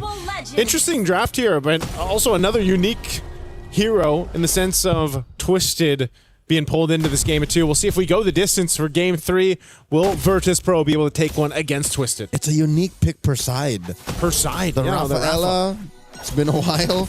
The 1-1, again, for a year or two in recent history, was #1 ban. Like, you just got to get rid of the 1-1. That's how bad it was. I like this too. You see Lunar. She's got tenacity this time, right? Yep. Little different choice on some of the emblems here instead of what we saw previously, yeah. Play it safe. You know you can't win every single duel. Yeah. Melee here. Trying to double camp. I'm pretty sure that's not how it works still. You could try, but miss me out. Crossing the threshold here. Helping score that early Little Wanderer. So even with the changes that we've seen on the jungle and some of these tankier heroes, seems to still be the main way to go. You know, pick up the Bakshas, pick up the Barretts, pick up... Eventually we'll see the Fredrins, It's not like they're completely dead. It's just they were cut down a peg. Yeah. I don't know. Maybe they're going to be cut down a little bit more. Are you thinking they can still get nerfed? Yeah, I don't know. It's such a weird thing to be back into this basically tanky meta in the jungle. I mean, there's still room. There's still room for flexibility. We saw that already in the wild cards. But I'm just wondering if that'll end up being the course of, the MSC and MWI as a whole, where it's like, yeah, we find ourselves in this once again. We gave the MSC skin to Baxia this year. So it's part of the plan. Yeah, it's Moonton's at work. We see the grand plan now. Turtle spawns in the upper quarter. It's clear that for Virtus Pro, it's no problem for them to quickly rotate. Again, you have a Baxia, you have the Rafaela. They started up. It's Maylane pulling it slightly over to their side. Sa holding onto that RWM. Rafa with the jump in. And the crash. Shifting skies. Look at the damage. RWM Miss Meow secures Livin with a Crimson Bacon. Maylane very low gets pulled out by the guiding winds. Ooh. And there is first blood. Double kill for Maylane. Miss Meow falls. Rafa flickers back. Sa flicker 2. Void Crystal takes down Rafa. And down bottom, can Chincha win the duel? Chincha already took to the skies. Both gold laners have already used their ults. Yeah, they've both been used. Sa's there, though, and Chincha, they're going to go for Lunar. Sa drops it. Needs a little bit more. Minu to the rescue. Lunar's fine. Yeah, she's got the heal. The timing was just off a bit. Whoa. Uh-oh. Did she get it? Cow got it. Cow got it. Okay, it went from worse to bad. Yeah. Cow gets the orange buff away from Miss Meow. Denied. And Twisted potentially almost got a kill on this bottom side Lunar, but good thing Minun's there to go ahead and heal her back up. She will go ahead and get this reset going. But yeah, you already saw that fight break out. You see how much damage potential too comes from a Barrett's early game. Like that's crazy. And there isn't even the War Axe built up. And I'm thinking, is she going to build War Axe first? Yeah. Is this going to be a different build path? Looks no, like it. It's the same. It's the same build. First item war axe, and she gets it at 3.5 minutes. Yeah, and she comes. No, she did not steal it. It's Miss Meow who gets her own buff, but Detna's welcome plus the RWM. Crimson Beacon won't save her. Miss Meow goes down. Minun falls as well, living back it off. But Chinchao once more. Chinchao gets knocked up, cleanses, and she's fine. They're backing off. You're seeing it, man. You're seeing this Leo in action in a lot of these early skirmishes where Virtus Pro just unfortunately cannot go face to face. When there's a stacked up Barretts like this and the rest of the squad, there's too much even slowing them down to like get away. You know, whether that's with the real world manipulation from Saw or not, or trying to run away with having a Matilda chase you down and bring back one of the members of Twisted. Virtus Pro just doesn't have a plan to deal with that, and now they're gonna have to watch this second turtle go in the hands of Twisted. Yeah, they got the first one, but Twisted will easily get the second turtle of the game. My lord, are we seeing a Vietnamese Ube, Joseph? 3,000 gold up.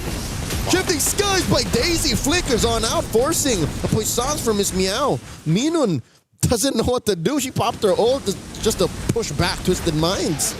I'm wondering where, again, this Rafaela pick, it's great to see the unique heroes pop up. It's great to, you know, see some of the flexibility in the draft, but the Rafaela in this picture, you're kind of not able to do too much. And if you compare it to what a Matilda brings to the table, it's, you know, you almost just feel like a heal bot at this point. I don't want to call it this early, but with about 2,500 up, 5-0, a major objective taken down, it looks like that Rafaela is the glorified babysitter. Yeah.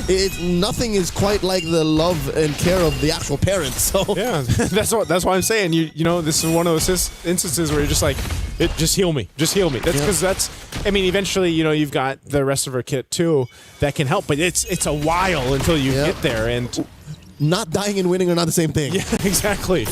So that's why Twisted is continuing to take down the space, take down the map. These turrets are easily for them to take down because Virtus Pro just can't fight this. Shifting Skies into the RWM. Minun gets taken down. Daisy, the alley-oop from Sa. Just like that. Under this turret. Oh, the charge up. Detna's welcome, finds one, it's living. Get in my belly. Throws it over, scores the kill. Take it to the skies. It's Chinchao.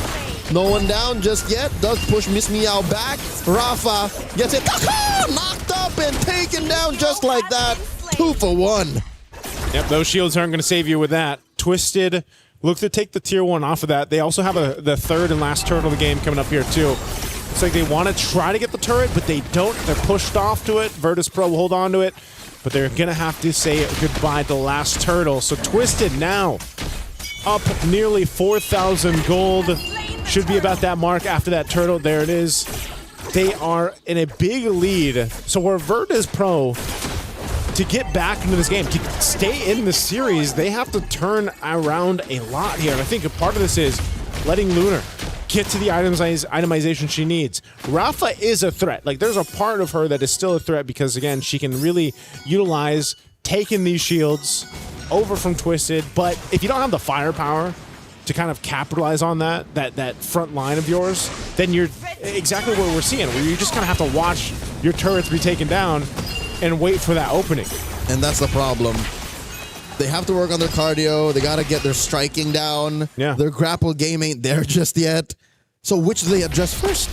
I don't know, man. Do they take care of the map so that they can farm, or do they farm up so that they can eventually fight on the map? Shifting Skies, buying time here, looking for the engage. Miss Meow rolls out to the side.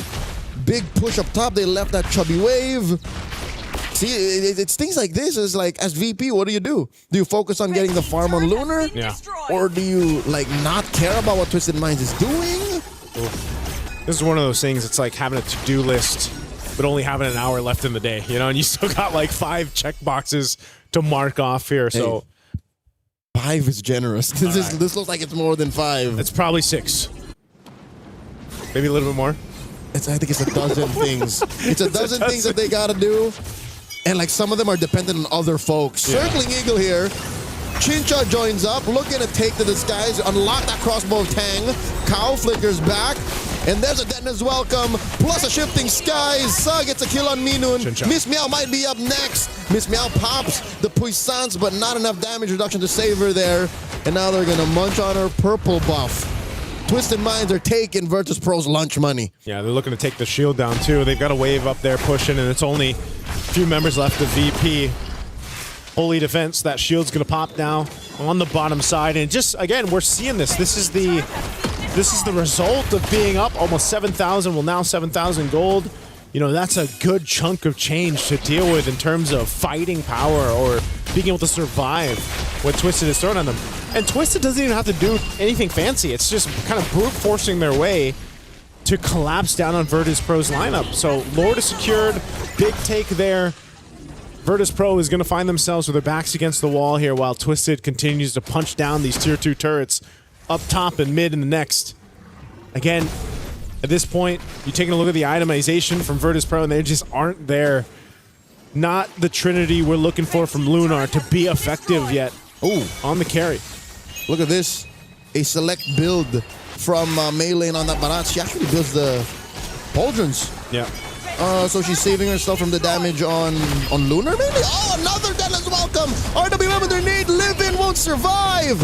A pick-off underneath an inhibitor! Yeah, that's how you know it's a really dire situation to be in. Almost 10,000 now up to this point. Twisted has just kind of picked and chosen what they wanted to go and take from VP. And now as the Holy Defense will pop in the mid, this slow push from the Lord down bottom.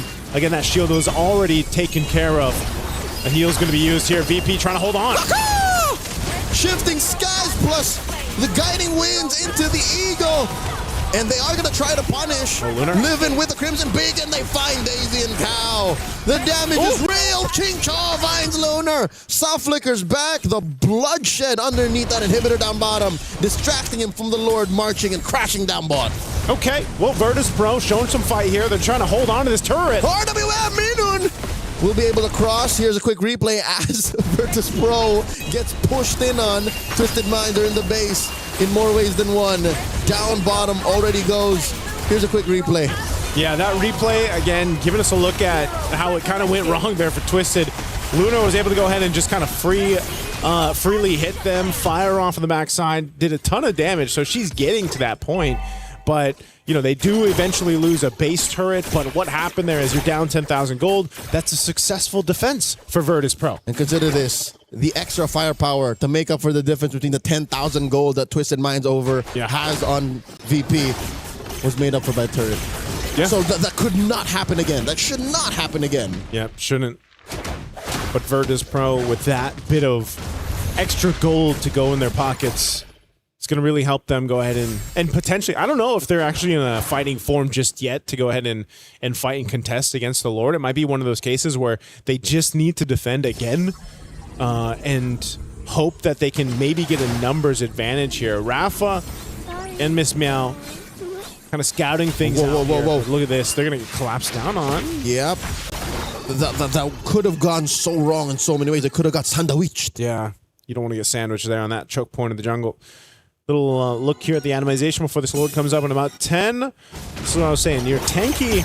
You're decently tanky on Rafa. Miss Meow too, trying to get to that point. Even for the Rafa Element, the most interesting pick on this side for Virtus Pro. Flask of the Oasis and Enchanted Talisman. They're going to force a fight. They find Ching-Chaw. She's in trouble. Gets taken down by Rafa. The RWM able to help him recover. And they do get on out of there. Lunar finds Daisy. 2 free kills. Make it 3 as Melee falls in the hands of Livin'. All Virtus Pro. There's the Virtus Pro we wanted to see in game 1. And now off of that fight from a base defense to this to punish Twisted. They've got themselves the Lord. Virtus Pro, they're going to go ahead and push it down mid a little bit further while Twisted tries to defend. They did not respect the damage output out of Virtus Pro. Ching-Chaw put herself literally in the middle of 3 members. All Virtus Pro.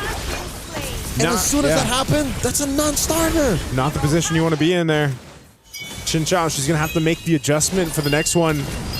Oh, they're actually going to be quite aggressive towards Miss Meow. Good backup here from Livin'. Virtus Pro, man. Gotten themselves now pretty much 8,000-ish gold off of the deficit we saw them defend against towards the base. They have a Lord with them up top. not evolved just yet. We're just nearing that 14-minute mark into this game. Whoa! They force Daisy onto the lightning form. Helps her dash on out. RWM, look at the positioning, the angle that it's at.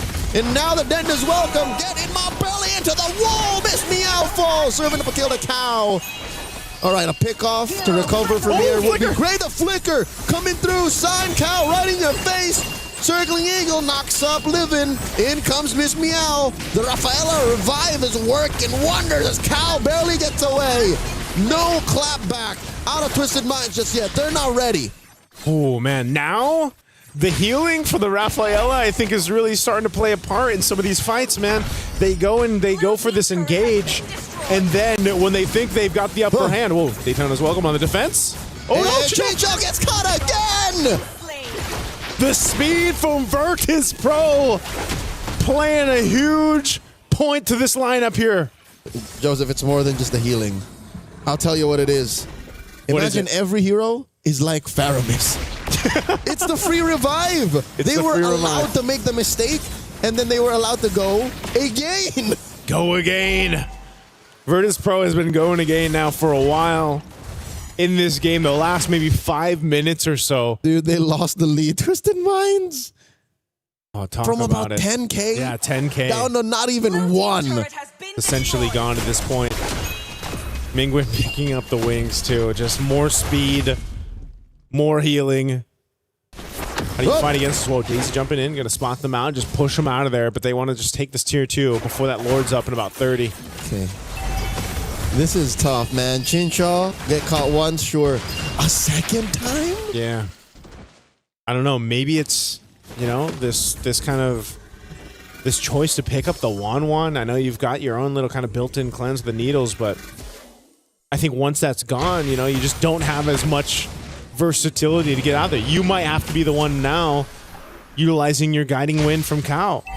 A lot of times it's been melee, but you might have to shift things over here if you're Twisted, especially when it comes to this Lord fight. It's going to be a slow one that's built up. Right now, Virtus Pro has control of the space, while Twisted is looking for their own angle. You've got Rafa up top, pushing up that wave on the top side. And this is going to be a slow one, but I guess the one plus side to this for Twisted is they got that long lane, that big wave pushing down bot that Rafa's got to deal with. They send her home.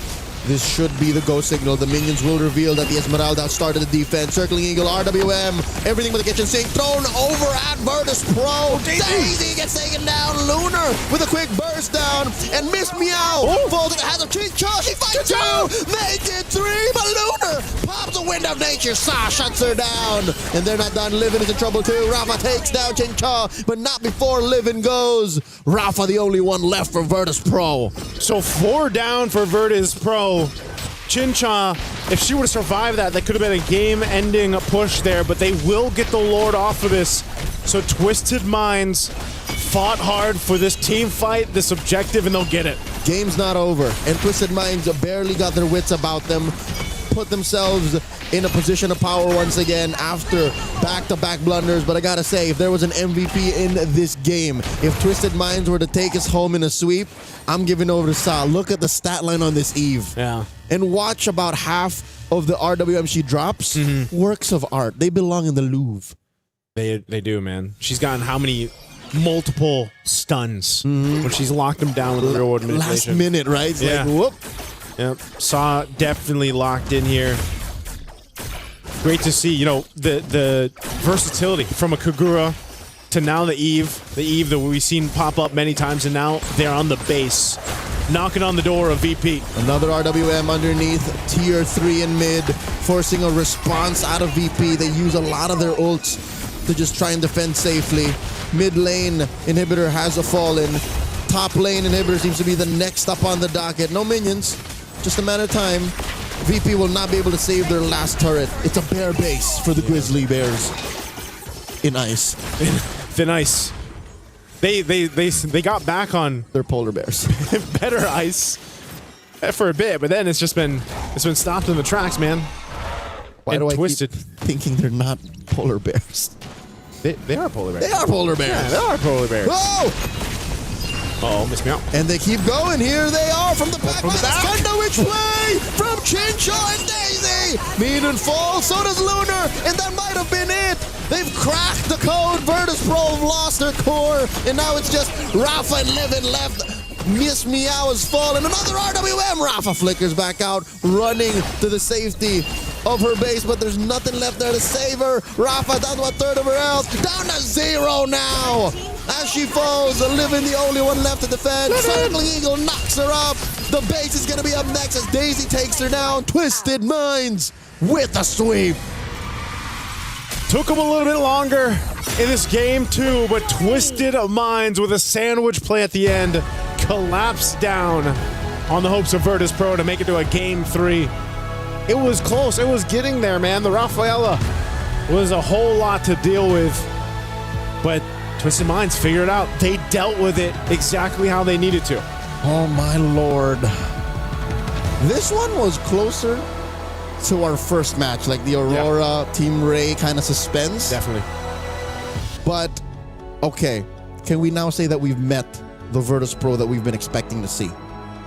You know, I would say we saw the shades of it in this one. We saw a glimpse. We didn't see everything, but definitely if we go from game 1 to this here for game 2, this is the Virtus Pro. We saw shades of that come together, but it wasn't the execution to get them the win. Congratulations, Twisted Minds, ending the series with a sweep. Once again, bringing out the Matilda and the Barretts, being honest with it, and that little bit of decision-making in the draft, picking the Juice in instead of the Eve, when we were suggesting pair that Eve with the carry. Because of that, team fights were difficult. However, as you mentioned, the Rafaela and the Constant Revives were keeping Virtus Pro in this game. And I was surprised by it. I think that's when that's when we started to realize the value of the Rafaela besides the heal and besides the extra movement speed. It's just that you have a little bit more room for mistakes. Yep, the macro timing has changed. It's like, imagine if you live your life and you only need to sleep 4 hours a day. How much more productive would you be? You'd have so much time. Yep, and that's what allowed for Virtus Pro to kind of in the late game buy things back. In the early to mid, for sure, it was the healing and the movement speed. Yeah. But as soon as Miss Meow died and then they revived her, it's like, whoa. Yeah. I think not only that too, but like you called out, Chincha was picked out of position a couple times, but also I think that was just the nature of also being on a 1-1, for example. You only have so much, you literally have like one tool to get out. And I think, we saw the shift of guiding winds being used by Melee, and then eventually it was also Chincha or like the rest of the squad to kind of make use of that, because Virtus Pro was really good at utilizing their own speed potential to try to collapse on Twisted. But there was a quick answer, and once that positioning from Chincha was fixed, you saw how much of a threat. It's been a while since we saw that, man. The crossbow of Tang changed the like tides of some of these fights, and you're taking down 2-3 health bars with that one ultimate. Not as deadly as I remember Crossbow of Tang being. Of course, there's been a lot of adjustments to Crossbow of Tang over the past few patches. Still something to respect when it happens, but it wasn't the instantaneous reward that I was looking for from before. Still though, Twisted Minds played this really well around their comp, and to be fair, so did Virtus Pro. Lord 2, when they were able to get that, it's because I believe this was Lord 2. Yeah, just watch Lunar here, even though it gets caught out a little bit, actually was able to sidestep, get stunned, but still able to free hit. Meow and Minun collapsed around their carry really well to add a little bit more bodies to help defend, and it worked out. They were able to get the Lord of that after that. But every team fight after was just a reminder of how difficult it is to fight under the box of the Eve. Yeah. Leo said it, man. Saw's Eve here, just phenomenal. Multiple real-world manipulations, multiple stuns on multiple members of Virtus Pro, I think.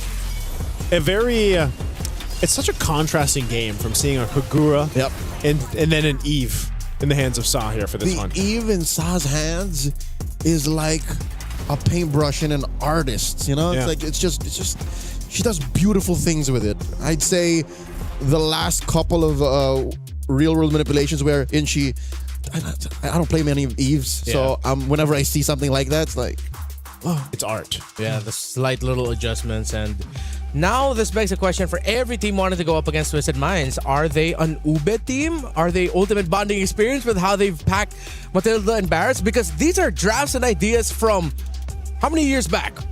5 years. 4 or 5 years ago? If you're talking about like OG Ube, Yeah. it's been 5 years. Yeah, 5 years. And because of the shift of the meta that we've had recently, it's like, hey, we can bring back these old ideas. That's wild. We didn't even posit this possibility earlier. And this is perfect because the originators of the Ube, Blacklist International, the M3 World Champions, they didn't care when patches happened. They just always played the way that they played. They played their game. Yeah. And what I see from Twisted Minds are a team that are thinking the same idea. Let's just play our game. Whatever we prepared, our idea of how to play this current meta game, let's go with it. I have so many questions for them, and hopefully Lefel gets to answer ask some really good ones. He's preparing our 2 ladies from Twisted Minds for an interview right now. But what do you guys think? Is this like a Twisted Minds identity? Is it too early to tell? Is it homework specifically for Virtus Pro? I think we're going to see more of the Matilda Barretts combo and more of if teams opt for Ube strategy. I think we'll see shades of it, but Matilda Barretts is going to be a thing, and that's why same thing when it popped up maybe once or twice at the wildcards. Teams just started to kind of like ban out one of the heroes just to go ahead and cover the base of, okay, well, Matilda's not going to be there. So that kind of dealt with a lot of the setup that you see with the Ube strategy. I agree. If there was one more important than the other, it's the Matilda. Yeah. Barretts alone could be scary, but the fact that your whole lineup suddenly has an extra dash and you have out of the roam, good vision, good mobility, she's just too much. So I think moving forward, especially in the next round of the group stage, take care of Matilda. At least have her on a watch list. Yeah.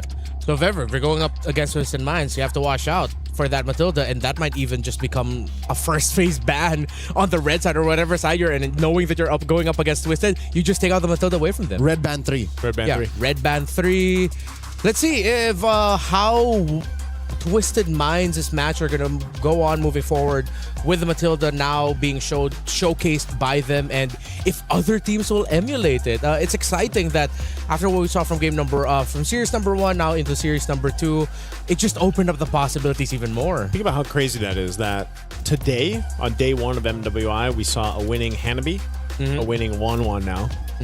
What else won that's unique? Winning, definitely, I mean, those two are a winning Kagura. Winning Kagura. Like the Barretts has kind of popped up before, but these are like the 3 heroes that are like Matilda first pick winning too. Yeah, Matilda first pick. That is kind of surprising. Like, it's working. Yeah, and I love it because that's how we set up MWI at the start of the day, and we've seen it just from the 2 matches. But still not done. We have 2 more matches ahead, and right now an interview on stage with Lefel. Thank you very much, gentlemen. Yes, my name is Fel. Alongside me is Sa as well as Kao. First of all, congratulations for winning that one. How do you guys feel after the win? Very happy. We're very happy because we are winner. Yeah. So right now, Sa, I have to say, right? Game number 2, your Eve was perfect, right? You guys had almost 10,000 goldie, like around 9,000, 10,000. But then when you're in the base, the enemy had a great defense. You guys almost lost it, right? But then you guys recovered. How do you guys recover from the enemy almost going into your base? Ván thứ 2, team mình đã có một khởi đầu xuất sắc và đã lead được 10.000 vàng. Tuy nhiên là khi mà đến nhà chính ở team bạn thì có một số mistake xảy ra, cho nên là team bạn đã có cơ hội để comeback. Thì bạn nghĩ thế nào về việc đó? So we had like 10,000, right? And we're okay to try things. So I feel very chill. Even we lose the fight or anything, I feel very chill. And I trust my team that we can still come back. And I trust myself also because I hold the power. Because you hold the power. Speaking of, again, your Eve was perfect, but then game number 1, you use Kagura. Do you feel like any other mid laners will use Kagura, or is it just a Sa special? I think my one is the best. All right, well, there you go. Her Kagura is probably the best. Now, here's the thing. I also want to ask Kao, because in game number 1, you guys pick up Matilda and then Barretts, right? People watching the stream, they were like, wait, you're fighting against Gord. Gort might kill the Barats. Do you guys have any worry about the Gort? Or you're just like, yeah, we don't care. Actually, we don't. We it's in our plan already. Cause like that's why we picked the Kagura for, and her Kagura performs very well, right? Then that's already in our plan. Yeah. Thank you. Yeah, lovely to hear, because here's the thing, like a lot of things are developing here in MWI and it looks like every team is super prepared. Now, here's the thing, very clean game just now, right? Next up, you're gonna fight either GK or GCT. Are you prepared for that? Is there any worry going up against either GK or GCT after this? That both team are strong team, and we also already prepare for ourselves. And we're confident to fight against them. Is there any team that you're worried about going up against later on? Not our group. Anyone? Like, are you thinking that maybe Vitality might be a problem Yeah, for you of course. guys? Yeah, of course. Vitality and Navi Philippines, I think. So now, you know what? I didn't give Chiboy this chance, but is there anything that you guys want to say to all of your fans watching back at home? Hello guys, please support us in this tournament. We're very happy if you guys support us and always follow our journey. Mọi người ơi, nhớ ủng hộ team của mình nha. Sẽ rất là vui nếu như mà mọi người ủng hộ team của mình và đưa comment những lời cổ vũ gửi đến team của mình. Cảm ơn. Well, there you go. Thank you very much, Sa, as well as Kao. And you guys can follow their journey, follow their social media as well. You know, Instagram, Facebook, TikTok, whatever you guys use. So thank you very much. Good luck for the next match. And for now, I will be throwing it to the Des. Now I'll be throwing it to Break. So we'll see you guys for the third best of 3 right after this.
Play is in our DNA.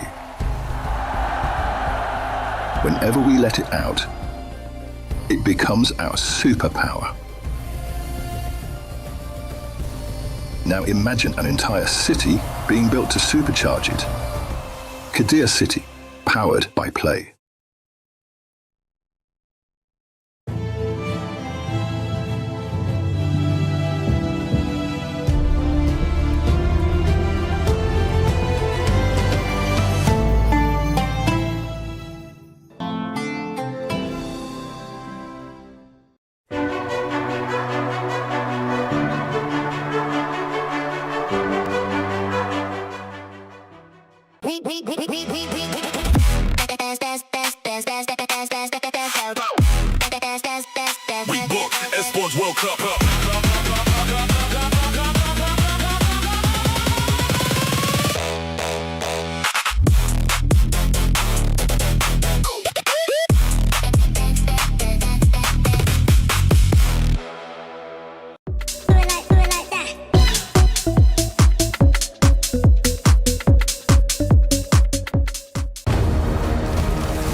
MWI Day 1 here on Stream B, still ongoing. We're heading into our third series of the day, and it's still us, the We Bear Bros. Ever since, it's been us.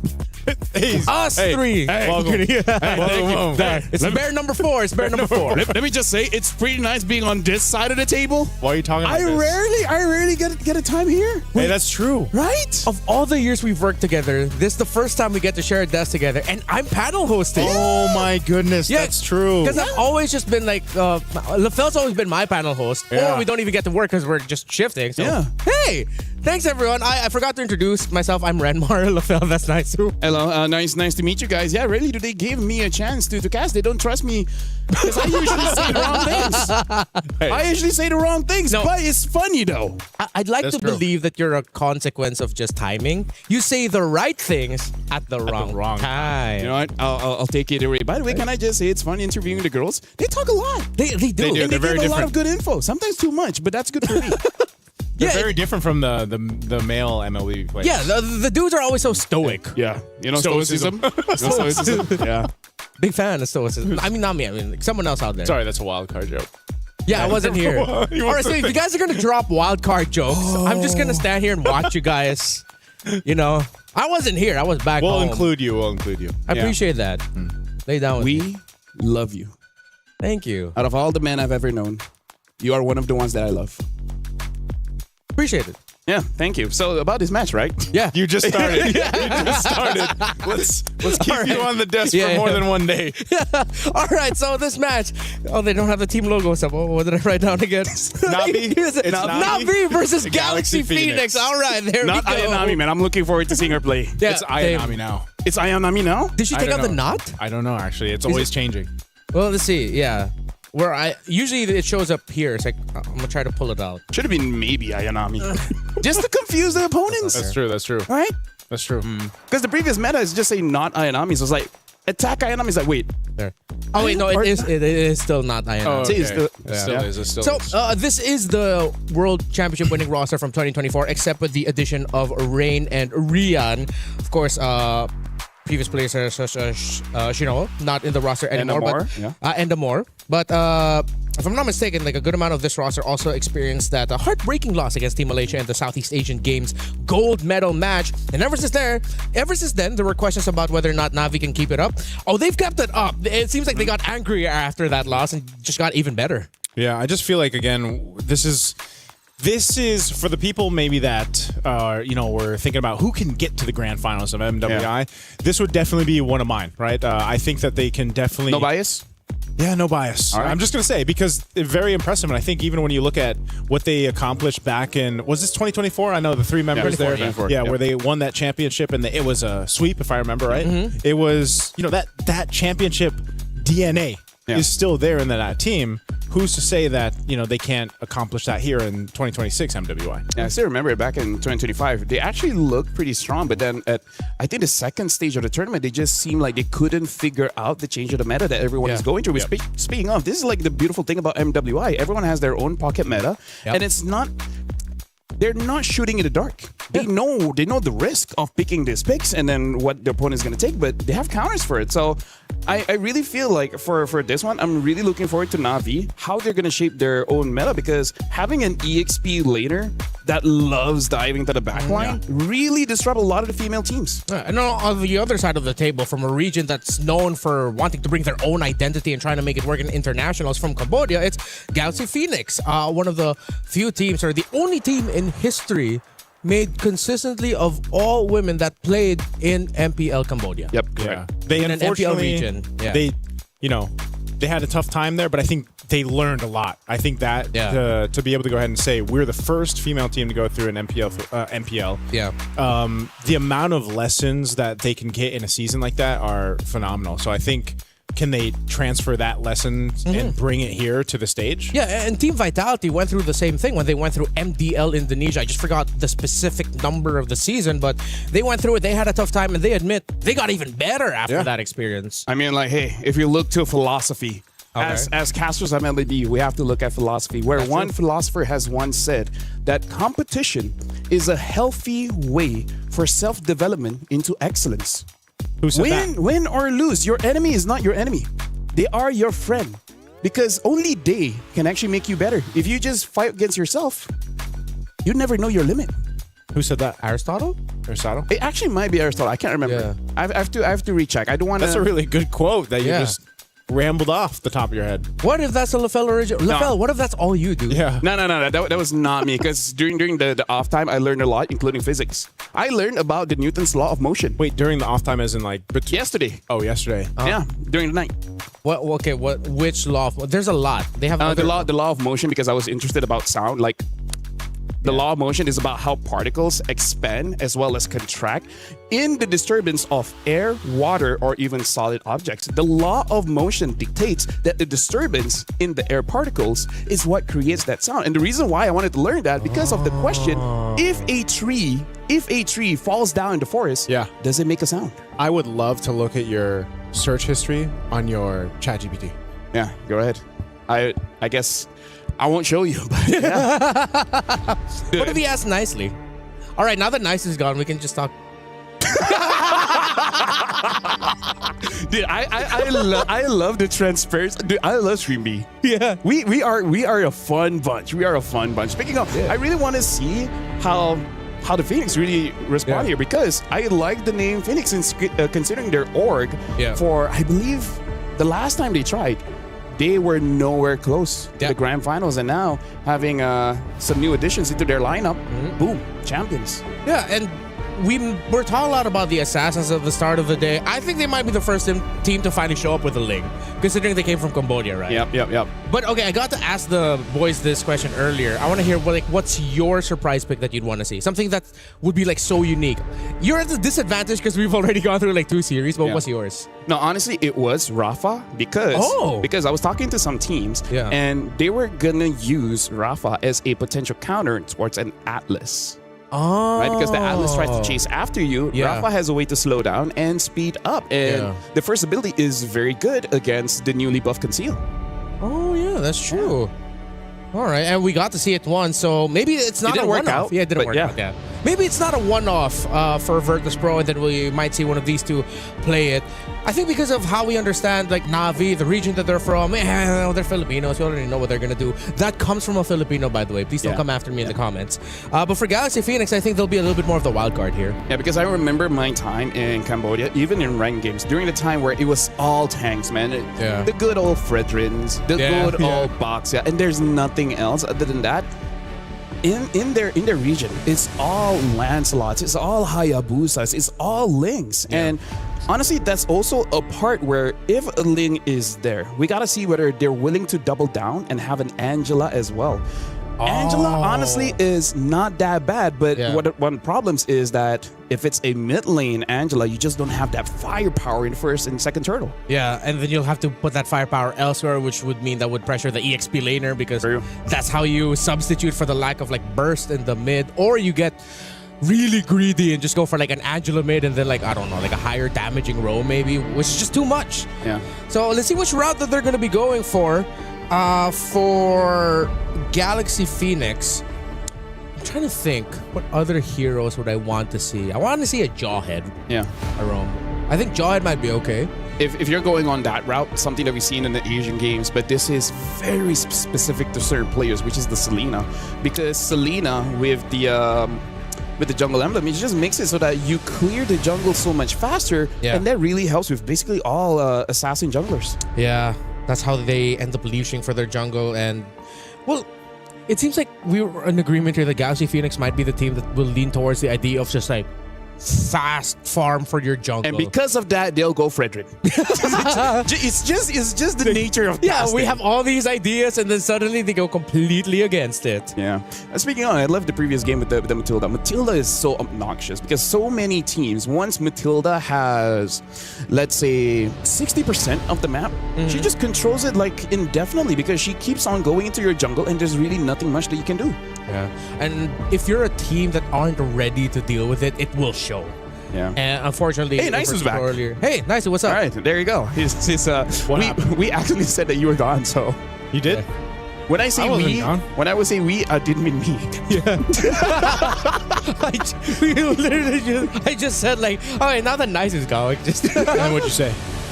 We just laughed for like 10 minutes or something. Yeah. No, because if I don't acknowledge that, people will wonder how come they're not letting Naisu speak, and it's just the two of us. I thought when I was going to come back, you guys were through the draft. Well, you came back and we started draft. Hey, we waited for you. Yeah, we were waiting for you. Thank you, because I had to, I've been here since match 1. I'm here till match 4. Hey, you had a good time relieving yourself, so that's good. So now, expanding rivers. Expanding rivers. Navi against That's where you came from. That's where I came from. That's where you came from, yeah. Look at That's this. how I got here so fast. Dude, they ban out the tank, so they're really trying to make sure Galaxy Phoenix actually goes for the assassins. They want them to play assassins. I like that. I thought we were, in my head, I was thinking, okay, Navi might be a little bit more conservative with their approach, and then the like Galaxy Phoenix, no, they're just like, no, okay, let's go assassin for assassin. I mean, Keishi, during the height of their championship win, was also a great assassin. I think her Hayabusa was iconic back in 24. I mean, like yesterday we had fireworks. Maybe like the ladies here want fireworks in this game as well. Just boom, boom, bang, bing. Which hero to you is fireworks? Who do you link boom, boom, bang, bing to?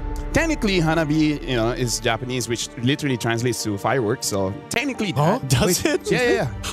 Hanabi means fireworks. Oh, that's why. Yeah, Hanabi means fireworks. So why doesn't she have a fireworks skin? They didn't know that's what it meant. It's just a cool name. Japanese name generator. Yeah. Hanabi. What hero would I would say? Actually, there's quite a few Chinese theme skins. I think we have one for There's one for Chang'e. Cho. For Cho. Yeah, like He's whenever got they do the- skill and then just fireworks. Yeah. Isn't it called Dragon Boy or something? Yeah, like it's that? Dragon Boy Cho. Yeah. Dragon Boy Cho. Speaking of, as you guys were talking about it, I just saw that Cho is getting another new skin. Another one? Another new skin. It looks futuristic. It looks heroish. So that's skin number 76. Yeah. At this point, I don't know if he needs any more, man. Hang on. Navi banning out the Phoveus early on could mean that they're... Do they want to play Papito's banned Arlet? out. Yeah, it seems like. Are they gonna, yeah, they might just rush Brio Arlot, but... Rush Arlet? Or either in blue 2-3. Yeah. Because they're thinking that's not going to show up here. And if Galaxy Phoenix decide to pick up an Arlot in a red 1-2, then that's way too greedy. Yeah. Or is it just an Atlas? Or just a throwaway ban, right? Just ban out the Phoveus, forcing out that Freya ban, because if they don't ban Freya, right, Freya's going to have a good time. Oh, then that's the hero I was thinking of too. I was like, why would you ban out the... Okay.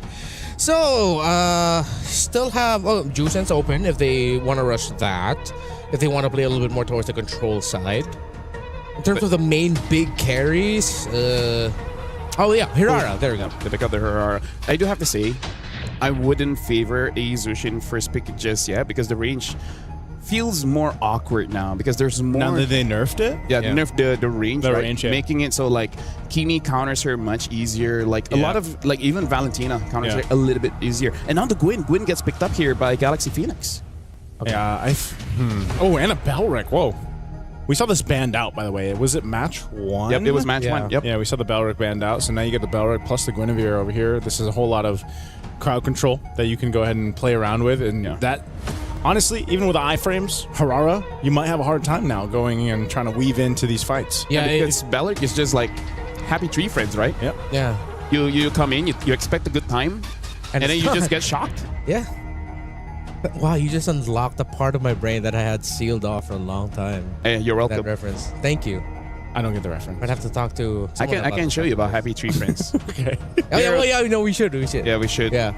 Don't ask us what that is. Anyways, Lilia, we should make control around the mid a little bit difficult here for the Belric if it's not paired up with a mid laner that can dish out the poke in equal measure. Eve, hello. Eve is available. Yeah, and the carry's already there. Might as well just go for it. Yeah. If they don't pick up the Eve, I will be perplexed. I would be flabbergasted. I would be confused. All right, there you go. Does that work? Hey, that's Oxford English, like Yes, right sir. there. Yeah, yes, sir. Honestly, like right now, Na'Vi, they have a pretty anti-tank kind of draft here. So I think, and they go for the Claude instead. So now Na'Vi, they can just ban out picks like the Eve and maybe even potentially the Farsa. Farsa doesn't technically has that big of a threat towards Na'Vi, but it's something you have to think about. Well, even more in recent games, I think Farsa sort of fell out of favor and more teams are just picking up the Zetian instead. But with the Farsa, I would want to see them consider that because Belric's too slow in my opinion. And to match the speed of the Guinevere, you need something in the mid to help match it. I felt like it'd just be a Gord. We might see a Gord ban. You know what? I agree.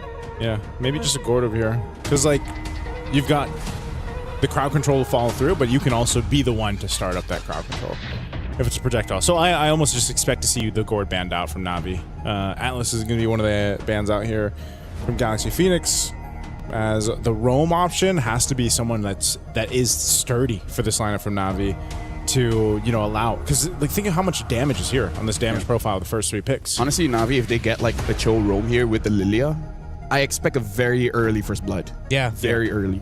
Yeah, I was leaning towards that too. Like you mentioned tanky, but there's one pick because of the Belric being slow, you could go fast and damage either the Cho or...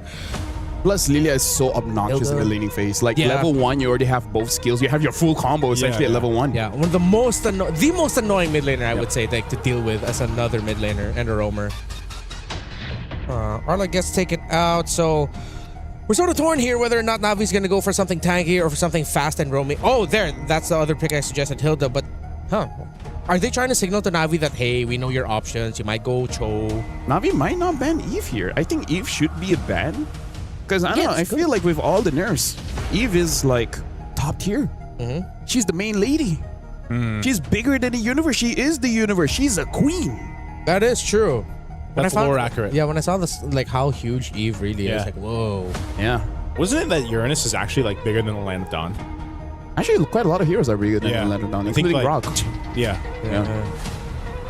Valir. Wait, what did you say? Wait. Are they gonna go tanky for their EXP Terizla? Terizla, yeah. Other than Terizla, I don't think there's any other EXPs that's... Are they gonna go Hylos Roam? They could also potentially be going for a slower roam, exactly a Hylos, but why? Just because you get that quick momentary stun for the Claude? That's way too much for just one hero. Hey, maybe they just want to win early, right? Maybe they needed the toilet. That's true. That's true. Yeah, in my time going to the back, I heard the players say oh, thank goodness we ended because I was getting hungry. We haven't seen a quick game yet, though. No. In the first 2 matches, we haven't had... We had sub 15, so that's quick-ish. Yeah, the quickest game we've had is 14-14. Yeah. Which is still pretty long towards... quick game would be 10 under. Quick game is you go to the toilet, come back, and it's done. Yeah. But yeah, Uranus. Huge guy. Yes.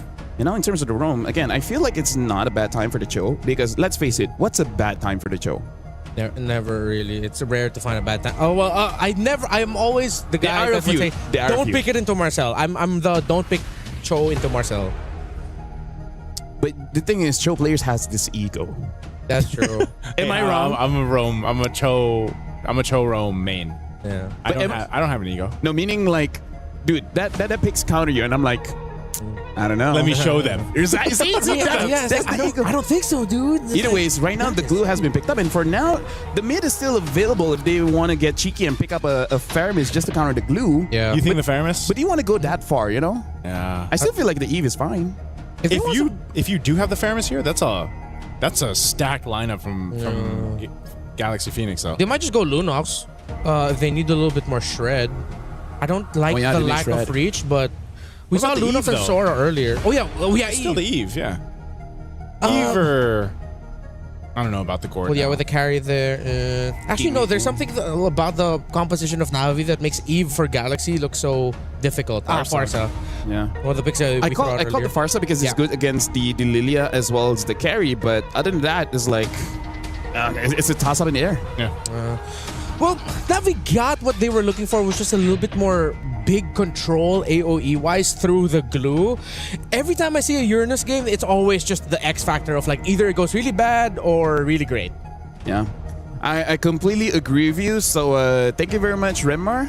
We're going into the game. You kicked me out. Let me just say, I appreciate you, dude. I love you. Why are you kicking me out? The toilet is that way. If you want to go ahead. That's programmed in him at this point. Since the draft end. Yeah. No, but thank you. I actually need it. You know what? You guys take over. I really need to go. Thank you very much. Ladies and gentlemen, this is me, LaFell, as well as Nice. We're going to cast this one, which I think we're in agreement that Navi has a pretty solid draft, a pretty strong front line, and everything else. I thought you were going to say in agreement. Good thing Renmar's gone. He hasn't left just yet. Well, ladies and gentlemen, we're jumping into the land of Dawn. And yes, now that Renmar is not here, now we feel free. America. Hey, look at him. Look at him over there. He's so cute. Let's take a look at these emblems, man, because this is... Oh, interesting. Looking at the Lilia here, getting to pull yourself together for that Purify. Whoa, look at that. Oh, Sophia already has to get away. Yeah, Sophia burning that flicker early on. This is... Isn't this what we expected, LaFell? Yes. Like, the amount of early aggression and damage that you have with the Lilia, like we mentioned, not to mention, Murray here on the glue, you're not going to have a good time in the early, at least for the early game for now. So I feel like for Galaxy Phoenix, they got to go ahead and kind of keep things under control with that, because at the same time, what is Belric going to do right now? He's not able to do just too much, unless you catch them with the taunt effect from there. Yeah. At this point, Belric is just focusing on photosynthesis, getting as much punishment and try to giving it back. But now Keishi got caught. Should be fine. Now Ayanami is there. Oh, she's going to go back.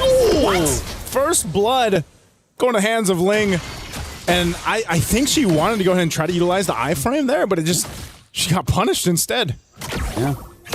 Maybe she just didn't slide it fast enough, or some players, they just put it like very, very close together.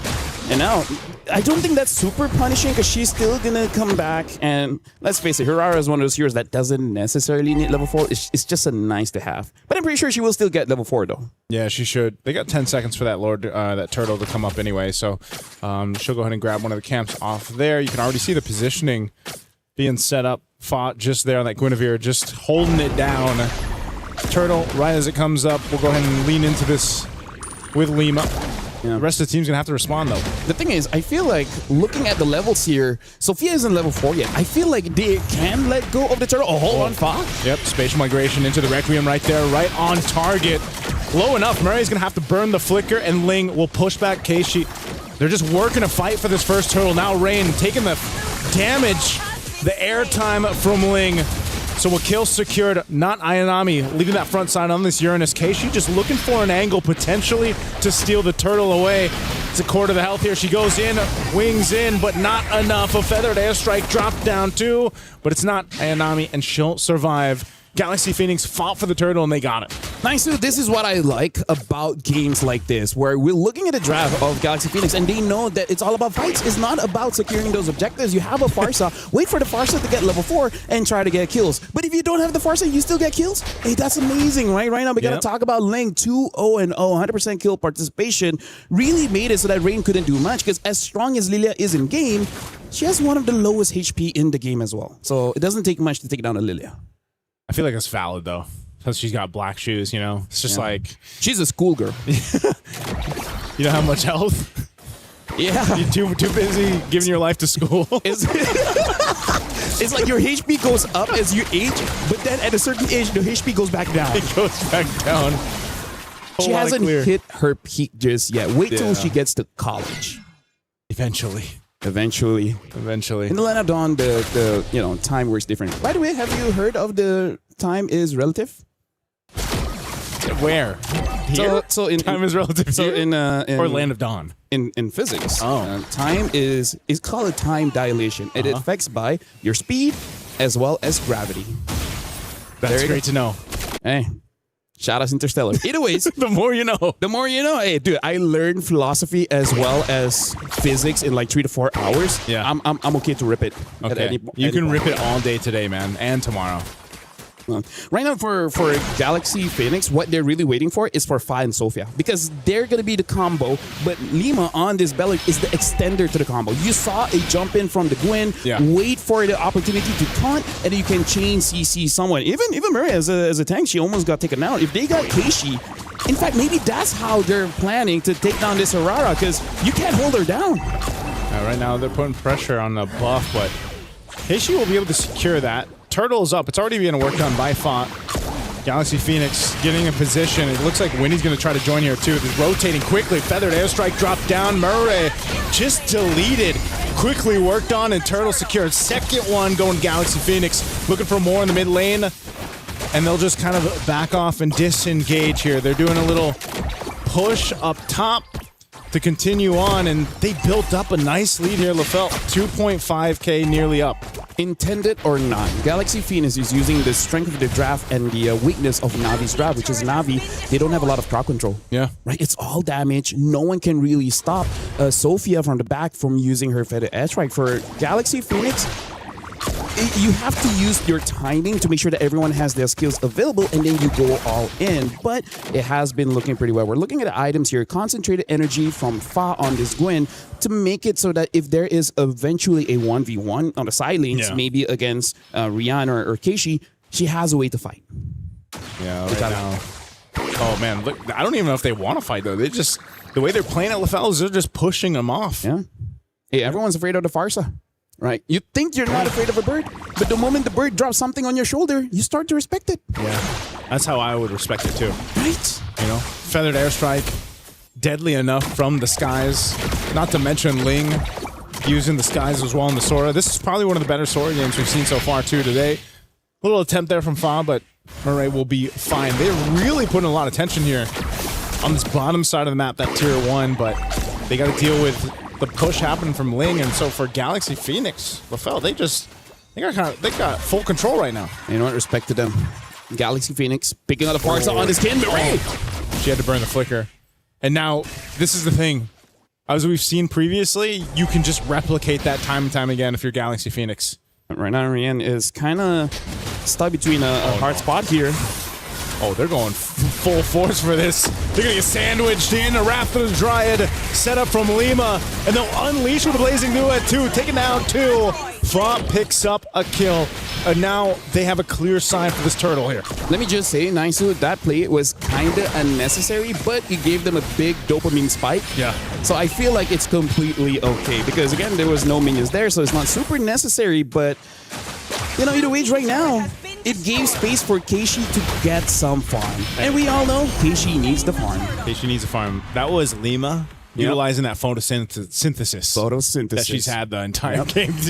She utilized the flicker and the Wrath of the Dryad right there. Instead of expanding the carbon dioxide, she just created some friends. Because I'm assuming Beller's friends are just a few weeds. I'm sure he's got a whole family. He has a family? Yeah. Shout outs to the guy. Yep, shout outs to the guy. Or shout outs to it. I don't want to gender anyone. You know, I've had bad experiences. I think it's literally in his lore. It says he. Oh, yeah? I think so. Okay. Hey, shout outs to Bellic, the family man. Botanist.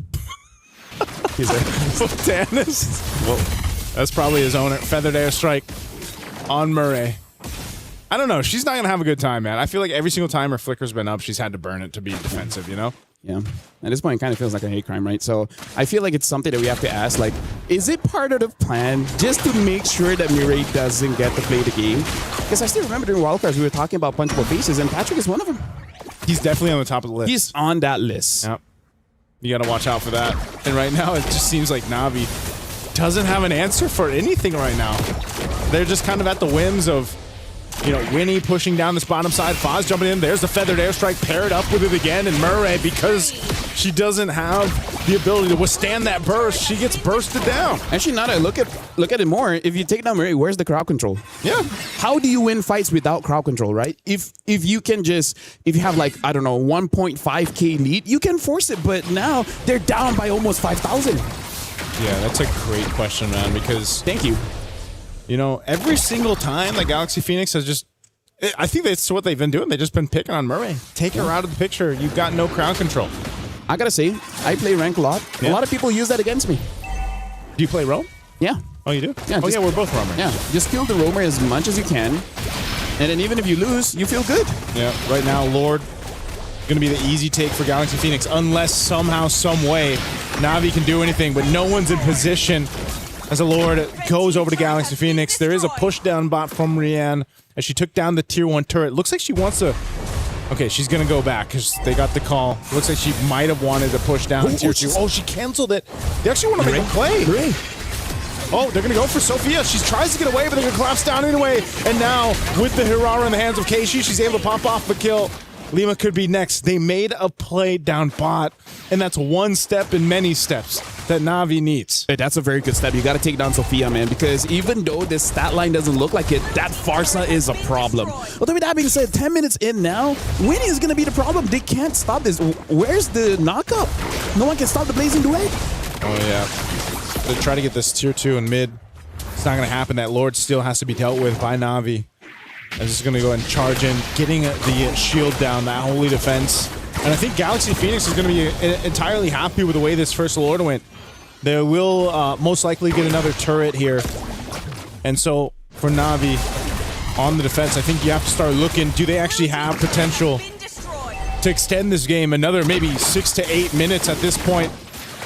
Bottom turret worked on too. That last push trying to get this holy defense shield in the mid won't pop just yet. I gotta say, even if it extends, you're really just hoping that Rianne can just hard carry the game, because in terms of the win condition here, I feel like Na'Vi, they got a high risk, high reward one, because looking at the draft, they win the lane, right? But the fact that they didn't win the lane hard enough so that they can get a good snowball makes it so that the strength of this draft has been muted, right? So I feel like for them to win, it really is on Galaxy Phoenix overextending, and the carry just has way too much damage that they do not expect. Yeah, this is... I think it kind of ends up being the case for a lot of the compositions that bring up the carry. You know, you almost go into this notion of, all right, let's just put it all on the shoulders of the carry, right? Let her get the itemization she needs, which, again, looking at it, she's got the Trinity. I would say it's good enough. Just, you know, just be careful of getting targeted first. I feel like if they're able to take down Sophia, that's a good enough opportunity for you to continue to fight. Like, get rid of the feathered airstrike and exactly. You're at least in a fighting position. You know, maybe if this wasn't a 6,000 gold deficit that Na'Vi's trying to work from, that might be even more of the case there. Yeah, look at the gold difference here. No big difference in terms of the jungle, but everywhere else, almost 1,000 each. The worst is in the EXP. Ling is having an MVP performance, 3-0-2 on this Sora, really controlling the skies. This really looks like they just took something out of Sun Tzu and being like, hey, if you can't find them on land, fight them in the sky. Actually, they have a lot of sky power with this line. A lot of sky power. So that's... Sora literally means sky. Yes. And they also have that feathered airstrike in the sky. Right now, this Lord is up. Galaxy Phoenix took the last Lord just easily. I don't know if Na'Vi wants to fight this one. They are getting in position to seem like they want to go ahead and fight for it, contest this, but Galaxy Phoenix already starting core to the health. Rain trying to get in zone. Can they actually make this happen? There's a sliver left, but Fa will secure the Lord, and now the Blazing Duet takes out not Ayanami. Rianne's going to be next. She's battling out Fa, but Fa will get another as they fall apart here in the jungle on Na'Vi's side. As Winnie gets a double and Rain cut off from the base. Has to deal with Ling. Ling pops the flicker. And now they're just trying to buy some more time off of it. Murray went down too, trying to delay the inevitable. But with a Lord secured, Galaxy Phoenix taking down 4 members of Na'Vi. They'll just march down this mid lane with a row of minions and the shield already popped in the mid base turret. They've got a clear sight for the win. A feathered airstrike dropped down. Not Ayanami's back in the game. 2 for now.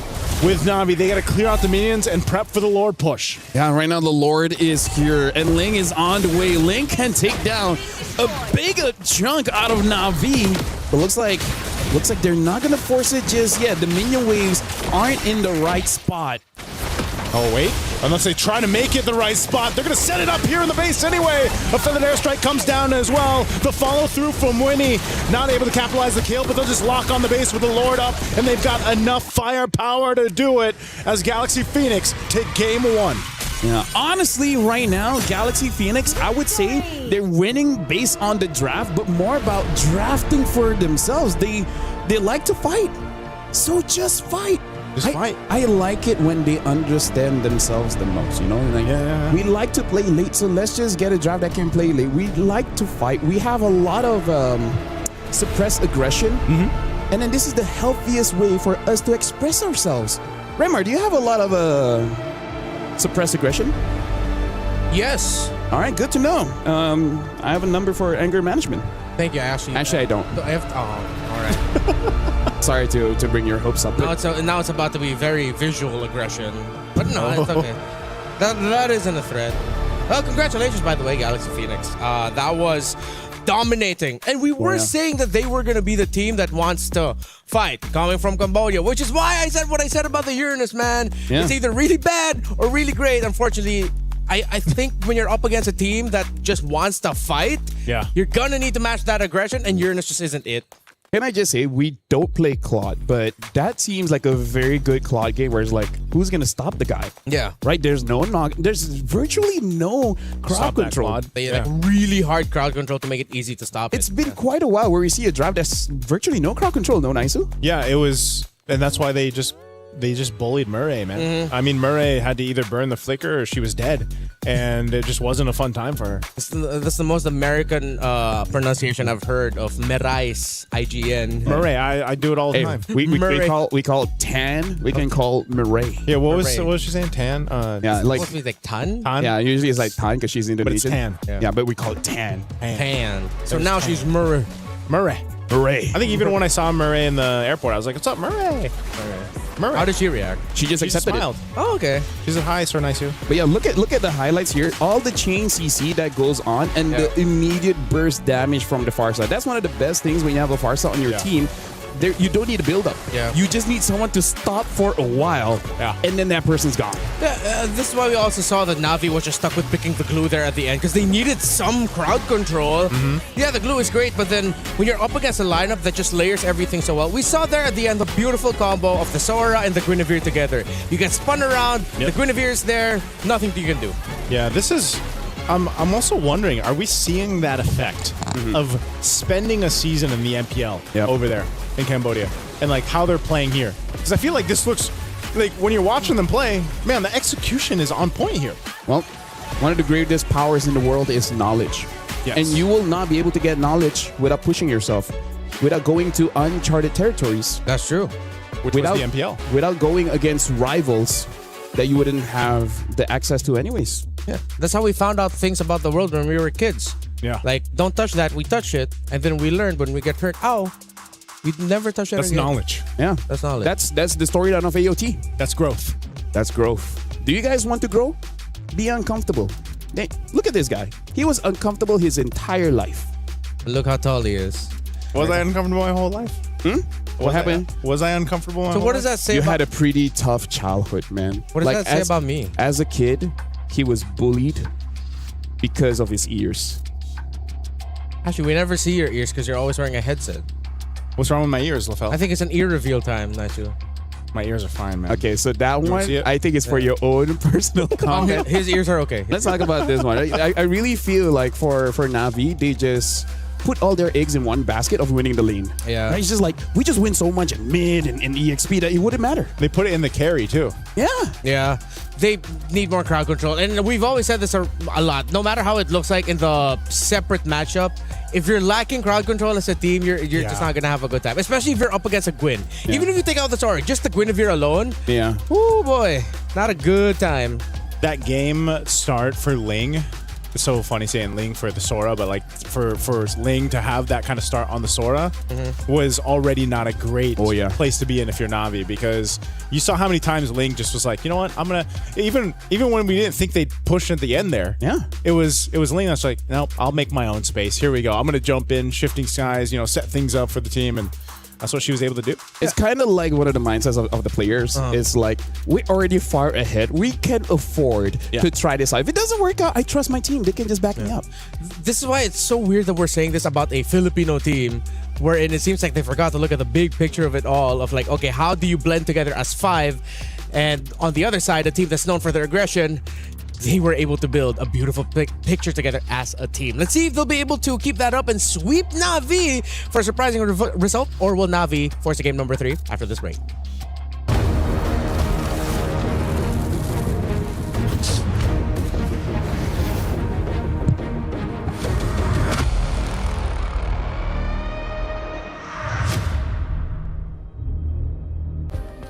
Play is in our DNA.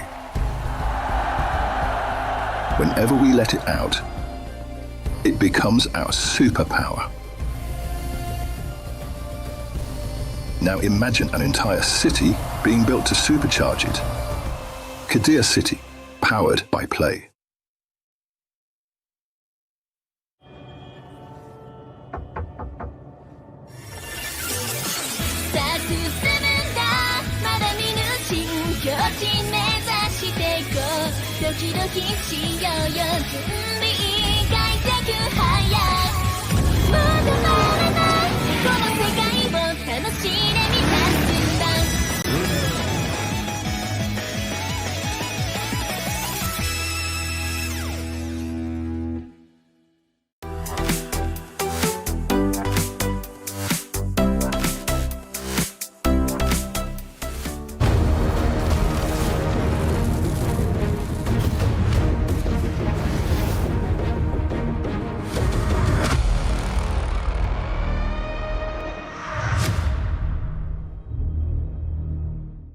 In case you missed it, Galaxy Phoenix from Cambodia has just taken a game off of Na'Vi from the Philippines in dominating fashion. And that's coming off of the fact that they first picked Belleric and Guinevere.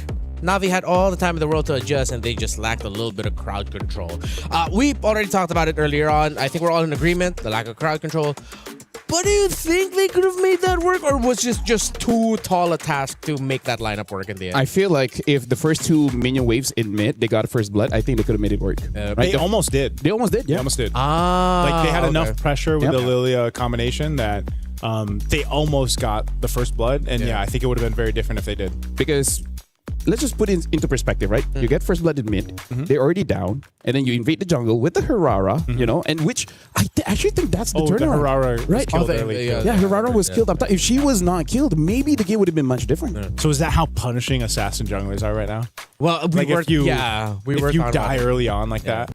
Especially you're up against a Guinevere, so as great as a Herrera is, then I think that might be like the little missing piece we have to look for in the drafts. Like if you want to first pick a Herrera, you have to consider maybe taking out the Guinevere, or at least be ready to deal with it.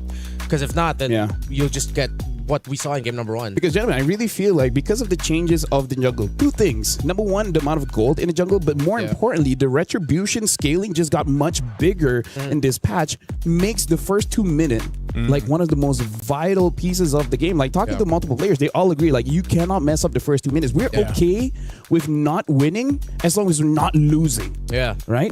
That's why in the wild card and after the adjustments, it became the tank meta again. Because it's the safest way to jungle. Yeah. And then for Herraras, if it's Herrera, then it's well protected. I think that's why when we saw the Herrera work the best in the hands of ZXaura in the wild card, it was because he was able to snowball early on in those first couple minutes, and then the rest of the team supported it. Yeah. It's still meta. Oh, yeah. Still meta. Still meta, and so I think you have to be willing to, as a team, to take that risk if you're going to pick an assassin jungler.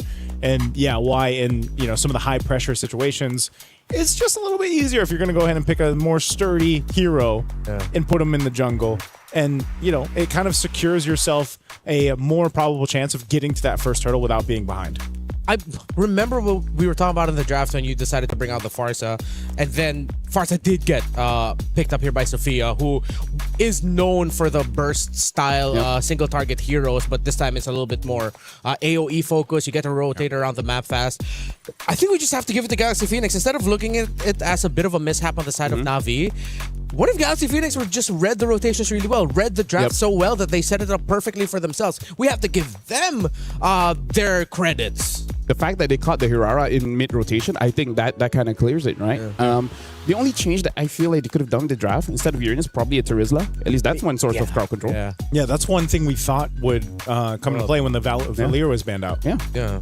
Because your Valir is pretty out there when it came to the ban. Yeah, that looks so specific. That's why we were thought, okay, much tankier. Maybe they're already eyeing the glue in the roll. Maybe. But then you could have set it up even better with even more crowd control through the EXP laner. Or maybe, hey, Ayanami in 24 and... Okay, let's focus on 24.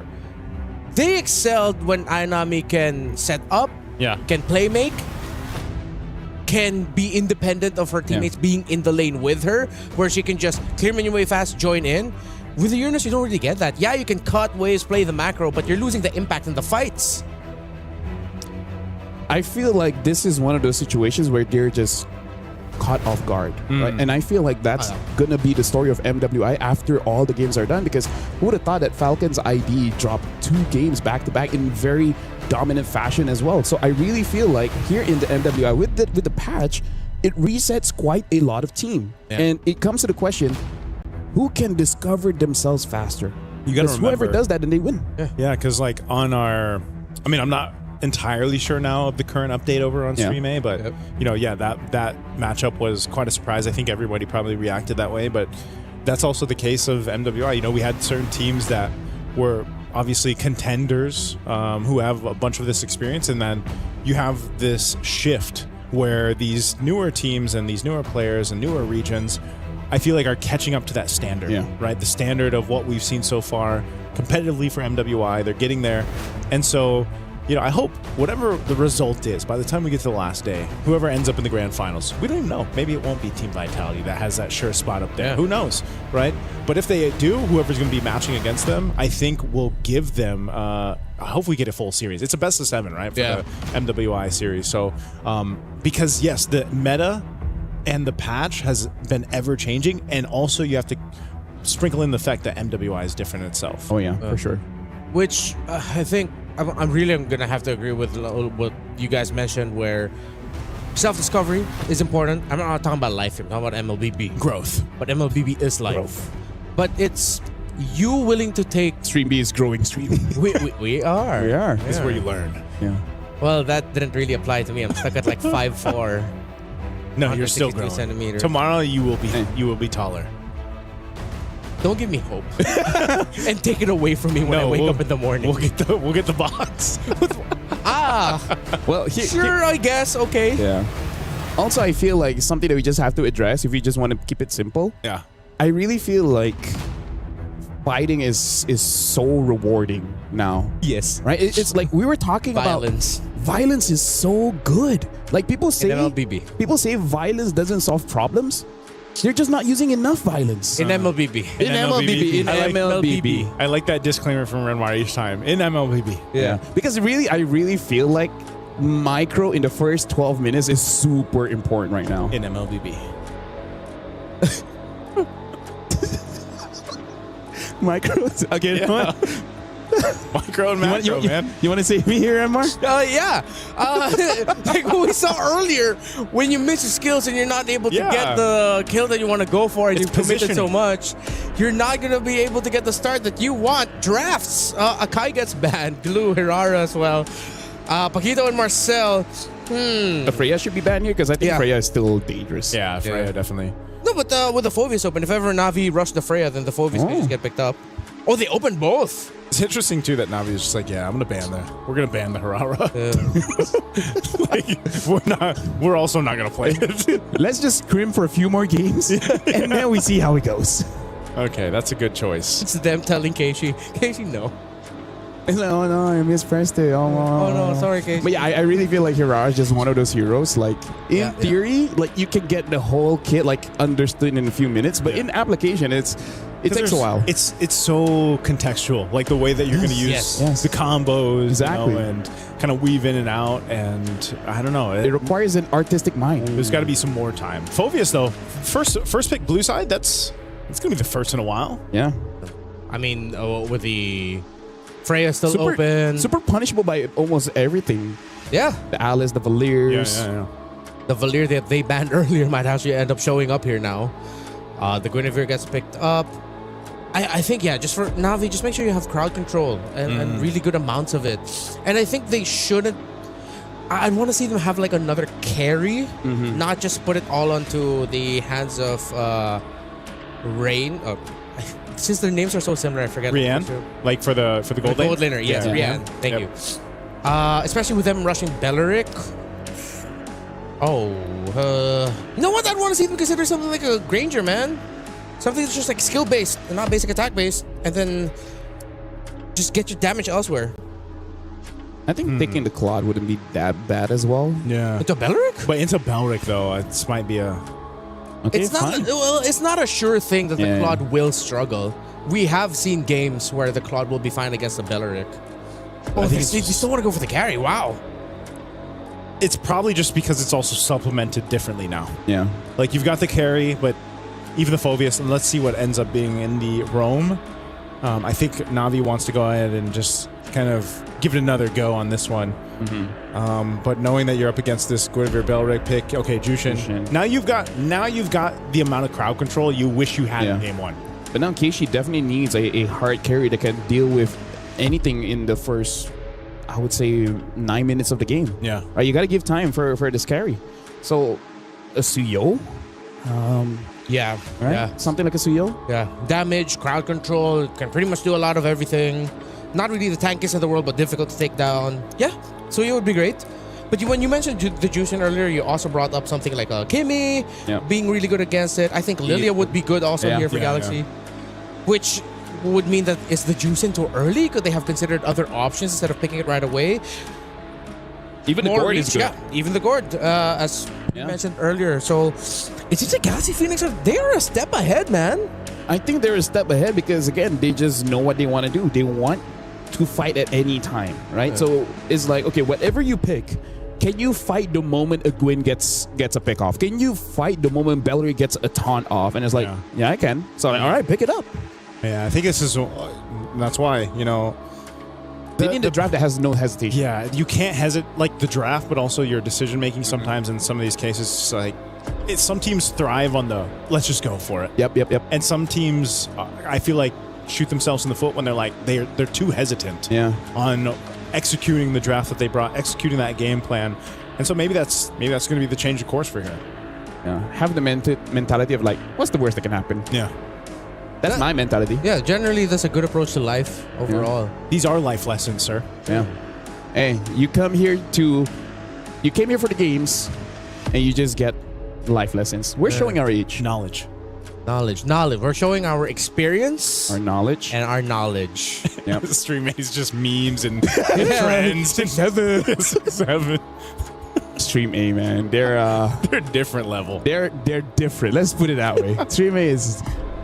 And we're the fun bunch. There's nothing wrong with being different. That's true. There's nothing wrong. We're all different here, right? Yeah. I want to say in MLBB. But I was like, no, I can't. All right. Well, Sora has been banned out here. Other than that, I wonder if they want to respect an Alice. Because Alice can make Phoveus womp sad. Yeah. And then also just keeps on that. I mean, like, carry counters the Alice pretty hard. So maybe that's why they would just want to leave it open. Yeah. I think, though, it would be risky if they left it open. Because then you're waiting for the carry. Yeah. And then no one else in the team is going to make it, give it a difficult time. Actually, now that I look at it, there's a lot of magic damage here. Suya probably isn't the pick because you're just going to die super quickly. That's true. Right? Are they then going to be forced to go tank?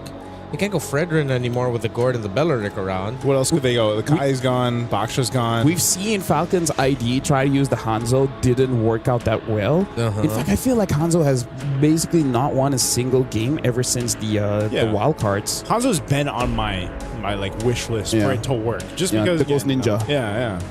Something a little bit different. Yeah. Hanzo is different, and that's what we want in MLBB. Yes, sir.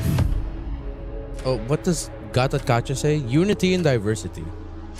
Love Gata Kacha, man. He popped up earlier today too. That we didn't see him, like he was almost non-existent in wildcards. Oh, you Zong band. Yeah. Oh, that's also a perfect band. That's a good band. Imagine how sad Phobias would be fighting against a user. I forgot about that. Solid band. And now we get to see. That means that they just draft themselves in the corner because the Alice is still a really good option.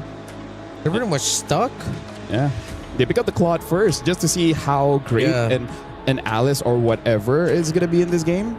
So now Na'Vi, I feel like the big question is really just going to be that jungler. It has to cover up the weak spot of the early. Or do they go crazy and pick up a Yeast and shit and just try to wait for a really late game? Oh, they go get a Concha though. Right hero. Let's see if they're gonna lean in on the late. Oh, there we go. Thank you. Forgot about a Nolan. Finally, thank you. Someone decided to pick up a Nolan. I mean, like, it's okay for me to forget about Nolan because he forgot about Layla, right? So it's like equilibrium. His brother or his dad? Dad. Oh, that's Dad, right. Yeah, Nolan's the dad of Layla. Remember, our joke for the longest time in PH was Nolan is deadbeat dad. Oh. Left his daughter to travel the future for what? I thought it was always save her. I thought it was always Christopher Nolan. Huh? Christopher Nolan. Great actor. Great That's actor. the Leo one. Well, final pick here. The EXP. Alice is still good. Yeah. Other than the Alice. What Other burst. things? Do they want damage with it? Do they just want to go Lapo or something? Oh, there it is. Might as well. You need that physical.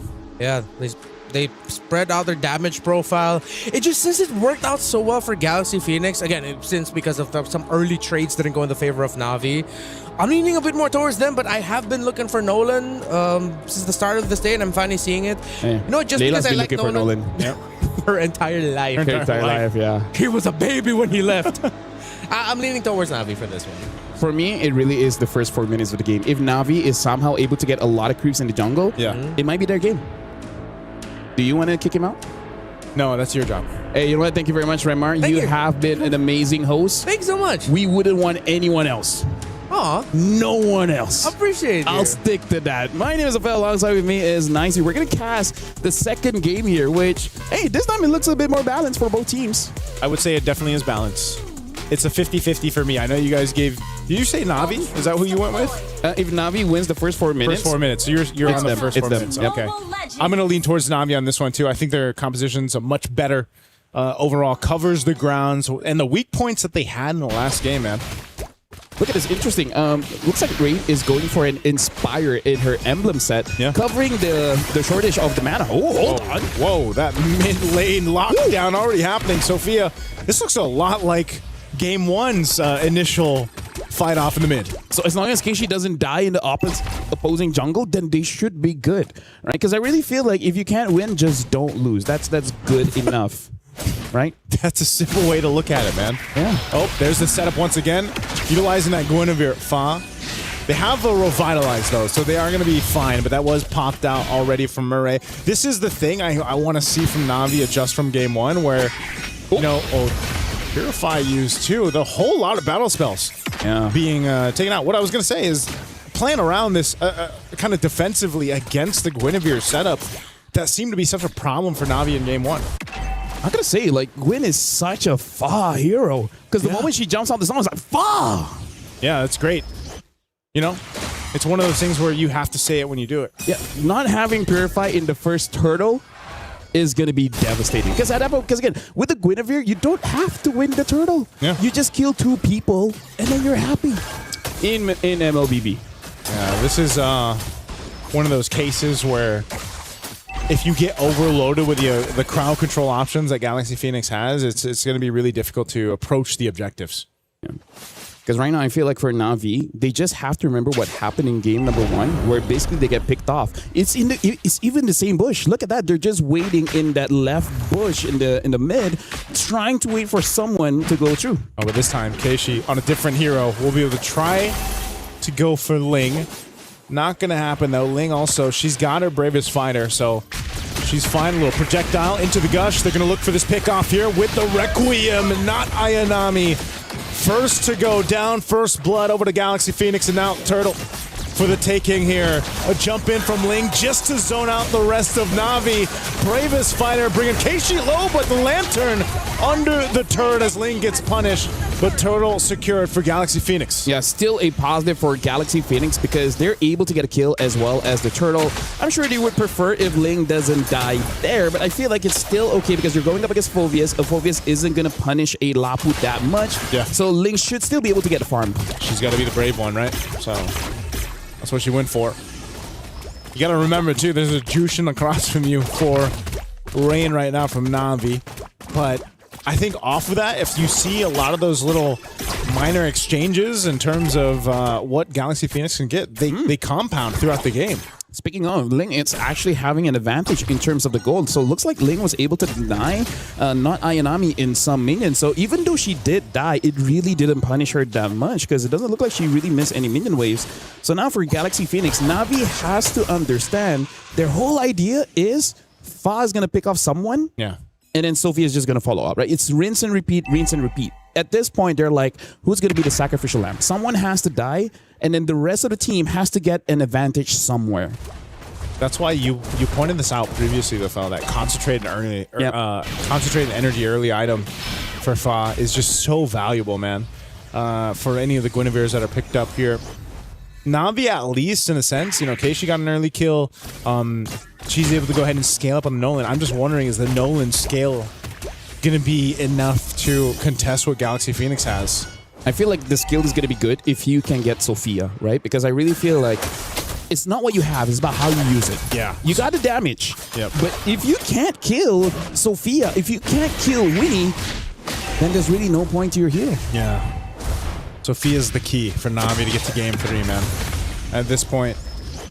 But Sophia, playing like the way that she did on the far side, now you don't have as much mobility to kind of get out of those dangerous situations. You're really just relying on either getting that little minor stun in with a projectile or just flickering, right? The athletic flicker, as I call it. But right now, the second turtle's up.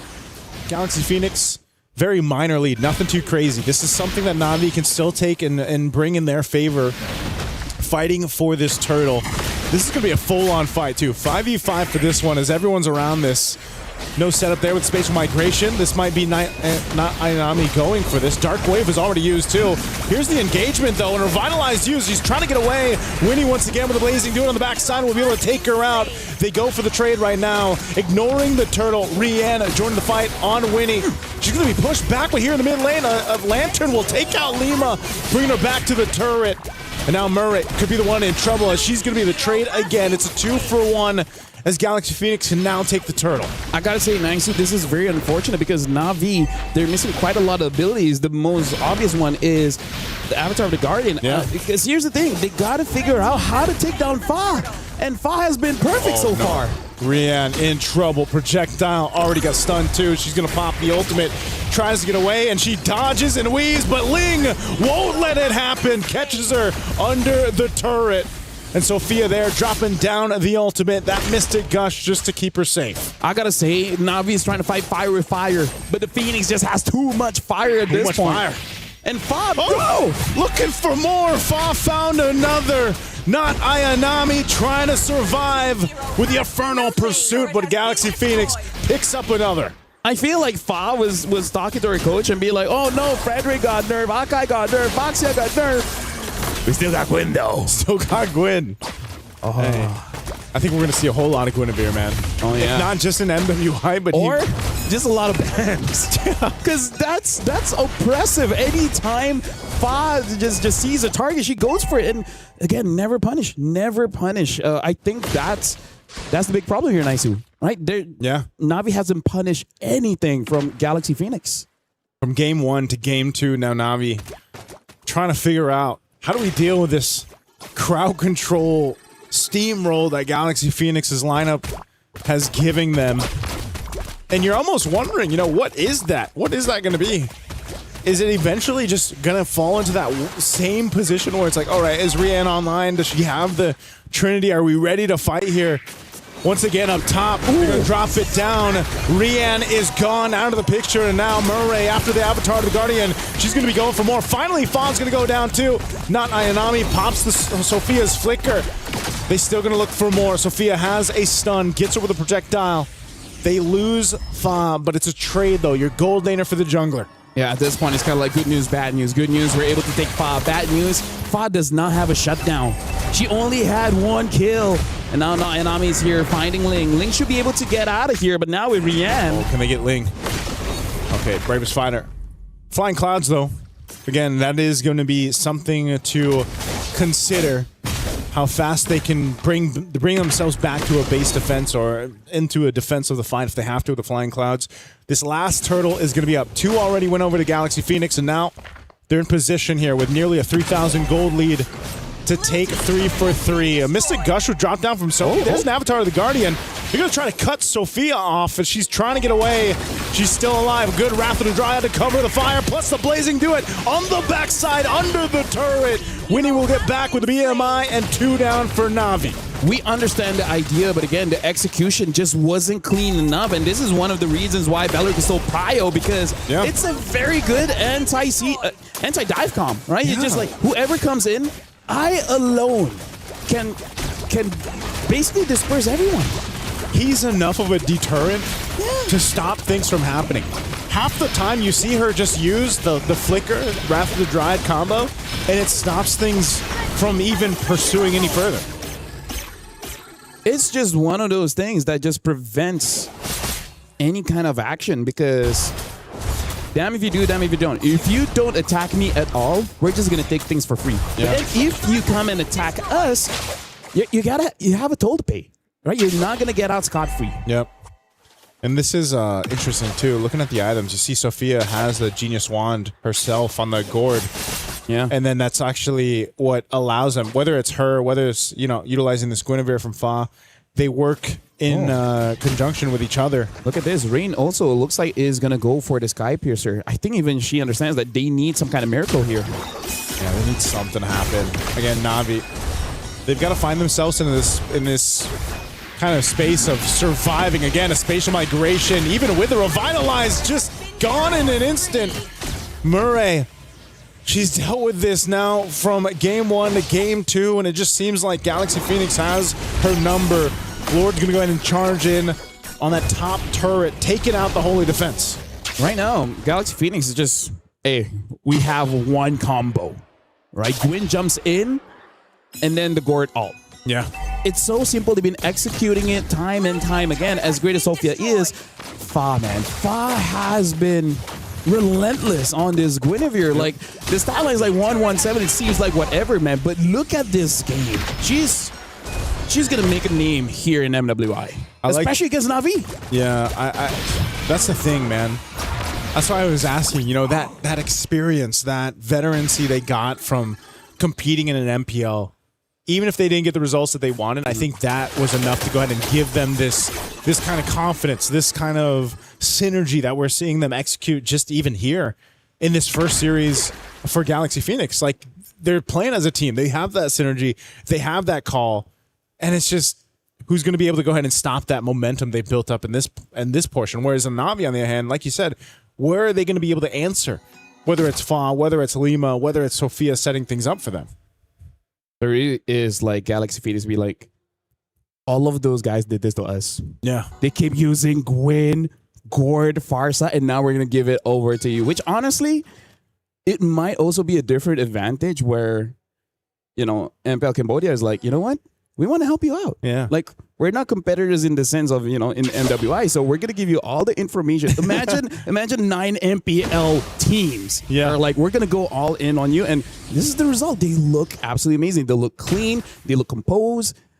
They look like they know what they're doing. Yeah, this is the thing you mentioned, man. They were uncomfortable there in MPL, and now they've grown to this point where they're just, I mean, they to be fair, like, they are giving it to Na'Vi right now. they should be one of the teams for both Stream A and Stream B to look out for moving towards this competition. Hopefully we don't jinx them though. Right now, Galaxy Phoenix is 7,000 up, and Winnie is having a good time. If she dies after this, I apologize. Oh, look at this. Lima going in with the conceal play. They're just trying to set things up in the sandwich play. Once again, they're going to cut off not Ayanami. She's off from the team. There's the wrap, the Dryad flicker combo. We see time and time again. Murray trying to get away, but even with the Avatar, the Guardian is not enough to escape with her life. As two fall, the top turret goes down as well. Galaxy Phoenix sees the win in sight. They're going to lock down on the base anyway, and they want to sweep Na'Vi, and they'll do just that.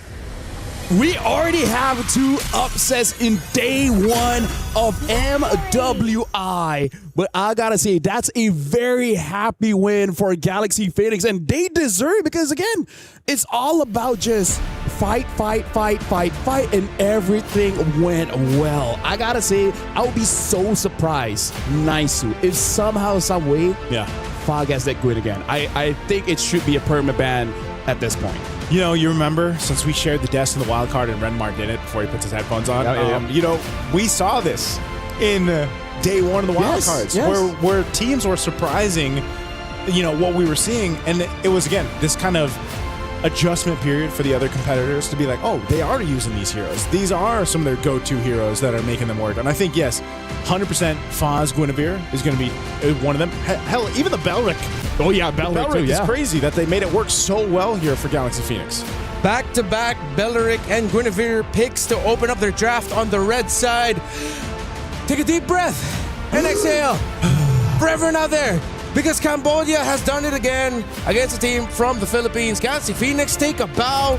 What a performance, man. Bro. Violence was the answer. Yeah. Constant fighting, constant playing. And you saw the moments where Navi's just like, how do we read this? Yeah. Well, Galaxy Phoenix are just going for it. The Bellavere combo is good. The Bellavere. I like that Bellavere. The Guinevere. Bellavere. Let's do Bellavere. Let's do Bellavere. Yeah, I feel like the Guinevere is going to be something else. Guinrick is an unfortunately named son. I don't want to say. Bellavere grew up in a penthouse in New York.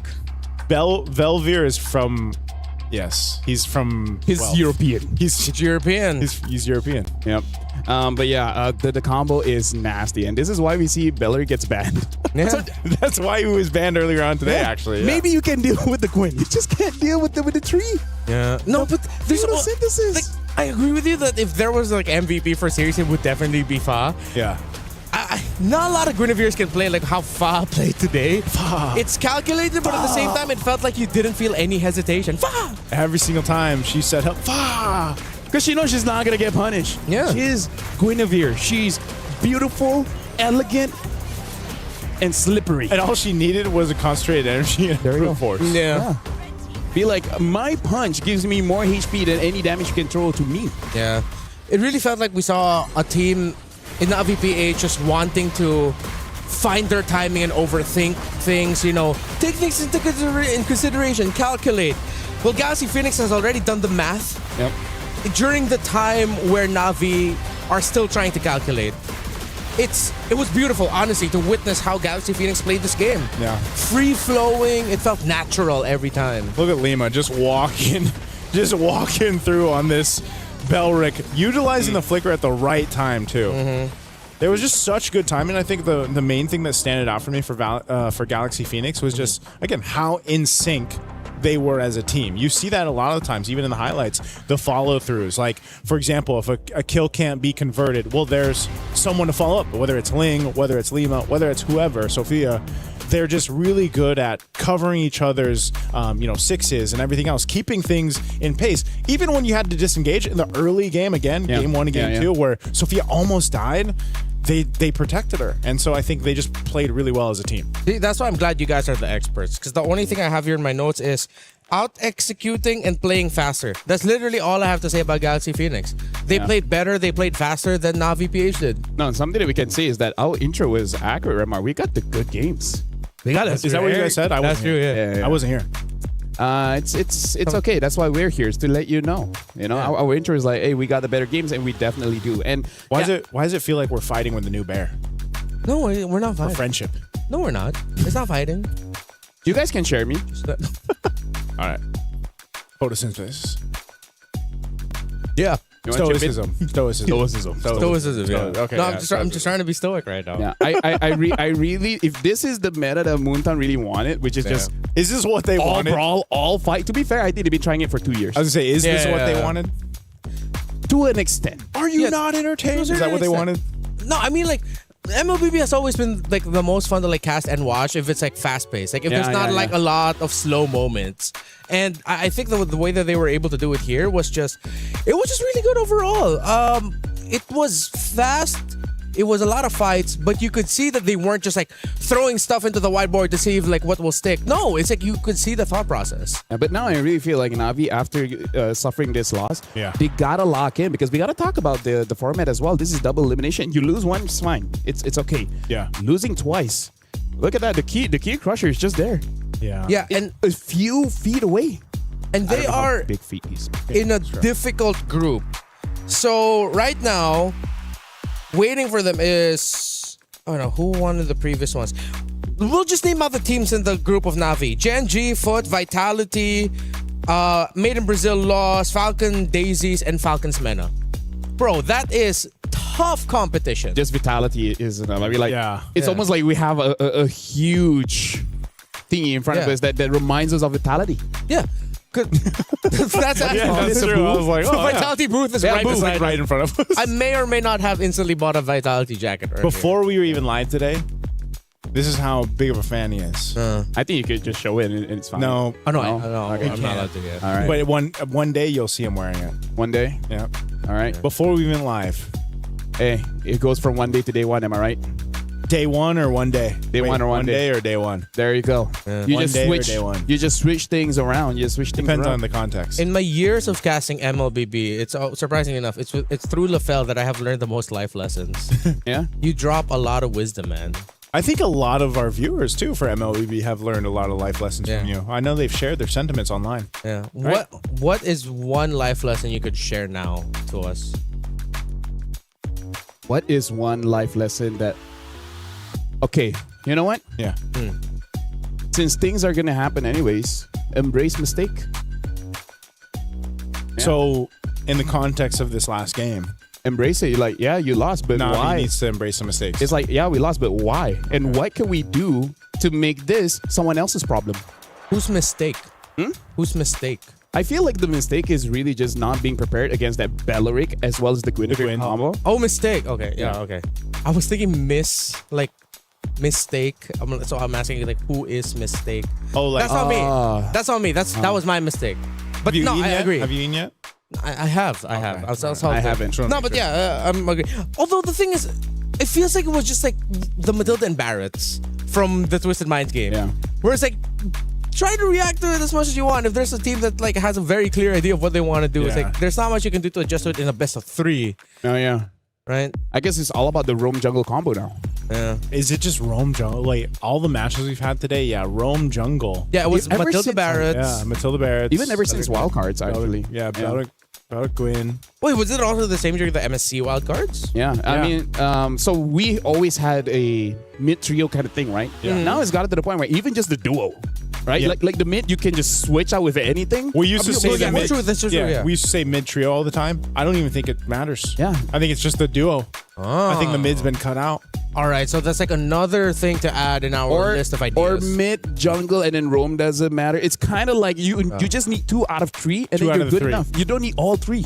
Yeah, you don't need to play for priority for all of the roles. So just like two out of those is going to be enough. So, while we discuss about the mysteries of life and philosophies, just like as the ancient Greeks did, we're going to talk to a Spartan of a man in Leo on stage. Thank you, gentlemen. We are here at the stage with, of course, the roamer of Galaxy Phoenix. Congratulations, Lema. How do you feel about beating the 2024 MWI champions in Navi PH?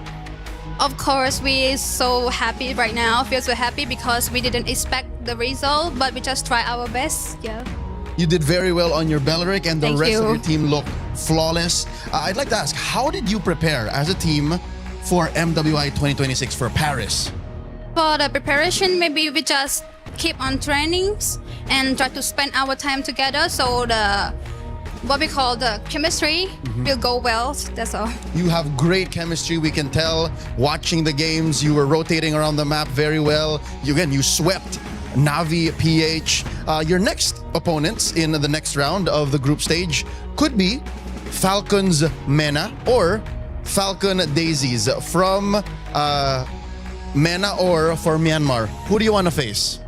I would like to face Falcon Daisy because I have a friend there. Yes. Who's your friend? Starsoy, Starsoy. jungler. Yes, the jungler one. Okay, if you have a message for Starsoy, if ever, for her next match, what do you want to say to Starsoy? Good luck, my friend. See you tomorrow. That's all. All right. Again, Lema, I'm sure there are a lot of fans from Cambodia watching right now. What's your message for all of the Cambodian fans and your new fans all around the world? First of all, I'd like to say my language, okay? Yes. អរគុណអ្នកទាំងអស់គ្នាដែលក្រុមតពួកខ្ញុំពីចម្ងាយពួកខ្ញុំនឹងខំប្រឹងធ្វើបានល្អជាងហ្នឹងហើយសង្ឃឹមថាអ្នកទាំងអស់គ្នានឹងបន្តការគាំទ្រ Yes. Akun Lema, once again, the roamer of Galaxy Phoenix, Lema, amazing Belleric. Congratulations on your sweep. You guys are watching MWI 2026. We're just opening up on the first day of the group stage. My name is Leo. When we come back, we'll have the boys back on decks to take care of the final match of the day on broadcast here on Stream B. We're going on a quick break. Don't go anywhere. We'll be right back. You're watching Esports World Cup here live from Paris, France.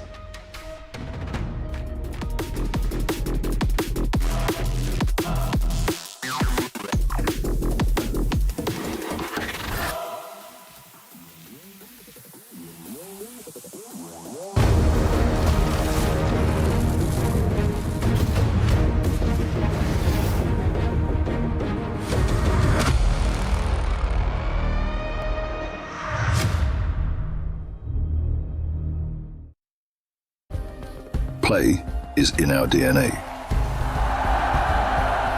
Whenever we let it out, it becomes our superpower.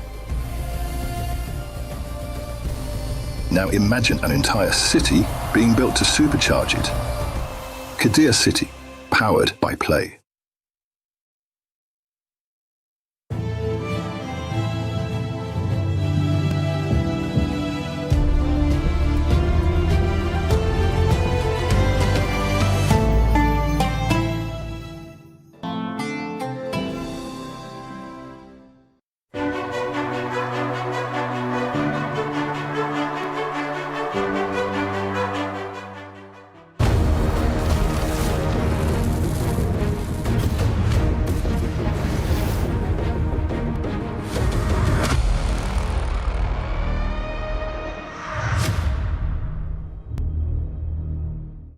We have had an interesting day of women's MLBB action. Surprising results, surprising picks, surprising that we've seen all sweeps today, but it's been a terrific day to open up MWI 2026 here at EWC. Live from Paris, it's Renmar, Lafelle, and Naisu.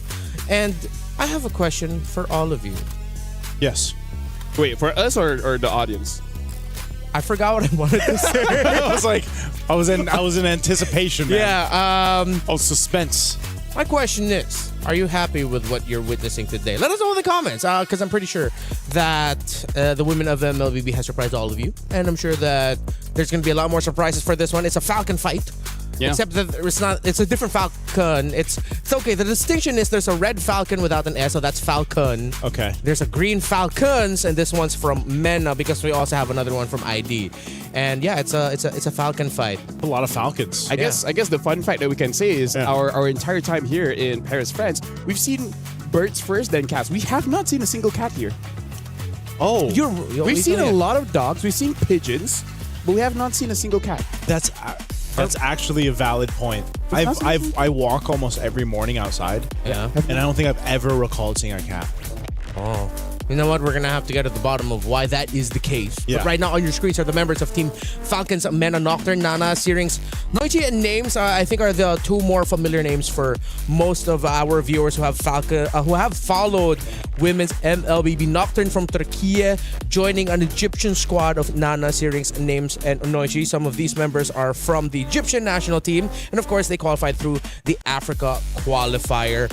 Falcons, this Falcons team from MENA, I feel like they've always been the team of like on the cusp of doing something really great. Yeah. But whether or not they're a victim of their own like surprising choices or because of meta shifts, I really hope this is the year where we see them rise above expectations. Yeah, I remember one of the first glimpses of seeing them compete on a stage, back in actual Africa. Of course, their qualifier leading to this point, I think they dominated the qualifier actually over too. So you're talking about a team with a ton of experience, a ton of knowledge, the way that they've competed together, even though, yes, you have now the new additions. And yeah, they've always almost kind of made it. So hopefully it's different for them in the MWI, because against them is the Falcon Daisies here. Yeah. The members of Falcon Daisies, a little bit newer to me, so I'm excited to see them play. I believe Star Soul is just one of the few ones that really the ones that I could remember or has stuck with me memory-wise. But I do not know a lot about them. I mean, like, personally for me, like as an analyst liking the drafts, I really want to see for both teams what's going to be the combo, right? The combo of the duo, either mid-roam, jungle. It seems like roam is like one of the bigger parts that really activates a mid laner or a jungler. And right now, I kind of feel like for this one, I don't know, everything is up in the air. The only thing that I'm pretty confident on is the Belleric. The Belleric has to be the one you have to respect. And what's interesting is our last match. Thank you. What's more interesting than that, though, is both these ladies' teams, were sitting front row to the last match that we just watched. And, I'm sure they've taken note of the Guinevere-Belleric combination that has been wrecking things right now. And I think even looking at this, there isn't a ton of information, so far for our two teams here. So this one, more so up in the air, other than, of course, for Falcons MENA. But for Falcon Daisies, if I remember right too, Arya is Filipino, right? Like she's brought in. So this is again one of those cases where it's like this team with multinationals, multinationalities, and then you have this kind of mix of even play styles that comes with that. Can I just say one of the advantages that they were there watching is that even if there's no speakers, they can hear everything. We're pretty loud.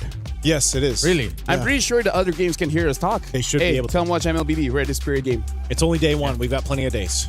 Well, for Stream B, I think we only have a few days, but we got plenty of days of MWI. Yeah, actually, for the viewers to understand like what the setup is like here right now in Paris, it's sort of like a huge convention hall. Huge. Where if you have like a ticket to MSC, not MSC, for Esports World Cup. There you go. EWC. If you have like an Esports World Cup ticket, you can literally just hop from like stage to stage, see what's going on. And it's cool. Like I'm seeing a bunch of people who would pass by the MLBB and say, oh, what's this game? Oh, that's MLBB. Cool. Yeah. That's very nice. And we had the whole, I could hear it from over here, the whole band of Team Vitality. Yeah. Over on Stream A. Yeah. That's the chant. I wonder what the results of Stream A has been. I haven't gotten a chance to look yet. Based off of the chat, you get a chance to look? It's been quiet so far, so maybe Vitality already won. Like, I mean, the Vitality fans were pretty loud earlier, so maybe Did you sneak over there earlier, or no? I didn't. Oh, you didn't? Yeah. You've been here the whole time? I've been here the whole time. Who cares about Stream A? This is the place where it's popping. You go here.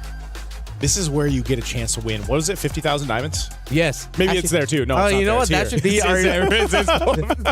No. This is our marketing for Stream B. If you want a chance to win 50,000 diamonds, you watch Stream B. If you want to be a bear, there's a lot of steps, but watching this one is step one. Yeah. Hey, there's a lot of context that you can learn from Stream B. Yeah. If you just missed last match, a whole bunch of knowledge and wealth. I mean, like, in terms of philosophy, there's actually a challenge to the philosophy of how competition is healthy. Because I think the eastern side of the world, they challenged that idea. What? Didn't Sun Tzu make Art of War? That's true. That's true. That's true. Yeah, but it was an Eastern philosopher that basically said that the inherent structure of a competition is inherently toxic. Where are you really doing it for self-improvement, or is it just you abusing your talents to make yourself feel good against inferior people?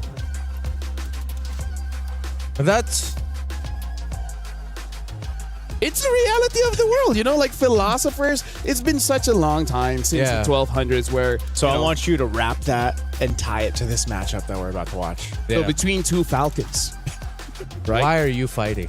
Are you fighting? Yeah. So that you will eventually become a champion. Yeah. By going through all your different rivals Yeah. to make yourself the strongest that you can ever be, the best version of yourself, or are you doing it here simply for selfish reasons to show that you are the best? You don't care about the results. Here's my philosophy. If you want to be your best, $150,000 is pretty good way of being able to do that. That's true. Yeah. That $500,000 prize pool. Yeah, and that it's like it is not toxic to be of one. Speaking of, we even see that philosophy in football or in soccer. Blue lock. You mean football? Football, yes, but Football. you know, for the NA fans, A couple of heads just turned towards their way. Have you guys watched Blue Lock? No, I haven't. Yet. Okay, so it's basically a football anime where it's all about a bunch ego. of Brunos. It's all about not passing to your team, but you yourself get the goal. Shout out to Norway. Something just happened. Shout out to Norway. Yeah, Norway. Yeah. Yeah, and I think So see, it applies even in 2026. Yeah, and for this matchup specifically, you shouldn't pass on your chance to win by making sure that you don't hesitate. Just go for it. I feel like Galaxy Phoenix taught a lot of the teams here in MWI who get to watch your game something very important. Something that LaFell has been saying for a long time. What's that? Violence is good in MLBB. In MLBB. You don't hesitate. Half a second is such a long time. Yeah. It's weird because that's the nature of the meta right now. Yeah. Just fight. Yeah, as long as you don't. Well, okay, it can't just be like you're fighting for nothing. You have to be at least fighting for something. Yeah. Because everything the Galaxy Phoenix did in the last one, they were fighting for something. Fighting for advantage, fighting for an objective, stealing away. Even just stealing away a camp meant it was a fight for them. Actually, it's just getting Marie. Actually, that's what they're fighting for. Yeah. It's like, why do we fight? To Fighting get for Mirai. Mirai. I was like, okay, that's good enough. So, good enough. If we're going to be following that line of thought from the previous series, then Nana from the side of Falcon Smena and Falcon Daisies, Star Soy, who is a veteran already from the MWI field, I think they're going to be the ones that are going to be eyed out by the two teams. Yeah. You're going to have to protect your jungle. That I would not be so mad if both of them just decided to like hunker down and pick some tankle. Those tankle heroes. Hey, it's been a long day. You know, it's been a long day. It's been a long day. The difference between being 4 series in to he's 1 series in. Yeah. Tankle heroes. So tankle, the tank jungles. I wouldn't mind it. I wouldn't mind if they decided to just lean in on that idea, just so that they're safe. You know. I can't wait for tomorrow. I'm the best host, and then by game 3, I make no sense. Yeah. To prepare, I'm gonna learn all the theories about light. Just watch what I did today, so you know what not to do. So what should be the prio bans now, right? I feel like that's part of the equation. I feel like Zushin is safe now. You can leave it open. I think after what I saw earlier, even if it's not Galaxy Phoenix, just ban the Gwyn. Or be ready be ready to deal with it, because it was the one that wasn't affected by the nerfs to Fredrin, Baksha, Akai. Gwyn is actually in a really good spot. Yeah, very good spot, yeah. It seems weird that it just happened to be the case, especially when those new skins came out. So is someone gonna pick up a Deeroth? Actually, he's the only one that's like hasn't existed. Yeah, Cho, Paquito, Guinevere. Yeah. So I'm like, where's the Dyroth, man? Wait, no. What was the original counter to Esmeralda all these times? Dyroth. That's why I almost wanted to say, he'd pop up in the draft, and then I was like, nah. No one is gonna do it. No one's gonna pick up the Dyroth. Paquito consistently banned today. So is the Marcel. I think a lot of the initial trays have been playing around making sure teams don't get like the tank jungles. Yeah. Freya, Hirara, Phovius are being fought for, but Guinevere, I think, needs some respect in her name. I wonder also if we're just going to see another version of blue side pick up Harara. Like just rush all the teams just want to give it that one game, you know? Let's just see if we can make the Harara work, because so far it's even back in wildcards, there was only 1 or 2 teams that actually found success with that. So I think we're seeing something similar for MWI. Because I feel like for all the assassin players, getting used to Hirara is quite difficult because a lot of the damaged junglers, they're break dancers.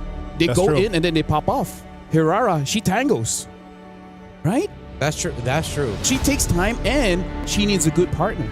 Oh. So who's her partner? The Roam? Well, I mean, yeah, that's why we were talking about how important Roman jungle is. Yeah. The only question is what is really the perfect one? Because honestly, I feel like no one has really figured that out just yet. The Or perfect partner for Hirara. Exactly. Okay. Yeah. Belric. Belric is just everyone's friend. Because He's everyone's friend. Yeah. I miss the days when he was just a little crawling tree boy. I remember that. He was so cute back then. I remember that. He was a crawling tree. I'm trying to remember. The one where he The kind of old looked like a Belric? beetle. Yeah, like a beetle. Oh, yeah, that was yeah, so. Yeah, that's a showing our throwback. age. And his Yeah, ultimate for was sure. different, right? Yes. Or- That I actually can't remember his original ultimate anymore. I can't remember the original ultimate. Was it a heal? I think it's something like Uranus' current ult. I think it was like Seed of Life or something. Yeah, because I think actually now that I think about it, I think he healed himself and someone close to him, something like that. I could be wrong. Yeah, I could. Speaking of, I remember Uranus having a suppression ult. Did he? Oh, Yeah, he that's did. way back. That's way back. That's way, way That's way back. That's a throwback right there. That's a throwback. I remember a time back in my day. Wait, I already said this to you. Lolita can stop turret shots with her shield. Yeah, that I remember. Yeah, when she first came on. So for this one, yeah, I don't know what is gonna be the perfect counter. All right, okay. Oh, look at that. Maybe controversial question. Is Hirara overrated? Is Hirara overrated? I think she's misunderstood. Oh, wow, that is a good way to put it. I you very would much. agree. I would agree with Thank that. you very much. Hirara misunderstood. Wait, okay, for you, why is she misunderstood? I feel like everyone is at the door of understanding Hirara, where they have you have a split crowd where one says Hirara needs to be aggressive by level 3. And then you have another crowd that says Hirara only becomes active when like those neutral fights where your focus is on somewhere else, and then she just goes in and dances and kind of be like a EXP. You're just a disruptor. Yeah. Right? yeah. So we have two different schools of thoughts, yeah. Ooh, let's see if any of these two would want to pick up the Hirara, and we'll see what school of thought they subscribe to. So we head into the draft. Paquito is still taking out Phovius too. Freya is up in the air right now for Falcon Daisies if they want to pick it up, and it doesn't get banned out by Falcon's men. Okay, there's the Matilda. I actually almost expected Falcon's Mena to pick up the Matilda. Yeah. Like to be one of those teams that go through that because they have, you know, just like we saw from the wild cards, the men's team over there, they made that Matilda, the Matilda Barretts work really well. No Atlas today, by the way. So that's pretty interesting. We've seen bans for sure.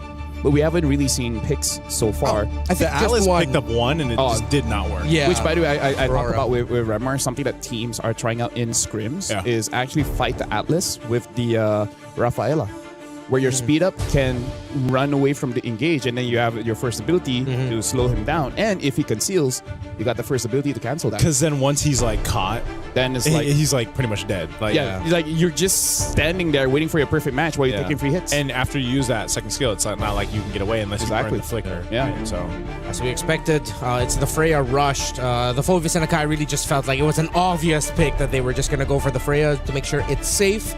Most likely still going to go into the EXP, or is it going to be just an Esmeralda? Yeah, Esmeralda tree. And then, do they want to go for a tanked jungle here? Because we still have the Baxia. I'm not so sure how worth the Fredrin is right now. I'm actually quite surprised we don't see too much Eves. We see Eves, but not super prio. Yeah.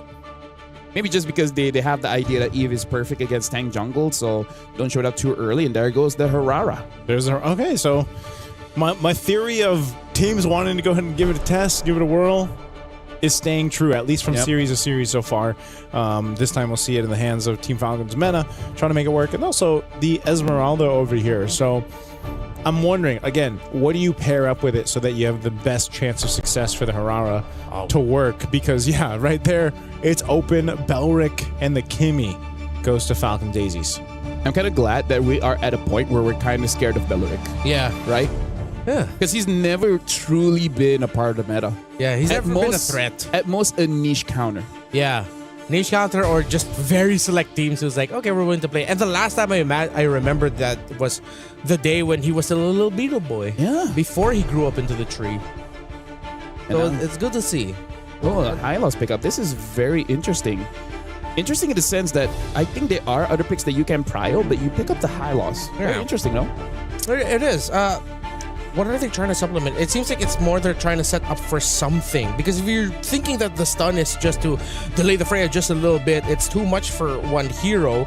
You're gonna be taking a lot of damage in the mid from the Kimmy and the Belleric being there. So I think Falcon should not overlook a Lilia potentially getting picked up by Falcon's mana. Can we entertain the idea that maybe this is a pairing for Hirara where you need a front line that consistently slows the enemy so that Hirara can go in and out pretty safe? Yeah. Considering the Esmus. Maybe. We'll see, right? Maybe it doesn't work. Maybe it does work.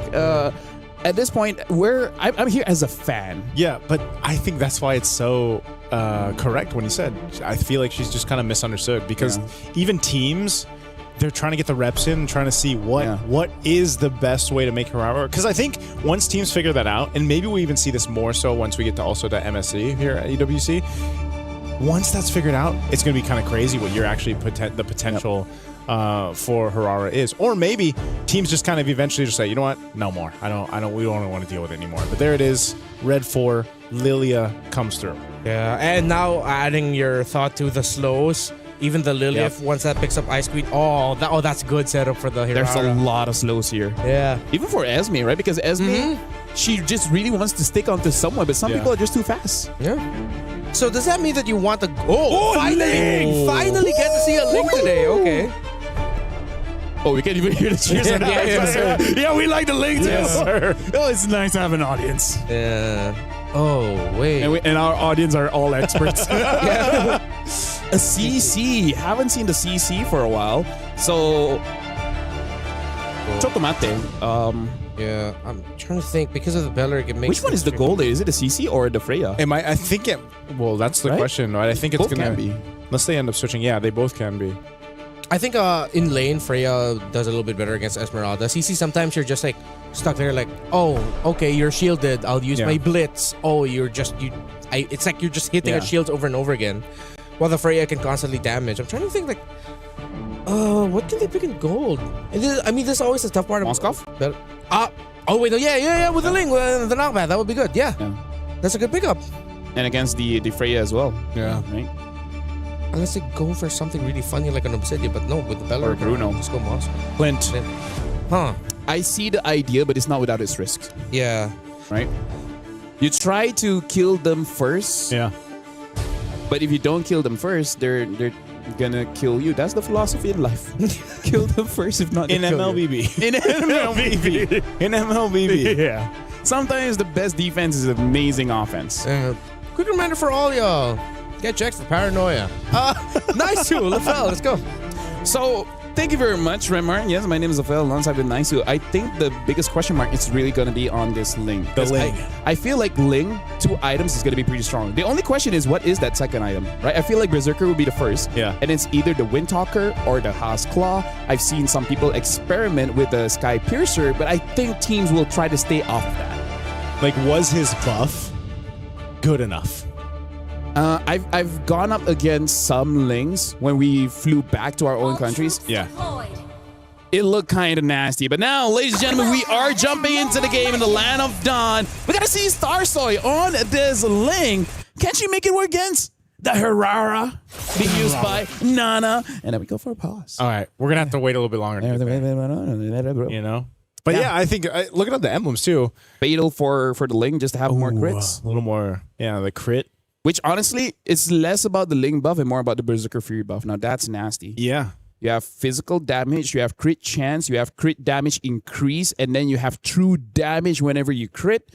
That's quite a lot of on-hit bursts. So this is going to answer the question too. If you're stalled out early on an assassin jungle, right? Yeah. How punishing exactly is that? Because now that you have two assassins against each other, who what context does that bring into, let's say, first turtle even? right? Whoever gets pressure. Or is it going to be the case where both the teams just don't even put pressure there? They just let their, assassin junglers build up the way that they need to in a natural process, and then you fight it out full power for your first turtle. Because if you think about it, Harara versus a Ling in general, it's a very different. They're both going to be looking for that opener. Yes. So it's up to the rest of the team to secure the space that they need for that to happen. If I was a coach, the thing that I would do is do what Phoenix did just now, which is select one target and then keep that target down indefinitely. And with that, you have more jungle control. So instead of taking down the jungler directly, you just take their farm away. And that's just going to be enough, especially if you're the Ling, because you can take their farm and then immediately go back to your own jungle. And then that snowball is just going to be too much for anyone to really deal with. Yeah. So who is the main? Who was there? The Hylos. The Hylos. Yeah. If you kill the Hylos enough, they have no forward momentum. Yeah. That's the unfortunate life of a Actually, roam, wait. though. It's Ling against a Lilia. Lilia does not have a lot of HP. Yeah. The Ling needs no items to take down a Lilia. Yeah. As soon as you hit level 4, you're maybe even before. Yeah. You know how many times we've seen almost a first blood happen in the first minute? Yep. But let's jump back into the game. This is what we were talking about. We'll see exactly what happens here. But yeah, the Lilia with the Hylos. You have across from them the Belric and the Kimmy. So one thing's for sure, no one goes down in that first minute. They just go to the default, secure what they need to. It looks like that's going to be orange start for Starsoy.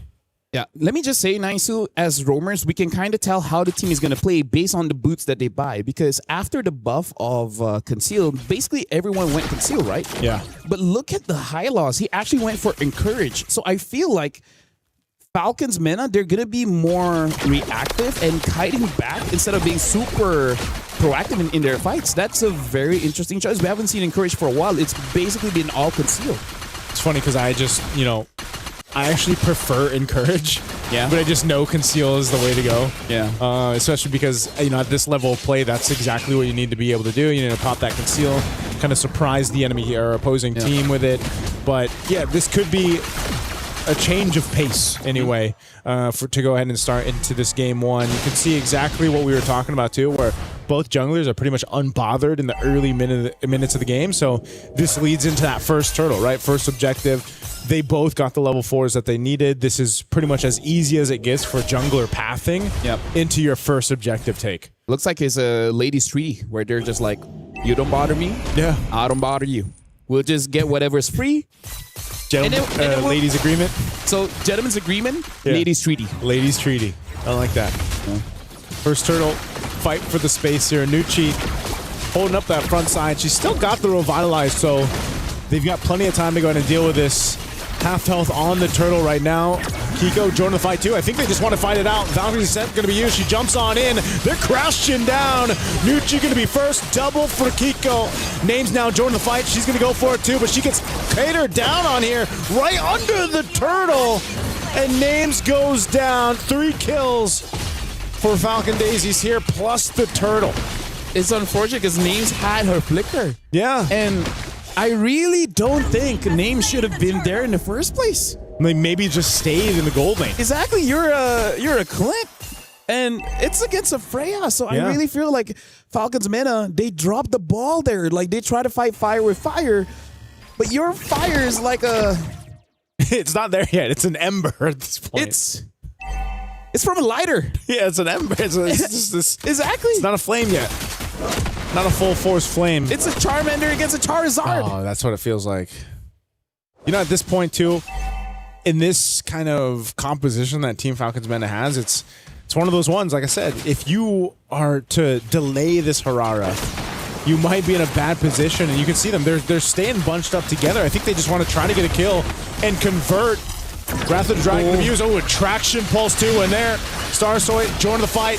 Tempest Blaze already going to be used. Looking to pick up a kill on Nucci, but they will be able to escape. But you're already seeing the potential here. Yep, you can see how Ling just, I think 2 hits almost took down Syrinx, but Yeah, it's a good thing that she was able to get out of there with the black shoes. And now looking at the goal difference here, it's not much just yet. But look at Freya being almost like 800 gold ahead of names. That's trouble for everyone from Falcons Mena. Yeah, this is one of those things again where, you know, right now it doesn't look like too much, a bit of a lead for Falcon Daisies, but this has started the momentum that they need. With this kind of lineup that's built to snowball, especially with Ling. Remember, when Ling was a menace, you know, before he completely fell off the face of the world. I remember MSC 24. Yeah. Like, he's the snowball potential for him is what's so scary. Now, after the bit of a buff that he's had, we're going to see if it actually works out. There's Berserker's Fury, like you mentioned. Yep. The go-to item, especially rushing it in for Starsoy. Yeah, if you really want to be fast, you pick up a Windtalker. If you want to be able to sustain, you pick up a Haskell. At this point, I feel like Windtalker, man. Oh, they're going to find it again.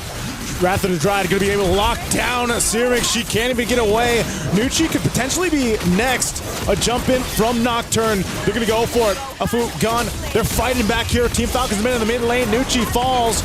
Forget the turtle. They want the kills. And now after 2, Falcons Daisies will go for the turtle. And look at how nasty that was between Era as well as Jay. Multiple ways to lock down the opponents. The moment the curtain call hits onto anyone from Falcons Mena, you can see that they have no idea how to respond to that. It's been a while since we've seen CC, and you just can't get used to it. Oh, Kiko just threaded the needle so close. Burns the flicker. Names goes in with a shield. Will keep Kiko alive. What a play to stay alive in that one. Turtle still for the taking here. Neither team wants to commit just yet. You hear cheers, you hear groaning, so you know which side favors which. But yeah, I feel like Names, if she reacted just a little bit earlier, that was a little bit earlier. 100% a kill. Man, that shielding coming in clutch there too. Kiko would have been a great kill to take down. Now that she's got a couple kills for her, but they're going to fight for it anyway. A lockdown coming through, and now Nocturne jumping on forward. They're going to fight for it anyway. Traction Pulse going to bring Nucci back, and now Kiko once again. Tempest Blaze going to be used, and he'll chase down Nana. Starsoy picking up a kill, looking for another as she finds Nucci. And now Syrinx cut off from the team. Kiko just unleashing hit after hit with nowhere to go. Kiko's on a killing spree. Whoever gets the early game nice, it becomes so unfair so fast. Like, even though it's a 2,000 gold lead, the fact that Starsoy got her Berserker Fury super fast, yeah, she don't care if you're tanky. I have 2 damage. That's not something you can say before. The Berserker Fury buff, it's life-changing for all the crit heroes. And Starsoy just having a hell of a game. She's on fire right now alongside Kiko. And this is just so much that you can utilize. I mean, even the traction pulses, man, have done a great job at either counter-engaging or engaging. Look at how crazy this is. Sky Piercer and Haskell. It's kind of like, how much do we want to extend our lead? Yeah. It's like, yes. Yes. There you go. I like that Starsoy, like, going for the Windtalker is going to be cheaper, but at this point she's like, I don't care. Yeah. I just need to stay alive. This is such an impressive game 1 from Falcon Daisies, especially considering what they brought in the draft. I mean, this is why we open the day with highlighting MWI's meta. You know, from year to year, it's always refreshing to see what the ladies decide to draft. You know, it's a different style of play, but then again, also you have the meta that's ever changing, ever shifting right now. Yep. And hopefully this is just shades of what we get to see for the weeks ahead. Right now, Jay, she's going to take a couple shots. She's going to be fine though. Still has her revitalized too. And now Kiko could be the next target. Nocturne jumping in. A couple members, Team Falcons Mena, waiting patiently. And right now, honestly, looking at Falcons Daisies, with the lead that they have, their draft is absolutely perfect because they have a lot of burst, but also they have range with that Kimi. So the moment Falcons Mena lose the front line, you're gonna see those turrets get destroyed. Yeah, this is one of those things, you know, where it's like, just like we usually see with a Moscow, for example, the Ling puts so much pressure on the opposite end of the map, and that's what Starsoy was able to go ahead and do, and now this Lord's up. Falcons Mena, they want to go ahead and contest this. Half health. They got to make a decision very quickly, but I think it's going to be way too late because you got Syrinx on the other side of the map. So that is a free Lord take for Falcon Daisies. Right now, it's just that Falcon Daisies, they have an unpunishable dive, right? Yeah. Unless Falcons Mena had a Belleric, there's no hesitation. The Freya can go in. What are they going to do, right? Yeah. The Lane goes in. What are you going to do? I don't see a Cho. I don't see a Kaja. I don't see anyone to lock us down. And even if someone makes a mistake, look at the firepower of the Kimmy, the Freya, heck, even the CC. Yeah. Right? I think that's one of the stories for today. Unpunished. Unpunished. It seems like that's been the storyline, at least for our matches over here on Stream B. But I think the closest thing they have to a lockdown is what, the Glorious Pathway from Nucci. They try to slow them down at least and get that stun off, but it's just not enough. And with this Lord making its way slowly down that bottom side, Falcon Daisies, they've got the idea here. Sea Halberd picked up by Kiko. Gonna help kind of handle some of that revitalized healing and the rest of the sustainability that comes with Falcon's Mena here. But they've got to get prepped and ready for this base push. Yeah. I feel like for the coaching staff or Falcons Mena as well has to really rethink about the draft, because this is kind of like what Navi did earlier, and hoping that they get such a huge lead early that it doesn't care. And look at Nuki. Woo-wee! 50% HP gone by 1 CC. Yeah, traction pulse used as well. But the Lord was cleared up. Still just trying to get that Holy Defense Shield. Top one's going to pop as well. Good push there from Starsoy. Falcons Mena have to figure something out here as they're trying to hold on desperately. The last bit of turrets that they have. They're going to go for this stun. They've got some damage on Jay. She's going to be fine, though. Pop of the Revitalize, and she's able to get out there just fine. Tier 2 turret down and taken care of. Falcon Daisies take what they want. I feel like at this point, it really is on the mistakes of Falcon Daisy, because I don't think that Falcons Mena has a comebackable draft. They have quite good wave clear with the Lilia, but then you're hoping for names to have enough burst damage to really take down Falcons. Look at the items right now. It's not looking good. Endless battle into the Malefic Gun, and that's part of the reason why Clint really needs a very good early game. Your items are just expensive, which I really feel like that's the biggest mistake that Falcons Mena did, was the fact that Names tried to join Turtle 1 against a Freya, against a Lin, against a Kimmy. Should have just stayed in lane. It's one of those things where mistakes cause objectives and objectives cause games, right? That's what we're seeing built up here. And here's another one. A team fight's going to break out in the jungle. Here's Starsoy off the backside, but Syrinx will go down first. It's a double for Kiko. They burn the flicker. They find it. 2 pickoffs easily. Just cutting them off for Team Falcons Mena. Unless Falcons Mena can stall the game to 90 minutes, I don't see them having the firepower. I really don't. Like, as much as we got to give hope and everything, we got to be realistic. With the draft that Falcon Daisies have, it's a rough game. It is a rough game. It's one of those things where there's almost just too many ways for this compositions from Falcon Daisies to pick what they want. Yeah. That last team fight, that last little sandwich play was exactly what we're talking about. And Falcons Mena just keeps going for it. Now Nucci going to be in trouble too. Locking down once again. Glorious Pathway on the defense. Starsoy will join the fight. Goes in. Syrinx down once again. They still have the base turrets, but without Syrinx, without a Revitalize, without a Glorious Pathway, what kind of defense can Falcons Mena have? Nice. So today I learned, right, if Hirara gets tied down with the current call, even with the iframe, she can't move. She can't move. They're going to have to try to figure a way to move through this. Bottom turret already down. Nucci going to be next. She is deleted and gone. Looking for more. Lord still up. Tempest of Blades just for some finesse. And the base is going to be locked on as Falcon Daisies look to end the game. They're taking so much damage, though. They still have to respect the damage coming through from Names, and they can't end the game just yet. Not yet, but here's the thing. Like, Falcons Mena, I feel like most of the damage came from Syrinx, so I think that's good. Looking at the gold difference here, it really doesn't matter that much, except when you look at the jungle. Almost 4,000 difference, and this is one of the scariest things about the Ling, is that the Ling is so fast that a 200 gold lead will eventually feel like 4,000. So with the endless battle as well, the on-hit damage from Star Soy. Like, imagine if she jumps down and that just so happens to be a crit. It's going to be a crit.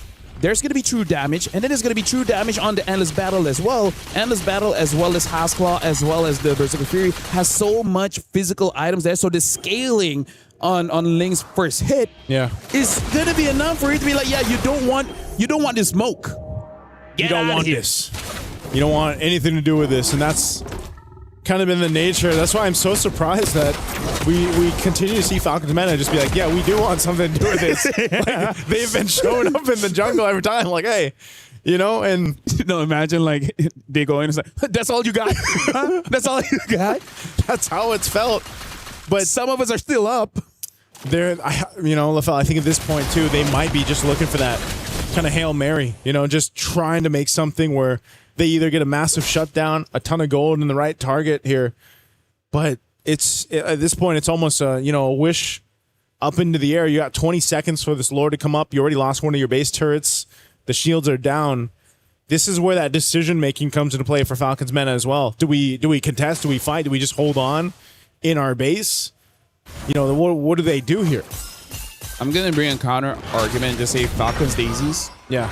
If you don't close out the game soon. Every minute that you give Falcons Meta is an opportunity for a mistake to happen. Right? So, as much as you are so comfortable in the lead, 13-1, 10k gold lead, the moment you're like, we don't have to end this now. We need more airtime. And eventually, Falcons, you just need to get lucky once. Right? That's also the thing that you guys have to understand. You just need to get lucky once, and then after that, everything's in your favor. Oh, man. We'll see if this is going to be in their favor. It was about 4 minutes ago when he said they need 9 minutes. So they got another 4 minutes to go. And yeah. Maybe for Falcons Meta, by that time, they would have bought themselves enough time to catch up on some of the itemization, defensiveness as well, and they can look to punish Falcon Daisies if they get a little overzealous, if they overstep this. Now, this could clearly be a win push with this Lord already making its way down bottom. Just depends on how they play this. And it's very sick. This is very nice coming in from Falcons Daisy. So clean. Yeah. It's going to be a tough one for Falcons Meta to defend. Yeah, Names is going to clear out that top wave at least. Going to work on this mid too. They have to deal with the Lord.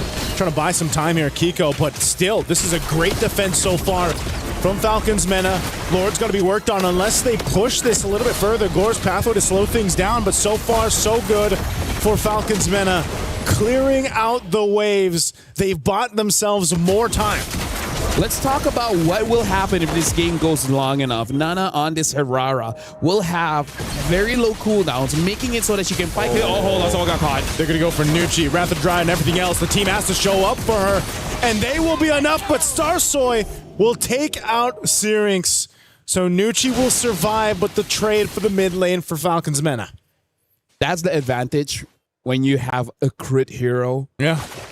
Syrinx didn't have time for the black shoes or the flicker.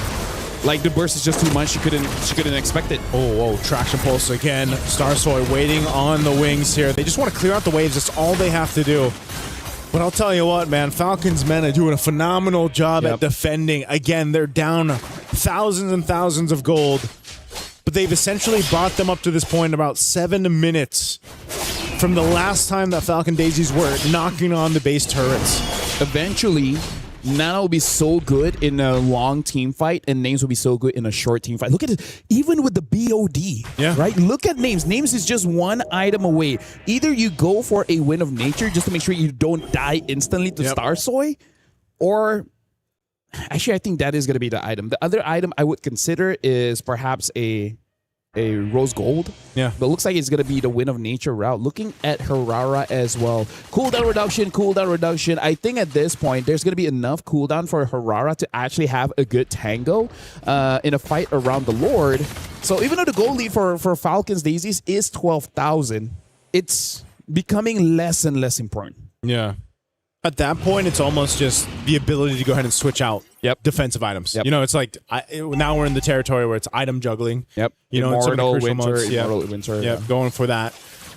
They do have full control around this Lord right now, and this is going to be, it's just going to go in their favor. So they'll be able to go ahead and grab this. Now this is where because you're past that 18-minute mark too, and you know the game has dragged on to this point.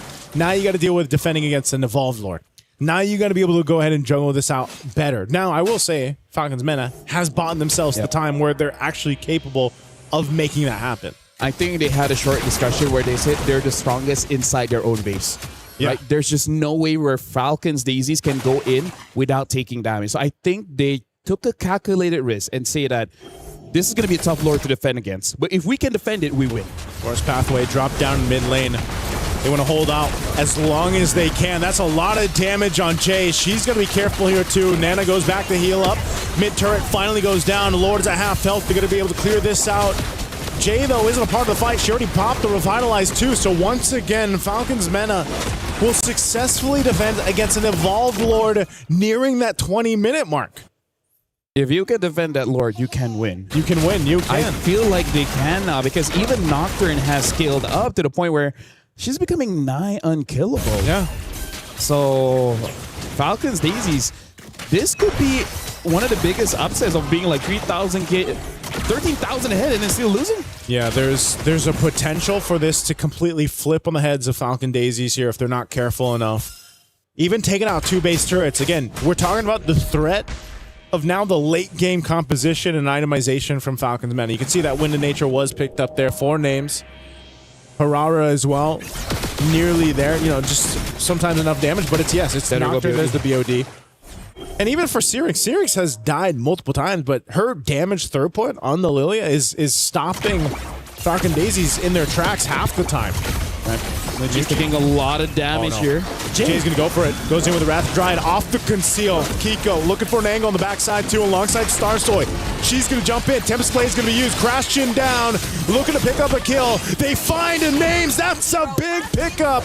Nucci falls. The 1-for-2 trade. Chasing them down in the jungle they go. You can't escape Starsoy though. She's looking for another. Takes them down. Arya will get the kill. 1 left. It's only Syrinx. As Falcon Daisies, they don't have a wave pushing in just yet. Mid lane will be able to follow, and Syrinx, she wants to clear this out and delay it, but she's pushed off. Black Shoes already, and that's game 1 in 21 minutes, going over to Falcon Daisies. Congratulations to Falcon Daisies, but I gotta say, I gotta bring it up instantly. For Falcons Mena to win, names, you can't make that kind of play. I don't know why she dashed in the middle of the team fight. She should have dashed away, but she dashed in. That's your only dash. So, yeah, I mean, like, here's the thing. Everyone makes those mistakes. Yeah. Right? Everyone makes those mistakes, but not a 500,000 USD tournament. This is where the point is like one small mistake costs you thousands. Yeah. You know, it's one of those things, too, where once again, I don't know. Harara is just not working for teams. But I do want to say props to Falcons Mena being down as much as they were and staying in for as long as they did. Agreed. You called it out. They needed about 9 minutes. They got about 10, into that game. And they extended it. They fought hard. But yes, some of those mistakes, like I said, mistakes lead to objectives. Objectives lead to games. And that was the case throughout this game 1 for them. And now I'm bringing in... So now, honestly, want to bring in Remar because even you were like, why did she dash in? Because if the Clint stayed alive long enough, maybe, right? Maybe. Yeah, I was already quite miffed about it since, well, you pointed it out as well, Turtle number 1. What was the Clint doing there? You're up against a Freya. You're up against a Ling. And you are the guy who's supposed to be popping off at around 8-9 minutes with your damage that when the Freya and the Ling goes in, you're realizing it's not easy to survive up against a burst damage of a Clint.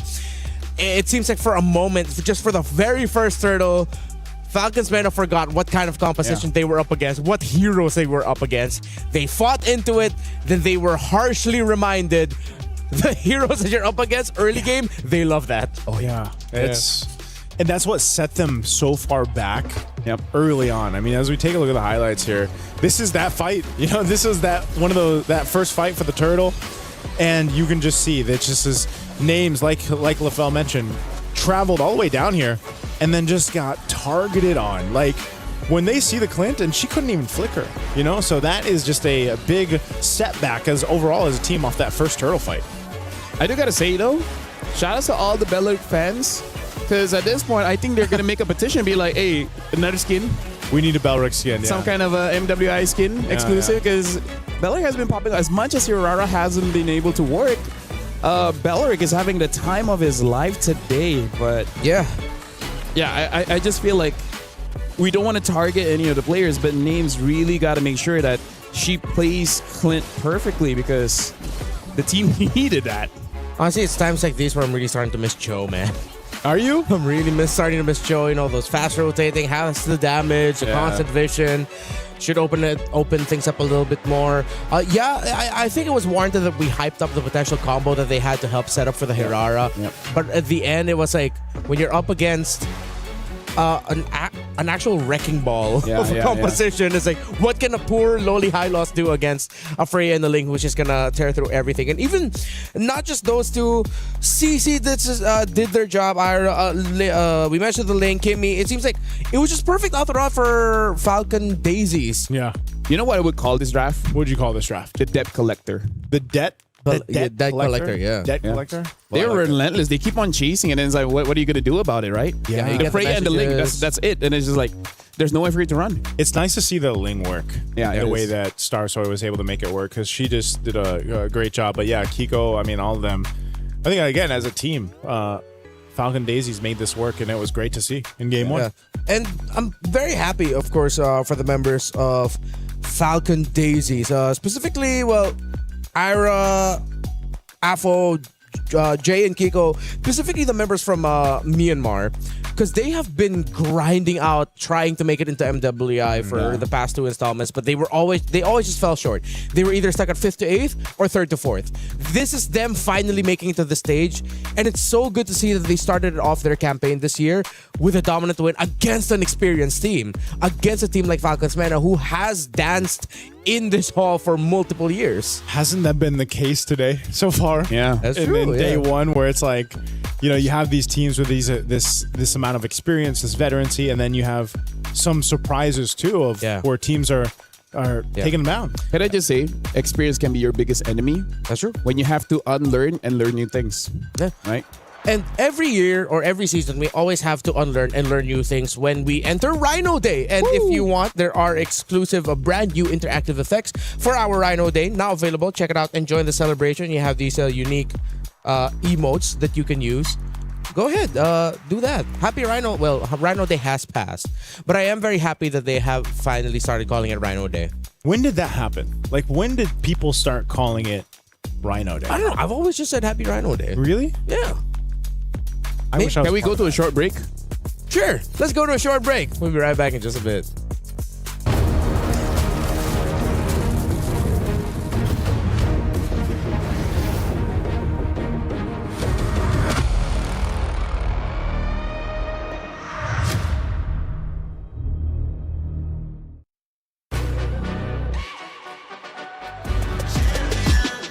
This ain't no regular thing. I came for the ring, you know what I mean. You see my name in the lights, better get right, I'm champion.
one singular posture for 12 hours a day.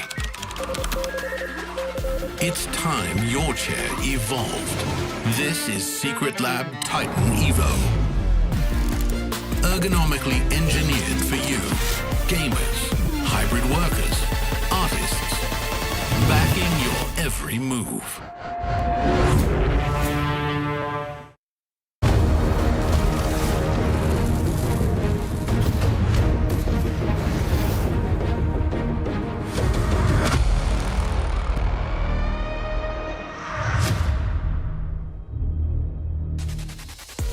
In MLBB, there are only winners and losers. In game number 1, the winner was Falcon Daisies, and they did so in emphatic fashion, dominating an experienced team in Falcons Mena. But I'm pretty sure you can see on the screens right now, the members of Falcons Mena, they're not letting it get to their head. Yeah. They're laughing, they're enjoying. That's what matters, having fun. Actually, it's nice that he brought up the MLBB there's only winners and losers. I feel like in my career, we had base races and we legit don't know which one broke first. I think I experienced that one time in international. Yeah. It was one of the most hyped things because they literally broke at the same time. So you couldn't, you're just waiting to see where the camera goes. We just waited for Moonton in production to confirm to us which one broke first. Cool. That's like one of those things where it's like you got to take a timeout and like, you got to review the gameplay. Yeah. You know, timeout. I mean, I guess the screen would tell you who won, but no, not even. Like you'd have to wait. And I'm pretty sure it's like back end, like, oh, which camera do we cut to show the victor? Because like, hard to tell. Well, imagine how crazy it would be if you brought up that story and game number 2 ends like that. No. God, if that happens, there's no. That's the caster's either curse or bless. Caster's manifestation. Caster's scripting. Yeah. Yeah. Hey, we would be amazing script writers. We would. Yeah. Caster's. The only problem with us is that it will maybe not be approved. if approval already takes a while, imagine if it was the casters. This is why we're in front of the camera and not the people thinking the more important things behind the scenes. That's why we don't ask for approval. Yeah. If we know it's going to get rejected, why ask for it?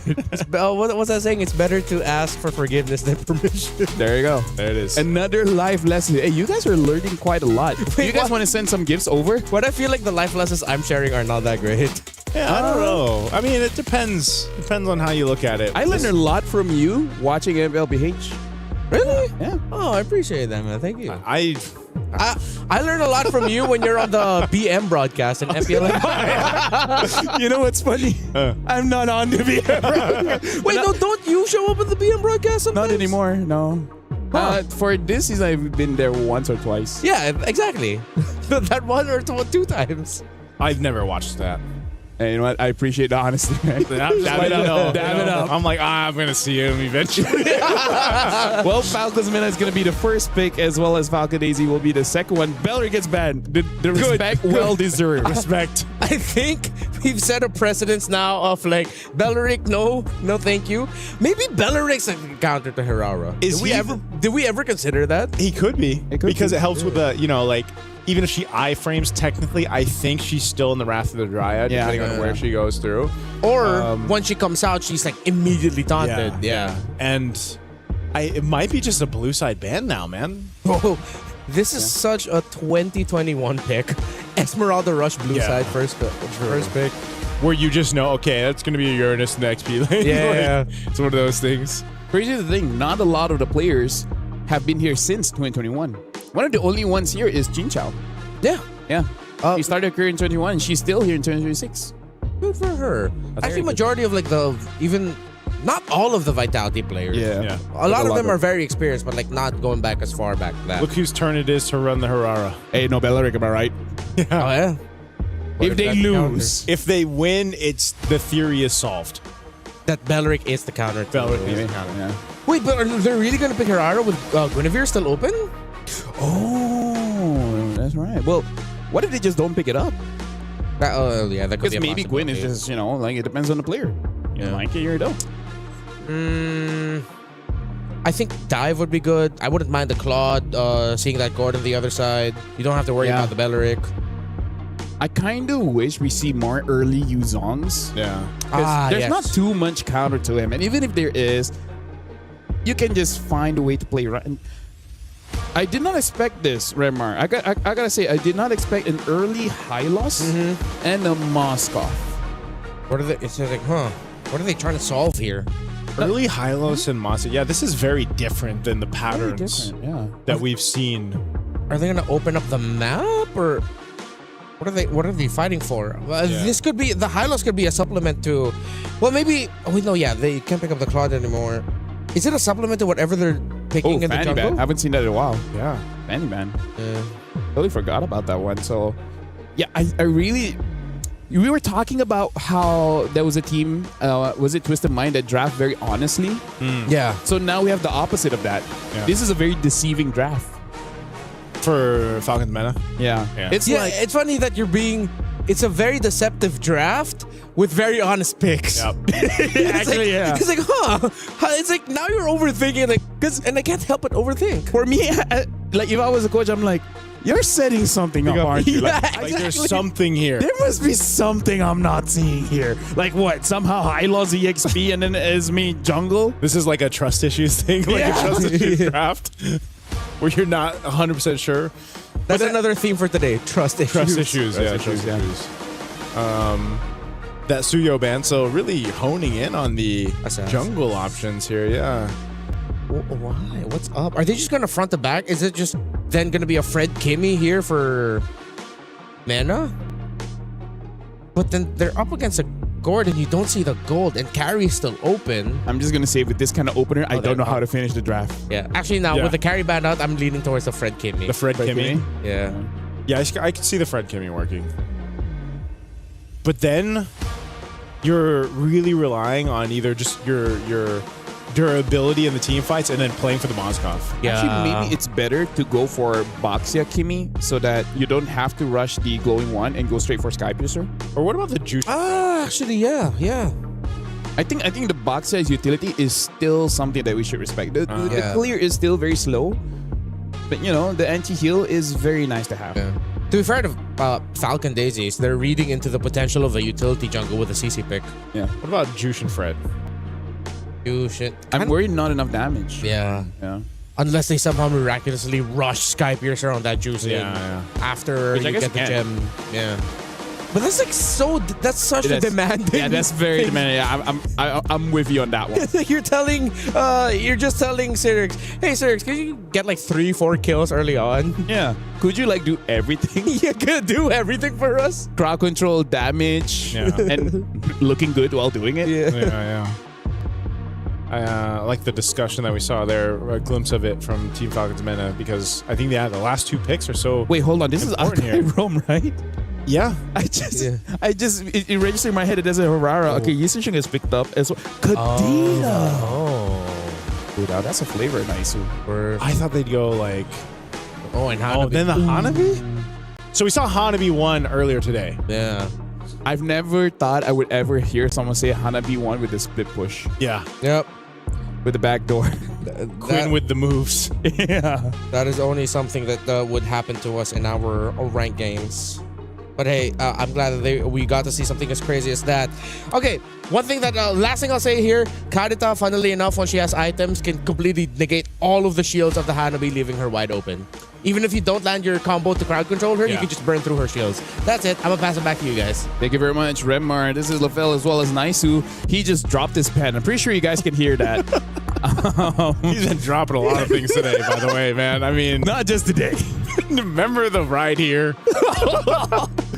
The moment we all decide to go bear. Hope you have that insurance. Well, going into this game. Sorry, it's called care. Hope you have the care. Going into this game, ladies and gentlemen, we're jumping into the land of Dawn. We got to see whether Falcons Meta with this very interesting draft, will it really work? I love Kadita, but you know. I love Kadita too, but I think this is a revenge game for Syrinx too. I think she really wants to burst down Falcon Daisies here because she had a heck of a time. Nice little flicker out there. She had a heck of a time in the Lilia in the previous game. So already a battle spell down? No, that's going to actually be a trade. Nocturne had to burn hers, so some battle spells going out. something to note here is that Nocturne does not have any movement speed in her emblem setup, so maybe sticking onto targets won't be the easiest. And we're looking at Syrinx here. Oh, hold on, Hirara. Oh, little iframe utilization there. Starsoy will actually be all right though, but she's gonna work on her purple. I'm wondering if, I don't know if they're gonna be able to continue to put pressure on her, so she'll be able to secure her buff. Meanwhile, mid lane's still gonna be the focus. Yeah, as I was saying, Syrinx has the pull yourself together as well as the rupture. So the moment she gets four either kills or assists combined, it should be pretty scary because that Petrify is such a game-changing spell. One of the reasons why Yuzog is so terrifying. Right. I think the decision is because, like Renmar was saying, you know, just as a little side note, you can get rid of the shield from the Hanabi there for the hands of Kiko, but it's like you could also just delete the gourd. You know, and if you honestly anyone, anyone. That's the power of the Kadita, right? But there's very few teams and professional players that will pick up the Kadita. Even over in the men's league, there, it's one of those heroes. Like, you know your job, you know your assignment. Once it's done. If you haven't killed someone, you're kind of just waiting.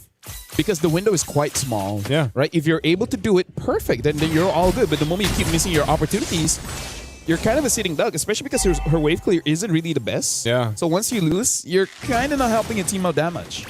See what happens here. That's exactly what we're talking about. Vengeance going to be used. A good usage of the Mystic Gush, and now the engagement. They're still going to pull off here, though. Revitalize, keeping them healthy for Falcons Mena. They're going to be able to take out Jay. First blood going in the hands of Nocturne. Yeah, that was good. The extended team fight. Honestly, for both teams, the extended team fight is going to be pretty tricky because both mids really rely on their cooldown. So if they've used everything and no one dies, they're like, oh, basic attacks. Yep. It's one of those things, too, where this time around, Name stayed up on that top side of that gold lane, and I think she got a little bit of that extra gold off the turret. So Nana will secure the turtle. So good first objective take here for Falcons Mena to get things going. But whoa, a kill in the mid lane. I guess they got the lockdown on Nucci. Oh, no, that's pretty aggressive. Haven't seen that for a while. Just because we haven't seen the flicker or not. That's right. For a minute, my brain lagged. No, I was like, wait, okay, can do that? Usually, it's the retribution. Yeah. It's been a while since we've seen a Kai in the roam. It's been such a long time. Good attempt. Maybe he's just practice, right? Like, I will fail now, but trust me, when the Lord comes up, it will be the best flicker ult you've ever seen. Not how many heavy spins you do. It's about the one that counts. Oh, he got caught. Oh, no. And runs away. Oh, no. You can't get away from this. So slow with Glorious Pathway. Jay goes down. She tried. If only she had the flicker. Unfortunately, that's the punishment from Falcons Mena. If I was a poo, I'd be like, I told you so. I told you don't use the flicker for that, but it's like, well, there you go. Right now, Falcons Mena, again, like I said, looks much better this time. And I think part of it is because they're not taking as much risk. Yeah. And Belleric is a good counter engage, and they don't have that. Jay on the Sakai can kind of do it, but not as easy. Right? Like, Belleric is literally press and pray. Akai press, don't move, pray. Yeah. There's a different approach to it. I mean, Belleric, that's why we saw in the last game where it's like Lima's the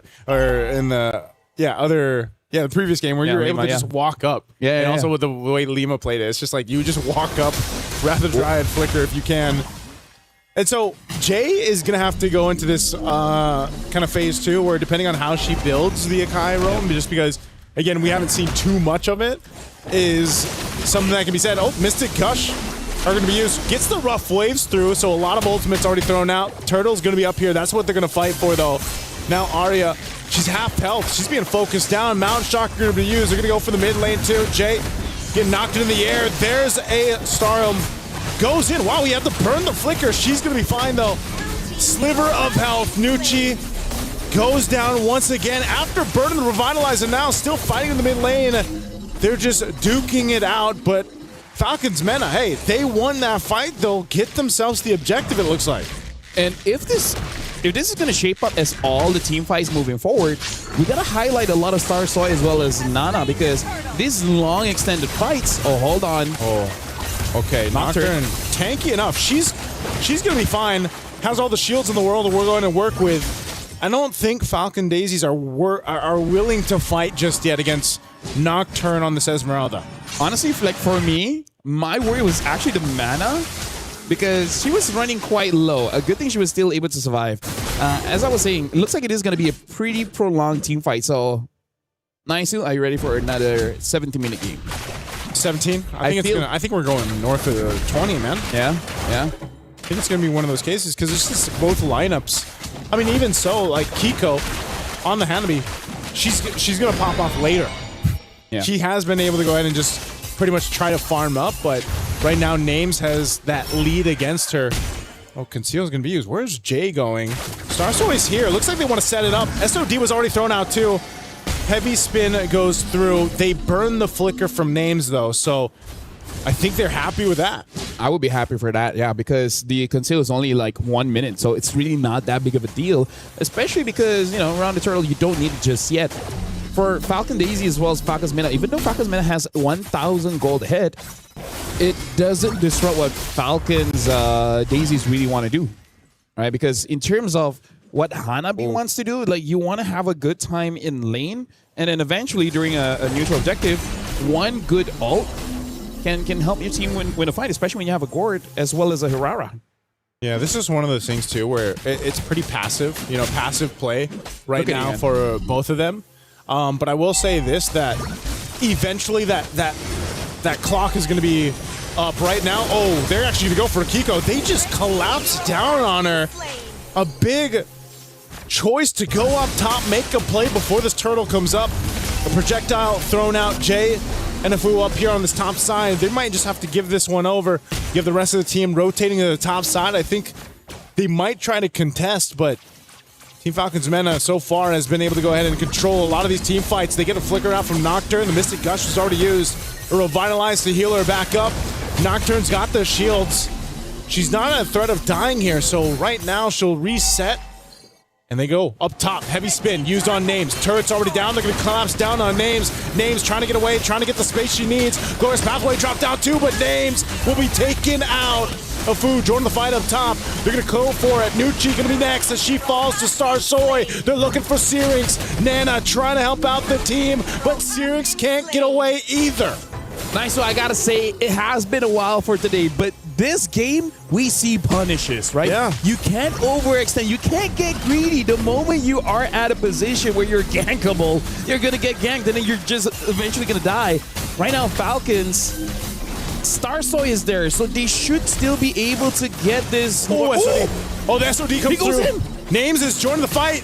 Mystic Gush already going to be used. She flickers forward, and Afu also tries to survive, but what a falling Star Moon coming through from Nocturne. A big setup. Falcon Daisies, I didn't know if they wanted to commit to the Lord and they just made a mistake. And now a Lord will go over to Falcon's Mena off of a great play in the in and out. Star Soy pushed off the turret. I gotta tell you, Naisu, that looked like it was planned because a 4-woman falling Star Moon looked amazing, but at the same time, I think that's the best case of like a bunch of friends and just like, we'll wing it. Yeah. You throw the SODs like, do I go in? Just do it, and then we'll figure it out on the go. Oh, man. Look at this replay. Yeah, because Names push away. I think even she was like, wait, I didn't notice that the Gord was there. But then again, they just position in a way where Nocturne just jumps on a 4. Oh, man. Oh, conceal from Jay. I don't know. Jay spotted out. She's not going to be able to follow through with that. Going to get stunned here by Nucci. Star Soy is there. Bit of poking, but man, you can just see the damage currently isn't where it needs to be. I mean, even there's a lot left to see from Kiko here on the Hanabi, man. I think that's a bit of a mistake because looking at Afu on the Gord, went for the Ice Queen 1. Ice Queen. It's not a bad item, but not what you need right now. I actually feel like getting a damage item would be much better. Even the Lightning Intention would be able to deal more damage than Ice Queen. Yeah. Oh, that is a burst right there on Starsoy. This could already be the push into the base. Kiko trying to hold down that Lord pushing through. Mystic Gush going to be used. The Holy Defense Shield will pop. Nucci goes down, and they will disengage. It was a 1-for-1 trade. Shield goes down, but they maintain the base turrets for Falcon Daisies. Yeah, right now they really need another item on Afu because they just don't really have a draft that has a lot of damage, honestly. Like, I understand Ice Queen 1 is great, but Nana, Syrinx, as well as Names, they have a lot of dash. Yeah. Right? Slow doesn't really affect the dash. It can affect high loss. It can kind of affect Nocturne, but only kind of. So, yeah, we'll see how the game progresses. It goes long enough, it wouldn't matter. I think they're really going for these fights here. Falcon Daisies now, Afu's going to be in trouble. Iron already taken care of.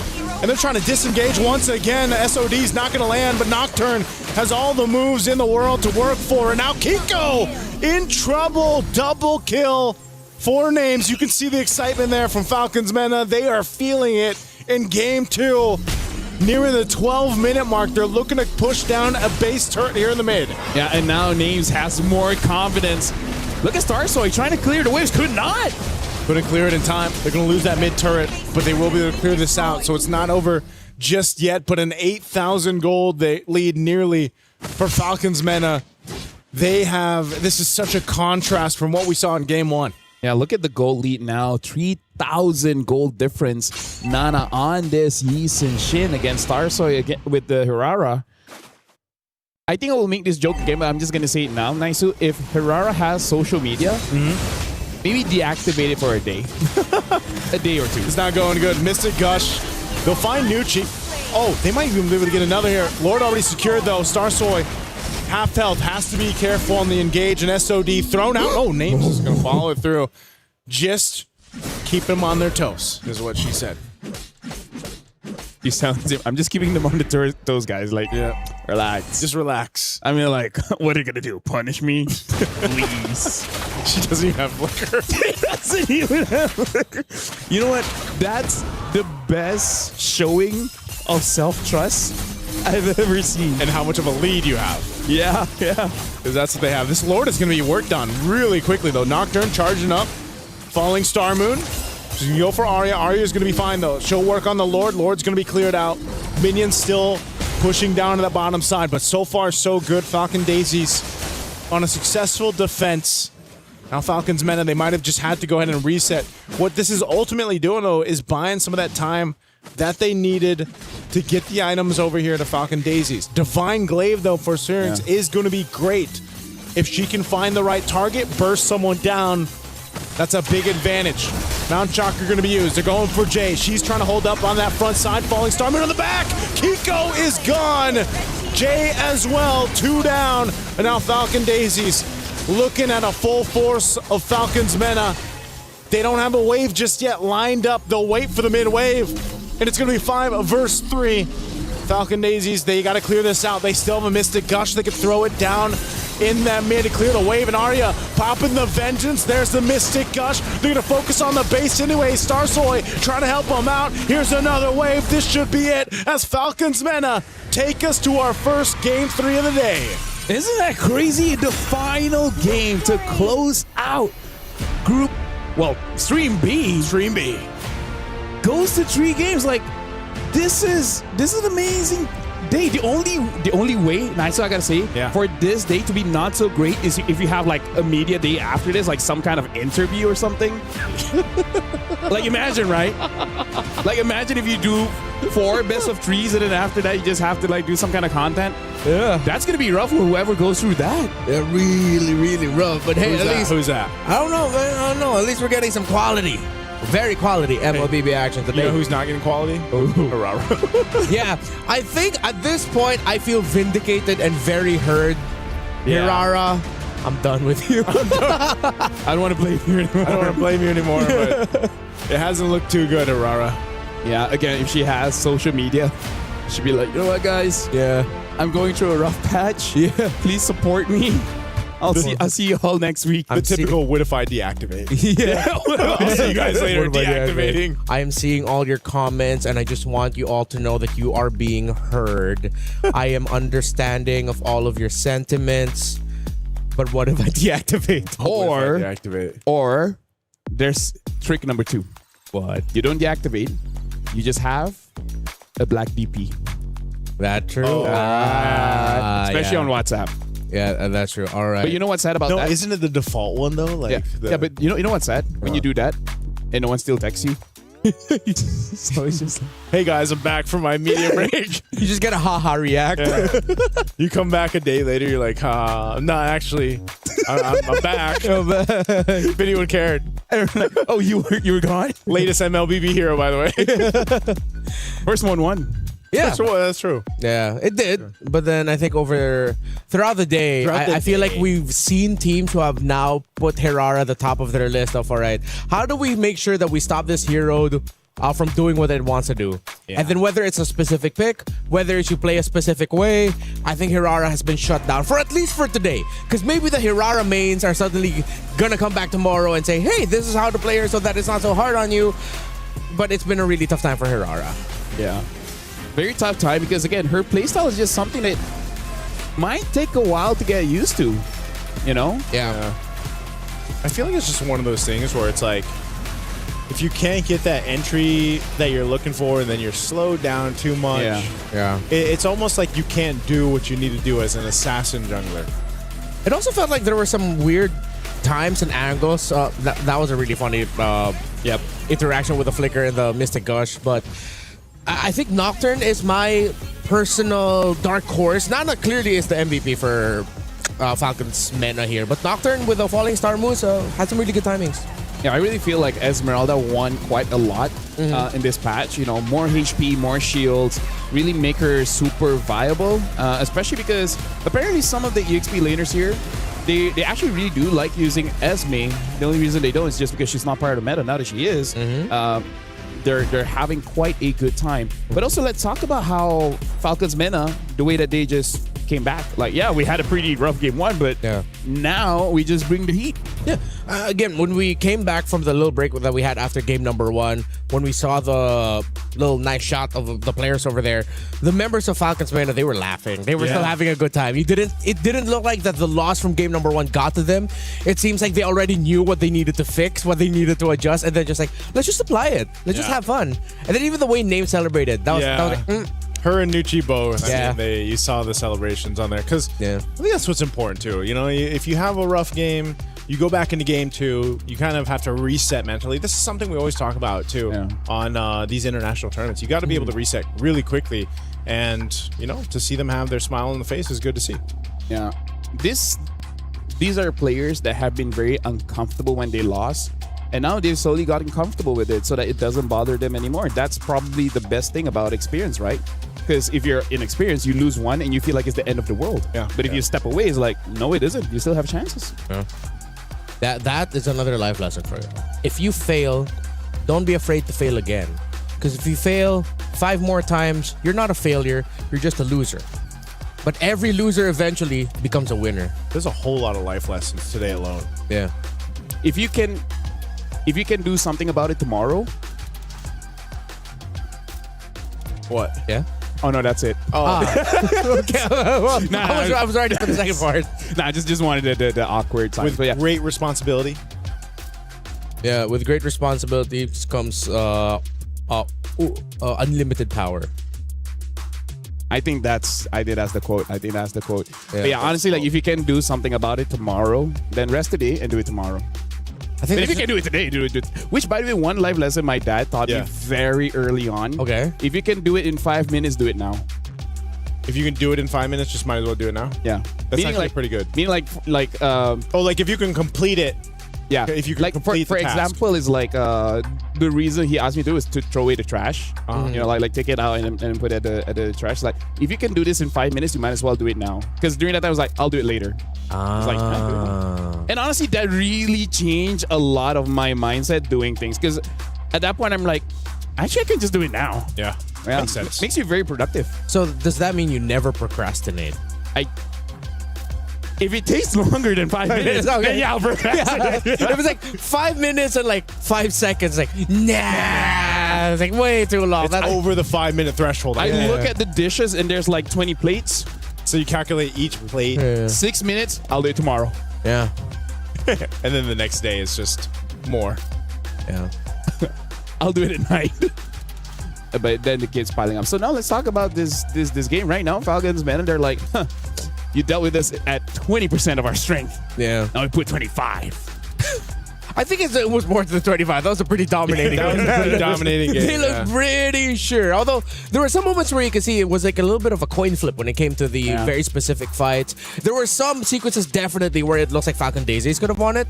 But then eventually they were just able to eke it out and just survive longer, which I hope this time around game number 3 isn't a sweep stomp. Isn't a stomp? I hope it's like a back and forth. A swamp. I like swamps. Swamps are nice. A steep. The what? Yes, a steep. The one with the STE double PE. Steep. All right, Swamps. so yeah, as we teach you more about land, we're gonna go on a short break. Wait, that's the...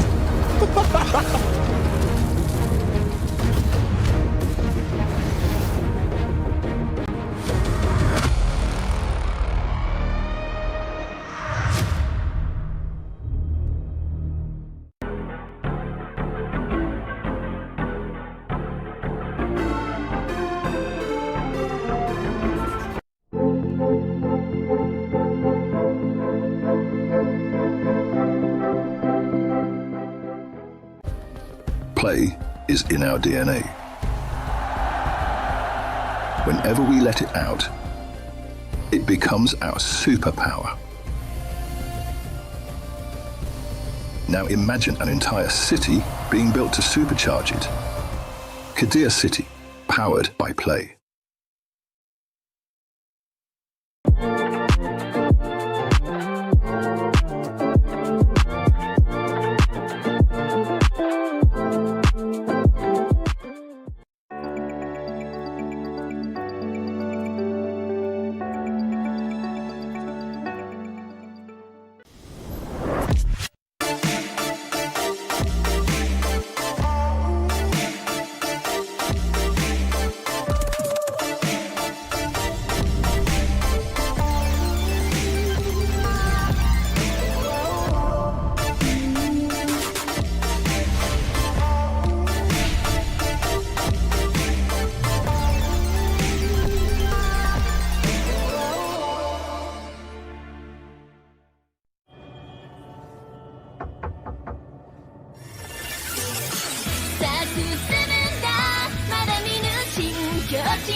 First impressions last. If there is that little haunting memory in your brain where you're reminded and you're thinking, hey, did I make a bad impression? You probably did. But the women of MLBB today definitely made a great impression to everyone here with the unique picks, the unique action, and now we're going to be closing out what has been a fantastic day here on Stream B for MWI 2026 with our very first third game. I didn't expect this. Well, Hirara made a bad impression. Yeah, she definitely... Wait, no, funny enough, she made a good impression. She started it off with a win today. But then it's like... She catfished us. She catfished. That's the best way you can describe it. She catfished us. Hirara's like, look at me, I'm such a great hero pick. Look at me excel. Nope. Well, now we're jumping into the draft here pretty fast. Looks like Falcon Daisies will be the first pick. Expanding Rivers, by the way, Falcons Mena is on the second one.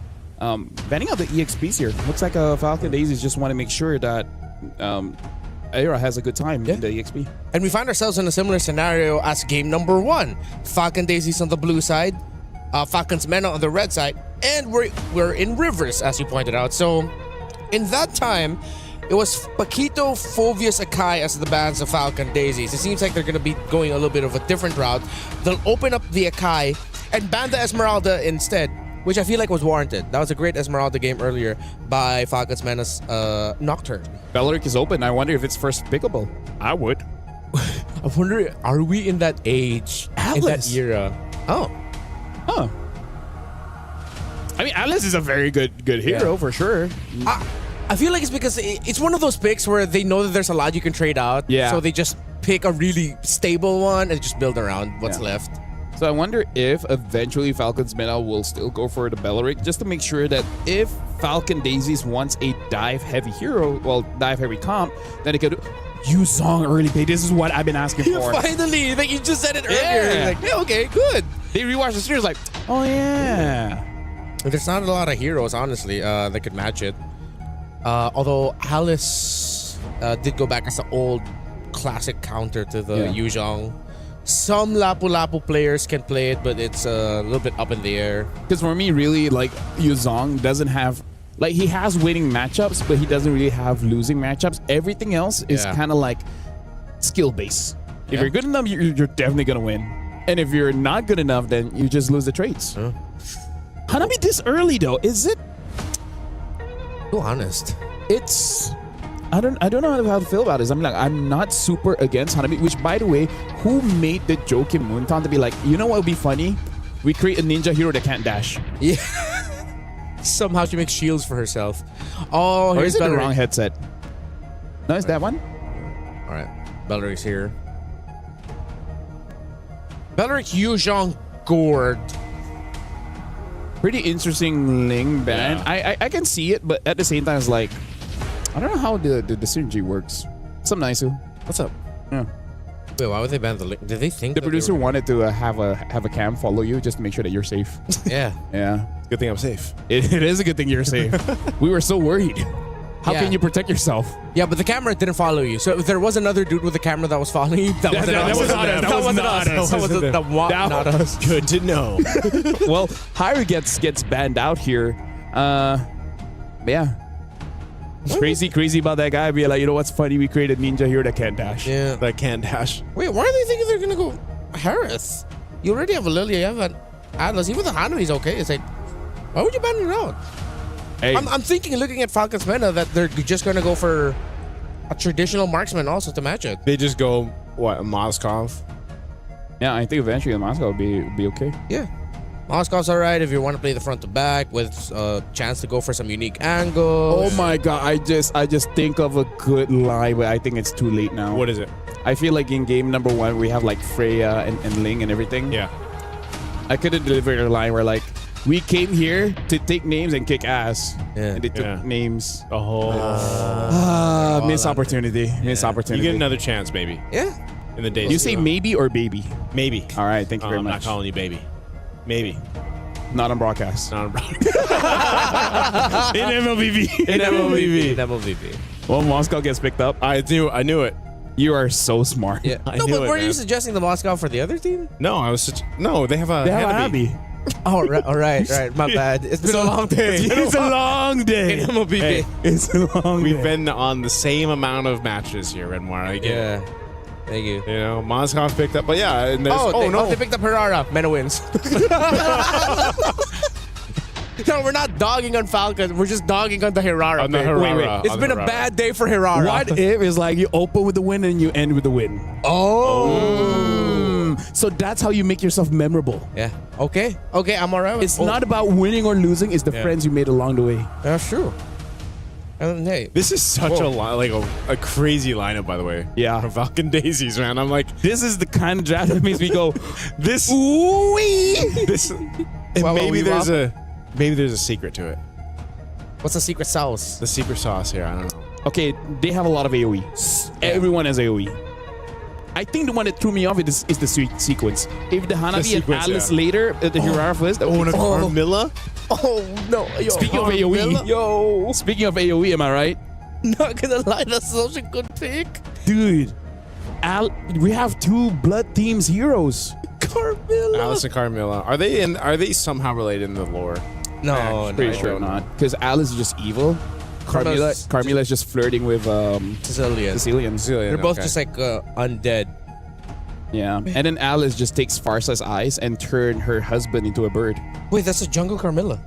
That's a jungle Carmilla. Oh, wait, yeah. Yeah, it's a jungle Carmilla.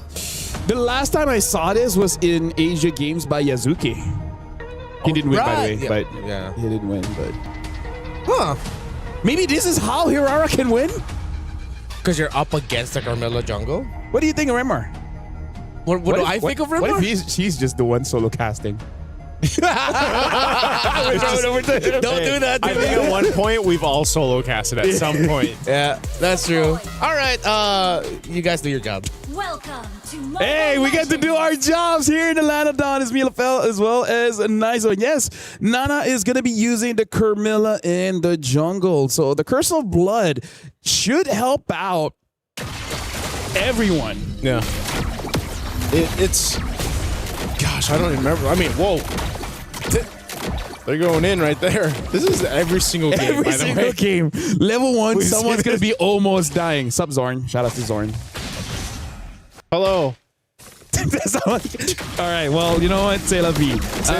Now Nuche is the one taking a lot of hits, but Jay as well. Wait, how does a Carmilla jungle work in this context? Just, we've got a Wrath of Dryad, we drop down the Curse of Blood, your Mystic Gush is going to just I think it's do all more on the extra. Mystic Gush, yeah, because you want to triple your damage.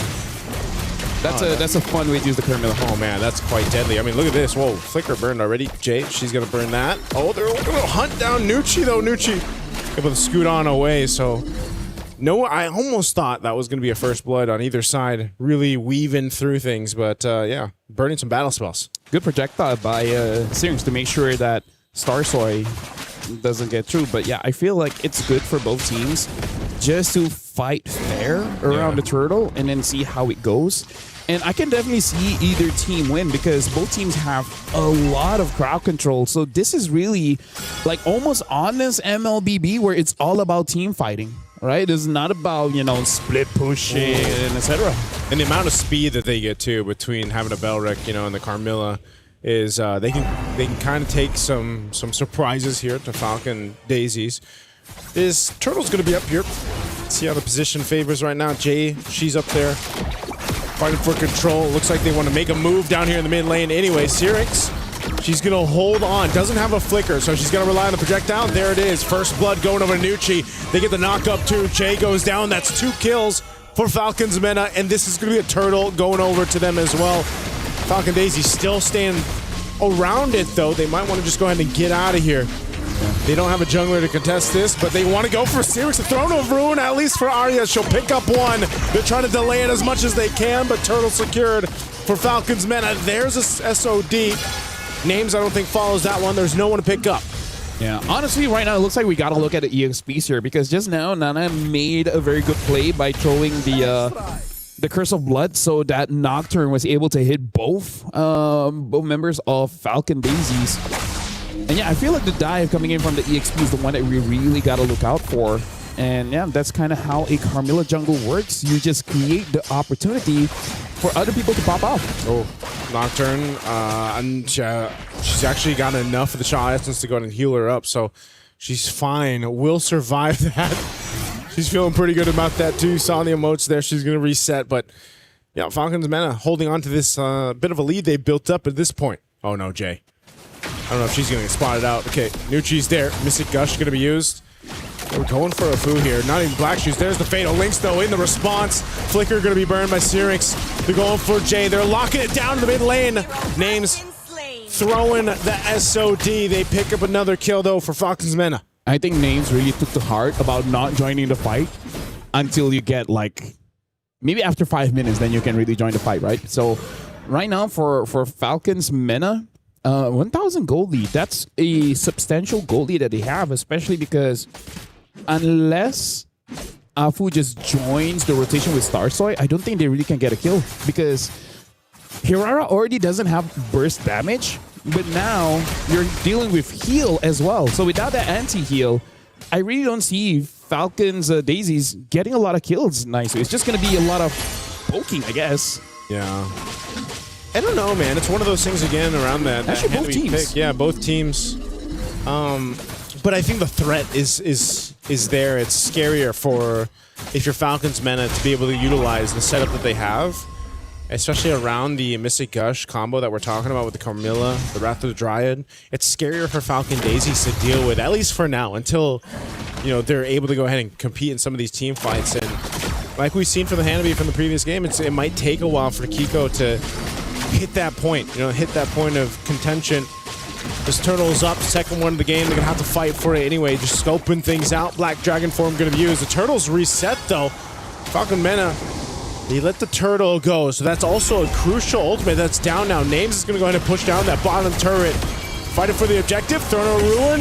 Not going to land on the targets they're looking for. They're going to fight for it anyway. Fatal Links Names, though, picks up the kill on Jay with the SOD. She'll join the fight. She's going to be looking for more. Starstoy trying to get out. Arya trying to get away next with the Gleam, but it won't be enough as the Shaw Essence picks up the kill. And Falcons Mena just took a whole lot of that team fight. I gotta say, Falcon Daisy's right idea, wrong execution, because they were trying to play around the Black Dragon form. But the thing is, you were able to dodge the Black Dragon, but he was still in the Black Dragon form. But then that was the moment that Jay tried to engage. I'm like, no, you gotta wait for that to expire, and then you guys can really go in, because in the ultimate form, then larger AoE, more damage, easier for you to get the shot essence. So the idea was there to play around the ult, just badly executed. Yeah, and you're already seeing too, Syrinx really pumping out the damage of the Mystic Gush here, able to get the Black Shoes out from LeFou. So they're holding down in this mid lane. They want to start knocking down this tier 1 mid turret before the next objective. I mean, they already took care of a couple turrets here. Falcons Mena looking for their next target. Look at this. This is very interesting. Era understands that they really need anti-heal. So instead of going for the Oracle, went for Dominance Eyes. I actually feel like that's the correct play, because they don't have enough damage, and then the opponent has a lot of heals. Yeah. That's not a good combination if you want to win fights. Yeah, a lot of that. Plus that Revitalize that they're working against. It's just, it's weird. It's one of those cases again, just because you haven't really been able to see Starsoy utilize this Harara just yet. She's kind of weaving in and out of the fights, but there just isn't enough damage. And at some point, as you can see, even Kiko, when she attacks Nucci, it's just like a sliver of HP that goes away. So it's one of those things where it's a lineup, a composition that needs some time to build up. Well, nicely, let's talk about this, right? All right, let's talk about it. Herrera, what she wants to do is she wants to get maybe Syrinx, maybe Names, correct? Yeah. How you going to do that going up against a Yuzong, Carmilla, and a Belleric? You're just going to be locked down. Right? So I kind of feel like she wants to do something, but there's just so many ways to deny it. They want to go for Names right now. She's got the Fatal Link. She's popping the Purify. She's going to be fine. They wanted this turret, and they got it. Falcon Daisies will get an objective now. In the mid, Arya goes down. Nocturne will pick up that one. She's having a hell of a game on this Yuzhong, and also a Turtle going. Starsoy trying to take it down, and she won't make it happen. So 3 for 3 on the Turtles here for Falcons Mena. Yeah, it's just unfortunate. I just feel like the synergy of the draft of Falcon Daisies really isn't there in ISU. Yeah, we talked about it in the draft, and you can see it. It's so apparent here. Now in the mid lane, the taunt for the Wrath of the Dryad, bringing Jay back. She's gone. Kiko's gone as well. Falcons Mena picks up 2 in the mid lane. They can't get the turret just yet, though. There's a sliver of health left. Right now, Falcons Mena, they're in such a dominating position because Nocturne is having the time of her life right now. Starsoy trying to get a kill. Oh, Starsoy. Oh, Nocturne. No. Oh, and she knows it too, man. 4-0-2. Confident as hell on this Yuzhong. With the Mena emote as well. The what do you call it? Like exclusive? Region exclusive emotes. Yeah, so I do gotta say I would do the same thing too. Like, I'm almost dead and you still didn't have enough damage to take me down. Like, that's a bro. Yeah, she is massive right now in the Yuzhong. There's just, whether it's Black Dragon form or not, she's able to provide so much value. Mystic Gush dropped down. They get the flicker out from Jay early on. That's not available now, so that's a big battle spell out of the picture. They're going to continue to stay on this side of the jungle. Look at that. That's very interesting. Nocturne went for first item Queen's Wings. So not even going for the War Axe, and then she's still such a menace, non-damage, just surviving. She wanted those wings, man. Dragon wings weren't enough. Against Alice, like, I will take your wings. I need my own. Technically, that's her. That is her That item. is her item. That is her item. Those are her wings. It's like the war axe to the Alice. Yeah, that's true. Yeah. You know, look at that. Look at the build, too, from Nocturne. Yeah, like, again, just focusing on the defense because Queen's Wings is still a very good first item just because it has a lot of stats and it makes it so that, say, the first 8 minutes of the game, you're very difficult to take down because during that time, there's not a lot of ways to reduce your heal. Yeah, right now, too, they're looking for another pick in the mid lane. A Mystic Gush dropped down. That's actually a big ultimate not available for Syrinx. But still, the Fatal Links are there. There's no flicker for Jay. Falcon Daisies, how do they want to approach this? Do they actually want to fight? Jay might have to be the one to look for a potential pick, but you have a Purify on names. They're relatively safe. Half health from the Lord. It's going to go for a reset. I got to say, Aira and Starsoy, they need to team up. Be like, let's dive and kill someone. There to use the Black Dragon form, too. Now they're going to be sticking on Starsoy. Nocturne's cut off from the team. They're going to try to blitz this Lord, and Nocturne holding on. 1v3! Fatal Link's going to be used, but not before she takes someone out with her. Lord's still going to be worked on. Jay's gone. The trade is 2 for 1. Nocturne knew the assignment, and she got the team the Lord. So I'm going to be looking at Naisu as well as Remar. You guys just give a thumbs up or thumbs down. If we had an MVP, Nocturne.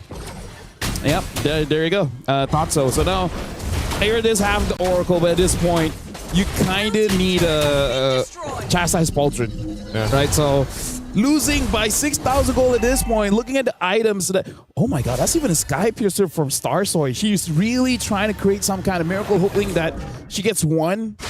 And then another, maybe like 3 stacks with Hirara should be enough. It's just, you're seeing it in the team fights, man. I think this composition from Team Falcon's Mena just doesn't even give them the opportunity. You know, the opportunity to get in range.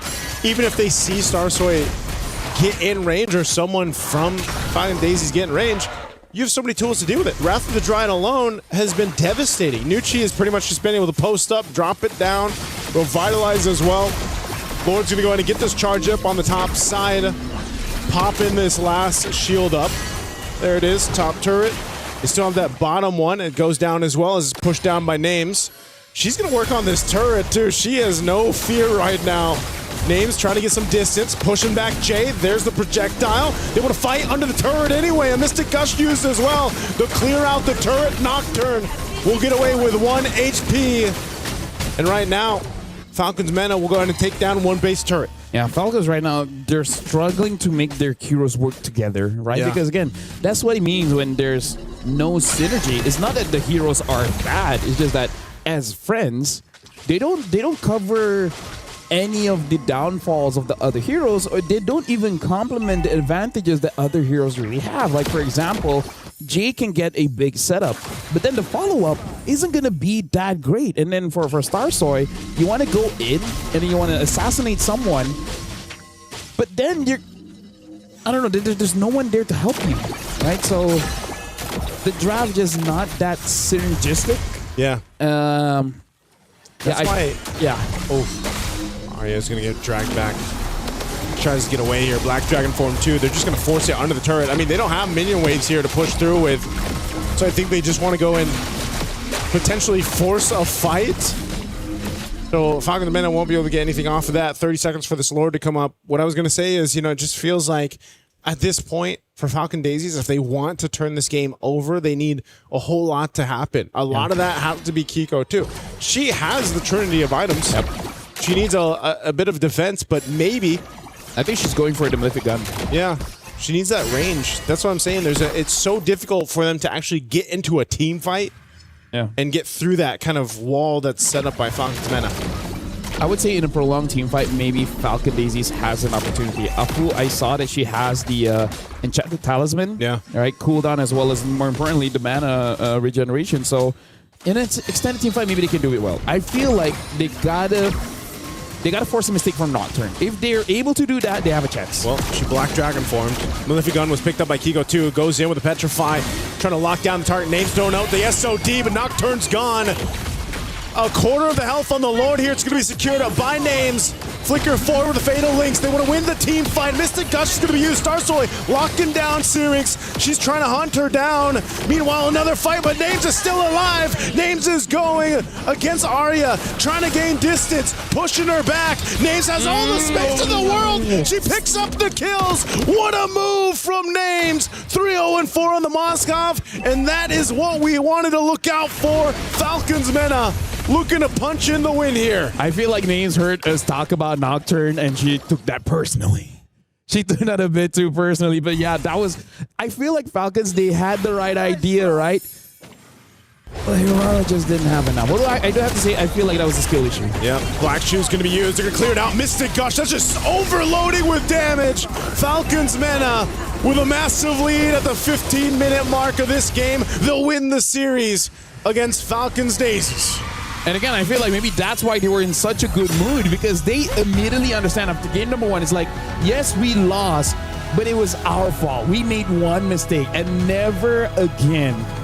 And hey, this just shows that the veterancy that they have, calm under pressure, and then execute when it's really needed.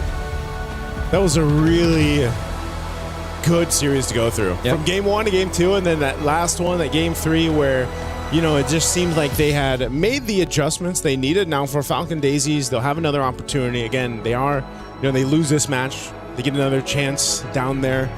Again, it's the teams that need to go forward. They need that 2-0 to go to the knockouts. If they go 0-2, they are out for contention. But there was good promise on both sides, but I think it's still the same thing, man. Hirara doesn't seem to be the way to go, at least for now. Yeah, started off the day with a win, but ever since it's just been L after L for the newest hero in MLBB. Meanwhile, Falcons, Vega, Mena, they had to recover, and they did after a surprising result to start it off. Getting dominated early on in the series in game number 1 by the Daisies. But then you mentioned the veterancy. I feel like they all stepped up. Syrinx, Names, and Noiji had to lead Nocturne, had to lead Nana in their first international tournament appearance, major international tournament appearance. They led the way, and they did so really well. Gentlemen, this is going to be a bit unfair, but after today, we're going to need a Hirara win rate and a Beleric win rate. Just to see the contrast, right? I mean, like, we're a professional tournament. Doesn't the fans deserve this kind of knowledge? We can request memes, right? I would want to see a meme of Beleric's head on Hirara's body. Yes. What? The real Hirara is Beleric. I have a wild imagination, but I can't see that. I cannot. All right, what about... No, it has to be Beleric's face on Hirara. I'm okay. I'm not saying it's a bad idea. I'm just saying it's a long day for me. Okay, for you? Hey. It's been a long day for them too, man. Oh, that's true. For all I of had us. to cast 2 best of 3s, okay? For all of us. And he was on. It's a long day for all of us. That's true. That's true. Yeah, but it's been a long. For some, it's longer than others. That's true. That's true. That's true. It's been a great day of MLBB action, and I just when we thought we'd be seeing another surprise to end out the day.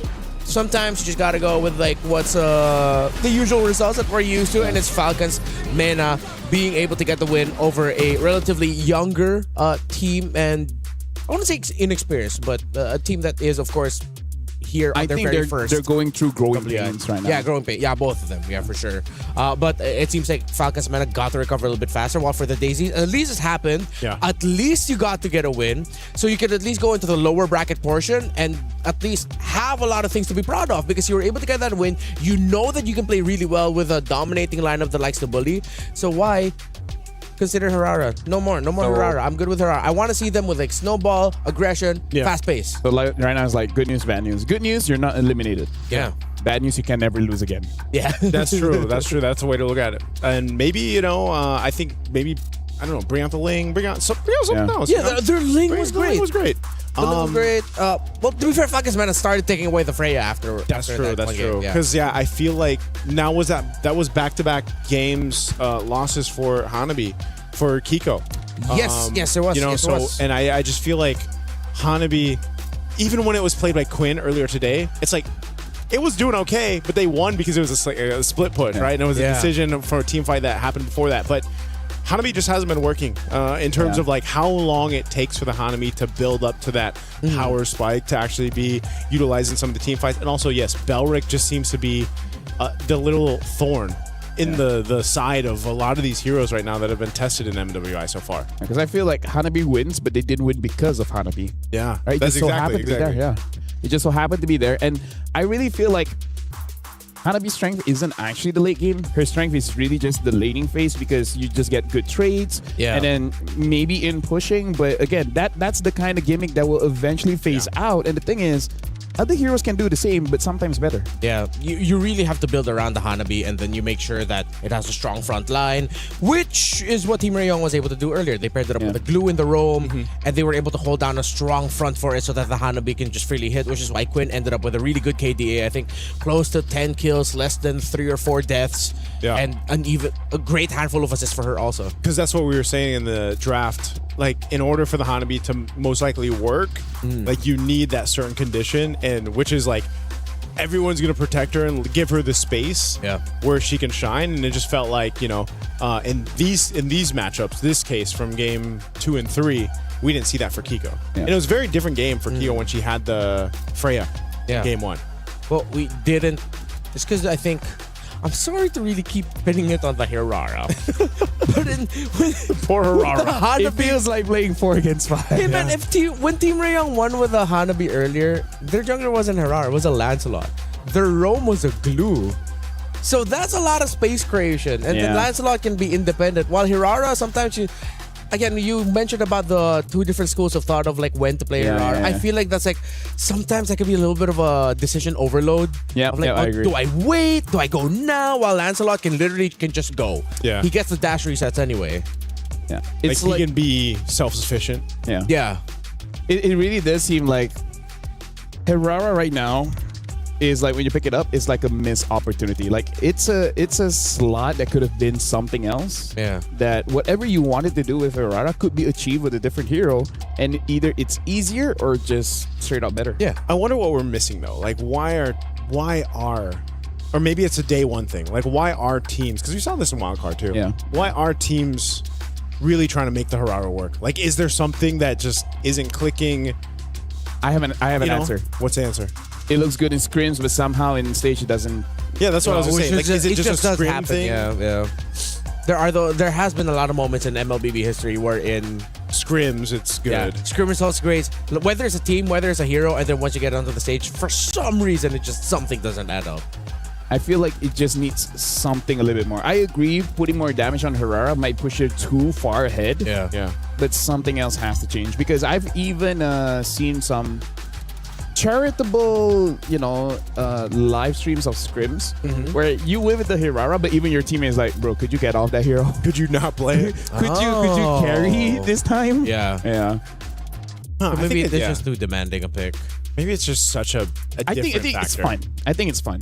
Right? It's fun? It's fun. It just doesn't always gives you the win. I think it's fun, but you need the support. It's not a win condition to make it work. To be a win condition. It's not a win condition. I think that's just the baseline. It's not a win condition.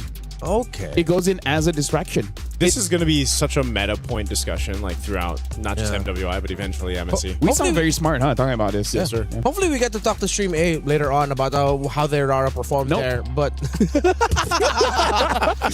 before we move on, let's go on over to the stage with Leo for an interview with the winning team. Merci, gentlemen. We have here on stage one of the newer members of Team Falcons Vega Mena, their gold laner, Nocturne. Nocturne, congratulations. A 2-1 victory over Falcon Daisies. Very well deserved. It was a long match. The only 2-1 on Stream B. Your thoughts on the match? How was it?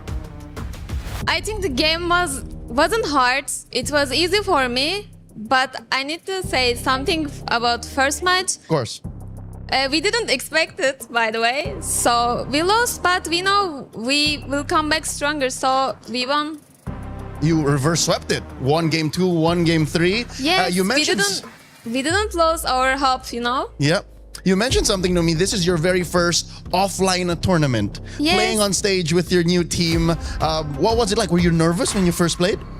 I was very exciting, but when I sit here, I was feeling very comfortable. Very good. It was good for me. Yeah, especially I saw that in Game 3 when you played the Moskov. Flawless, perfect game. Now, question. Tomorrow, you'll be facing off against the winner of the match before you earlier, Galaxy Phoenix from Cambodia. You saw how they played. What do you think of your next match? I think they are good, but we are better. No? Good to hear.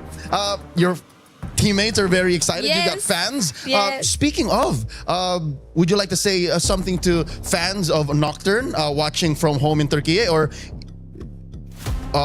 even fans of the newest XP laner from Falcons Vega? Okay, first of all, I want to say we told you in interview better Falcons wins, so we won this game. And I want to say something from my fans, actually my friends, like Turkish, okay? Okay. Beni Türkiye'de destekleyen herkese çok teşekkür ediyorum öncelikle. Gitarist ve hoca, abi, sunucular onlar. Onların da desteklerini gerçekten hissediyorum. Onlara buradan kucak dolu sevgiler gönderiyorum. Ayrıca her zaman beni destekleyen erkek arkadaşıma da buradan çok teşekkür ediyorum. That's all. Thank you. We're excited to welcome. see more of you and your team. Again, ladies and gentlemen, Nocturne from Team Falcons Vega Mena. We'll see them in action tomorrow. And of course, the rest of the teams, no one has been eliminated just yet from MWI 2026. For now, we'll throw it over back to the desk. Gentlemen. Thank you so much. Congratulations, of course, once again to Falcons of Mena and their EXP laner, Nocturne. Thank you for that interview. And it's great. She did mention that she did have some nerves at the start, but then once she got up to the stage, it's all gone. She played like a natural in her first major international appearance here for MWI. Yeah. I feel like for most players, before the game it gets nervous, but once you get in the game, once you like get immersed, then it just all fades into the background, right? That's what we saw. And yeah, Nocturne, especially game 3 on the Yuzom dude, so dominating. Yeah. Bro. Like sure, names popped off later on, but I give it the MVP. Yeah, phenomenal. You were mentioning that Yu Zhong is one of those tough picks to really just counter. Yeah. There's a lot of heroes that it can counter. Not a lot of heroes can counter it harshly. Maybe you just have like a soft counter and whatnot. But hey, it's been a terrific day here for MWI. Anything that you want to call back to? Your favorite moment? Your favorite surprise? Nope. Nothing? Harara. Hirara. All right, that's it. On behalf of Leo and, of course, our wonderful production team, Lafel, Naisu, and, of course, my name is Ranmar. We'll be back for more action of MWI here at EWC 2026. Thank you so much for giving your time and your patience and, of course, your attention to the women of MLBB who are world class. We'll see you tomorrow. Bye-bye.